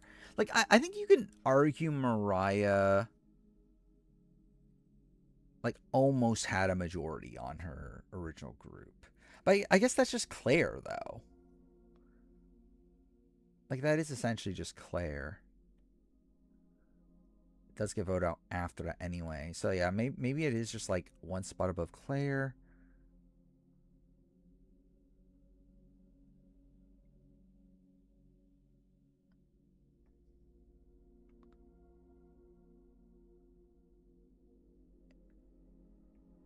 Yeah, I mean, she probably was the next to go. So yeah, I think I have the go around there. I was like thinking like because like Jeannie is there, but it's like at least Jeannie like again does survive like 3 tribals before she gets voted out of 4th. It's like, I mean, I guess though like Sydney is up there, which I guess that makes that a little weird. Like, Sydney is here, so that feels like a little inconsistent.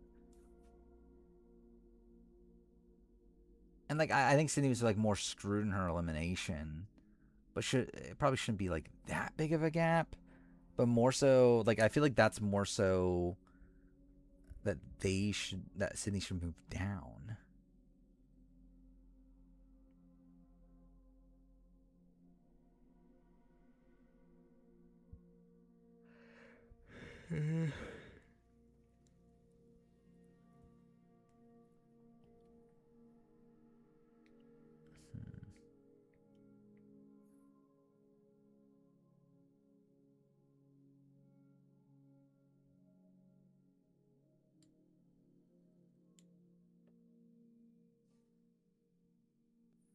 like I'm seriously like just contemplating of like what is the difference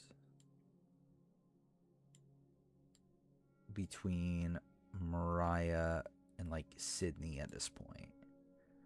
Um,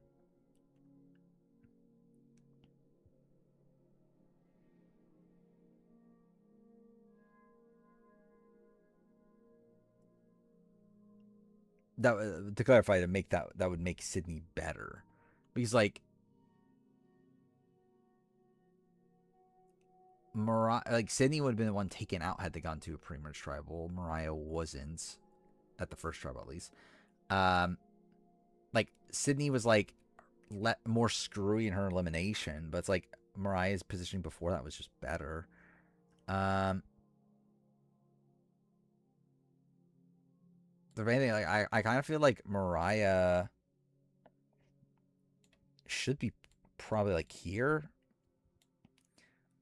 in terms of like I feel like she like Lydia I think at least had like a tribal where she was like on the right side of the vote and was like actively in the majority. Even then her elimination's not as bad as Mariah's.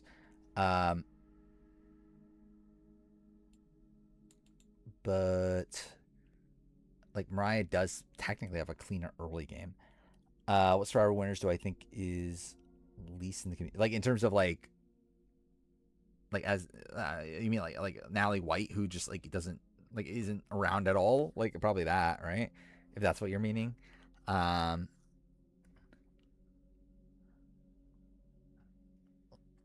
think it like is there any other winner that has like no like social media imprint at all? Like I think it's just Natalie White. I think every other winner, there's like you can technically find them. Like obviously how active they are is like a bit like spotty, but like they're not like unfindable outside of like Natalie White. Like you can find Bob on like Bob posts on like Facebook or whatever, and like he does like that one event. Was it he like runs a Survivor game in Maine? I forgot what it's called now. But he's around. He goes to charity events and everything too. So,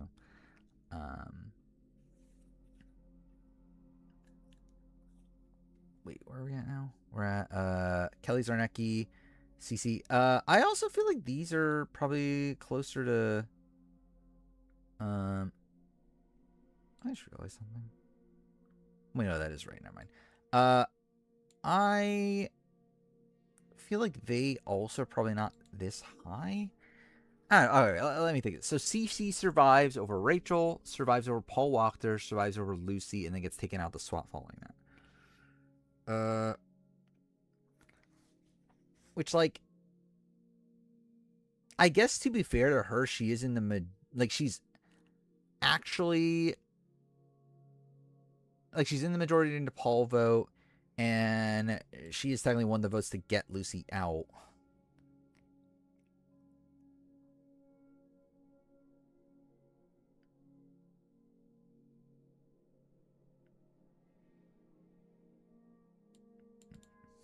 Okay, like part of me is wanting to I think this is the last tier we'll actually go through tonight. It's already almost 4, but I think we'll like talk some things through here. All right, so I think CC goes here. I think it's probably just a slightly better version of Wendy. Actually, maybe I will go Wendy because I think Wendy was actually able to play the swap well. Either way, I think like they're probably next to each other. I think that feels fine. Kelly Zarnecki survives over Paloma, but again was on the bottom. Gets swapped, survives over Jackie. Then does she survive over GC? Is that who's next? And then she goes after that?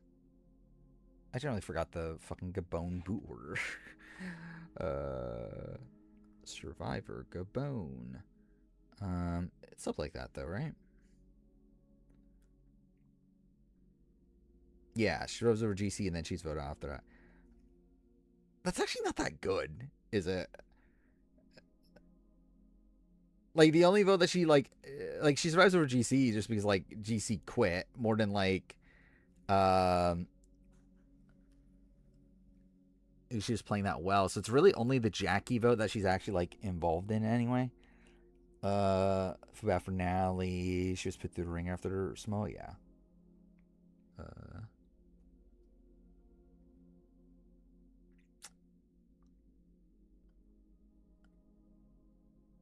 Yeah, I think I just over assessed her. Like I think maybe like more closer to Jeannie. Um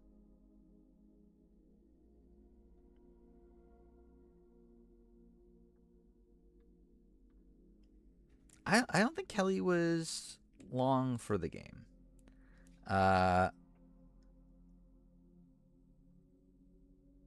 Even by the time she like leaves, like I think like Kenny and Krista weren't willing to fight for her.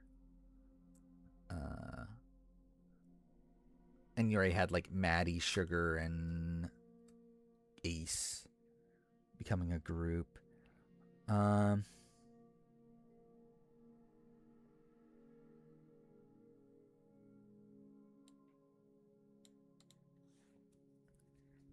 Nucky. Let's see. I think Jeannie's actually better. But maybe I go there. Kelly Zarnecki versus Dave Cruiser. Generally, Dave Cruiser might also be better. Like Dave Cruiser at least like survives 2 tribals in his initial tribe configuration. Kelly doesn't even do that. Legacy for Kelly does go through 3 tribals by the end.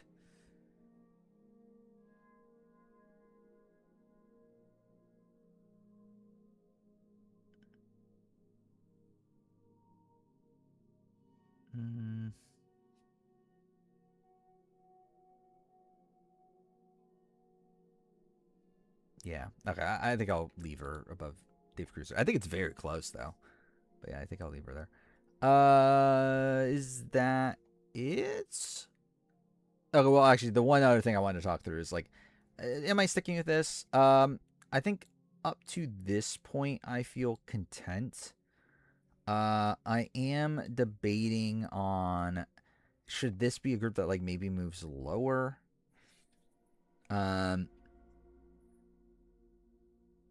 Like Sydney's definitely one that's like kind of spotty for me. I'm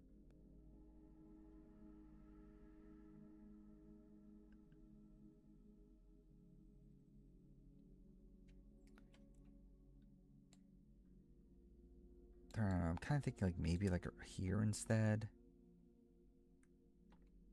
Just because like she like didn't survive a tribal, wasn't even meant to really survive a tribal for most of that season. She just got unlucky in her elimination. Yeah,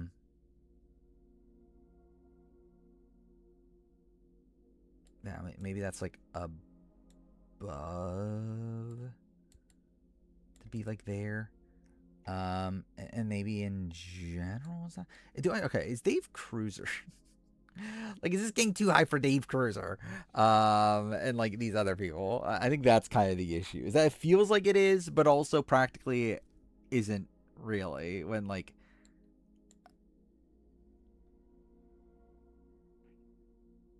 I had Soda as a worse player than Genie, didn't I? Oh wait, did I not have Soda? Oh, I had Soda on this list, didn't I? Worst players to make the merge, right? Yeah. But I guess that's not really the same thing.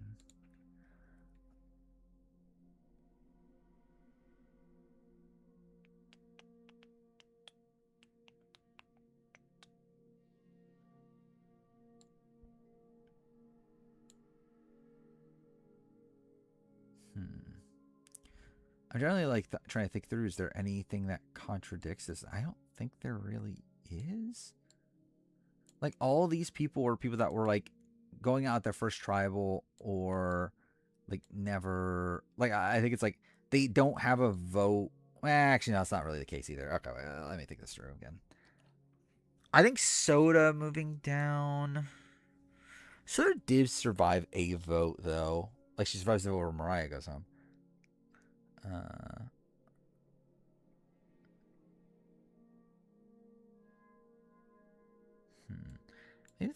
Maybe I do this then. Mariah and Soda back to back. Then do Cliff.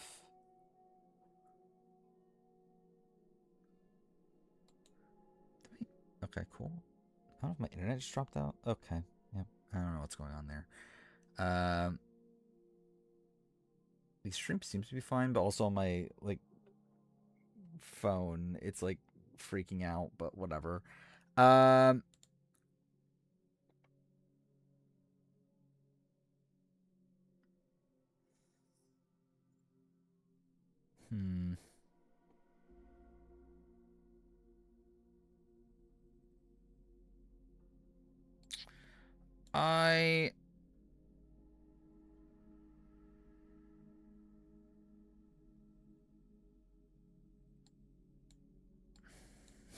don't know what I'm doing. Generally, I don't know what I'm doing. Part of me wants to go lower, but part of me doesn't also. Like, I kind of, like, with these people, it's like, I kind of respect the fact that they did survive so many tribals. Where these people didn't. I mean, like, I guess, like, Lydia survived one tribal naturally. Cliff didn't survive any. Soda survived one. Mariah survived one. Though Mariah and Soda...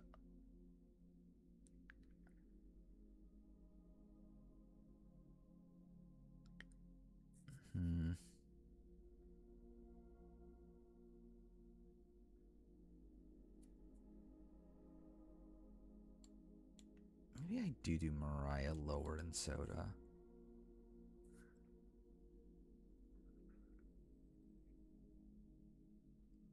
And then maybe it's like Mariah then Soda.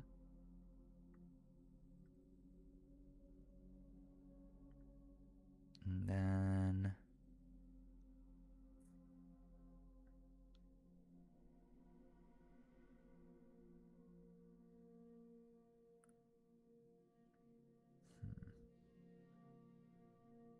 maybe I do just do it.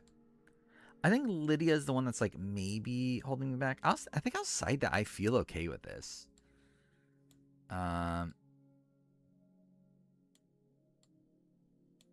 Dude, okay, cool. Like Lydia, I think is the last one I'm like kind of debating. Like Lydia has a rough start. I do think like she then like is in the majority, and then like her boot round's not even that bad.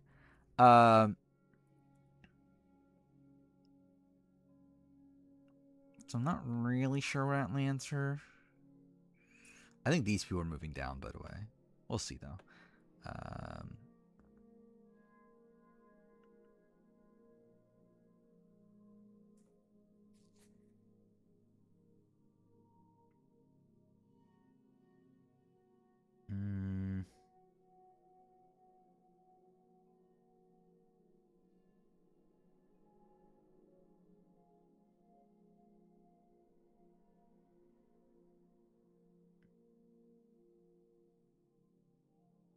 Like, she wasn't meant to survive the first tribal.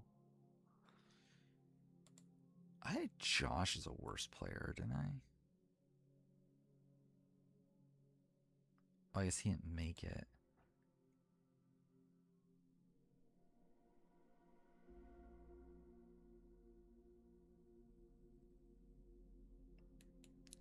Maybe I do put her with Josh? He's like, she survives one tribal unfettered. Josh also only survives one tribal unfettered. I think her boot's less egregious than Josh. So yeah, I think pairing her with Josh feels better to me. Yeah, I think we'll leave it like this for now. Again, like it's fucking 4 a.m. We'll deal with the rest of this later. Yeah. I will be back on Sunday. Will that save? Fuck me, dude. I have to do a whole bunch of extra shit too, don't I? Tonight before I even go to sleep. That's gonna be fantastic. Anyway, I'll be back on Sunday. Again, normal streams from this point on. This is just kind of a special one just for Life Eats starting and whatnot. But yeah, again, we'll talk about Big Brother. We'll do a power ranking, and we'll also do this. I don't have a Discord. I just don't care enough to moderate it. It is more so like I just don't know much about Discord genuinely. To where yeah, I don't know how to run it. So yeah, I don't. But yeah, we'll continue on with the player ranking, and we'll also do power ranking for Big Brother. Generally, actually, streams from now on will probably just be similar to what this one was. Like this is probably just the format for it until we're done with the player ranking. So yeah. Either way, should do I bother rating? Is Corey still live? Corey actually is still live. That's pretty insane. I'm not sure.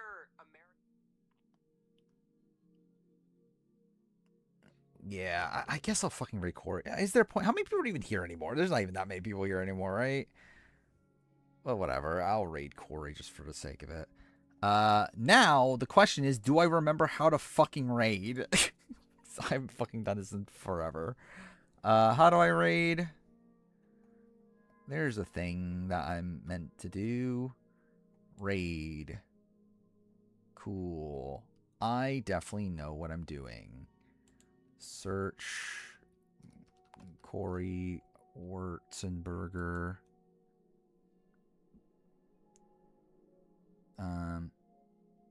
So there. Again, I'll be back on fucking whatever. I'll be back on Sunday. Again, you get the point. Yeah, see you guys next time, and yeah, get started right now.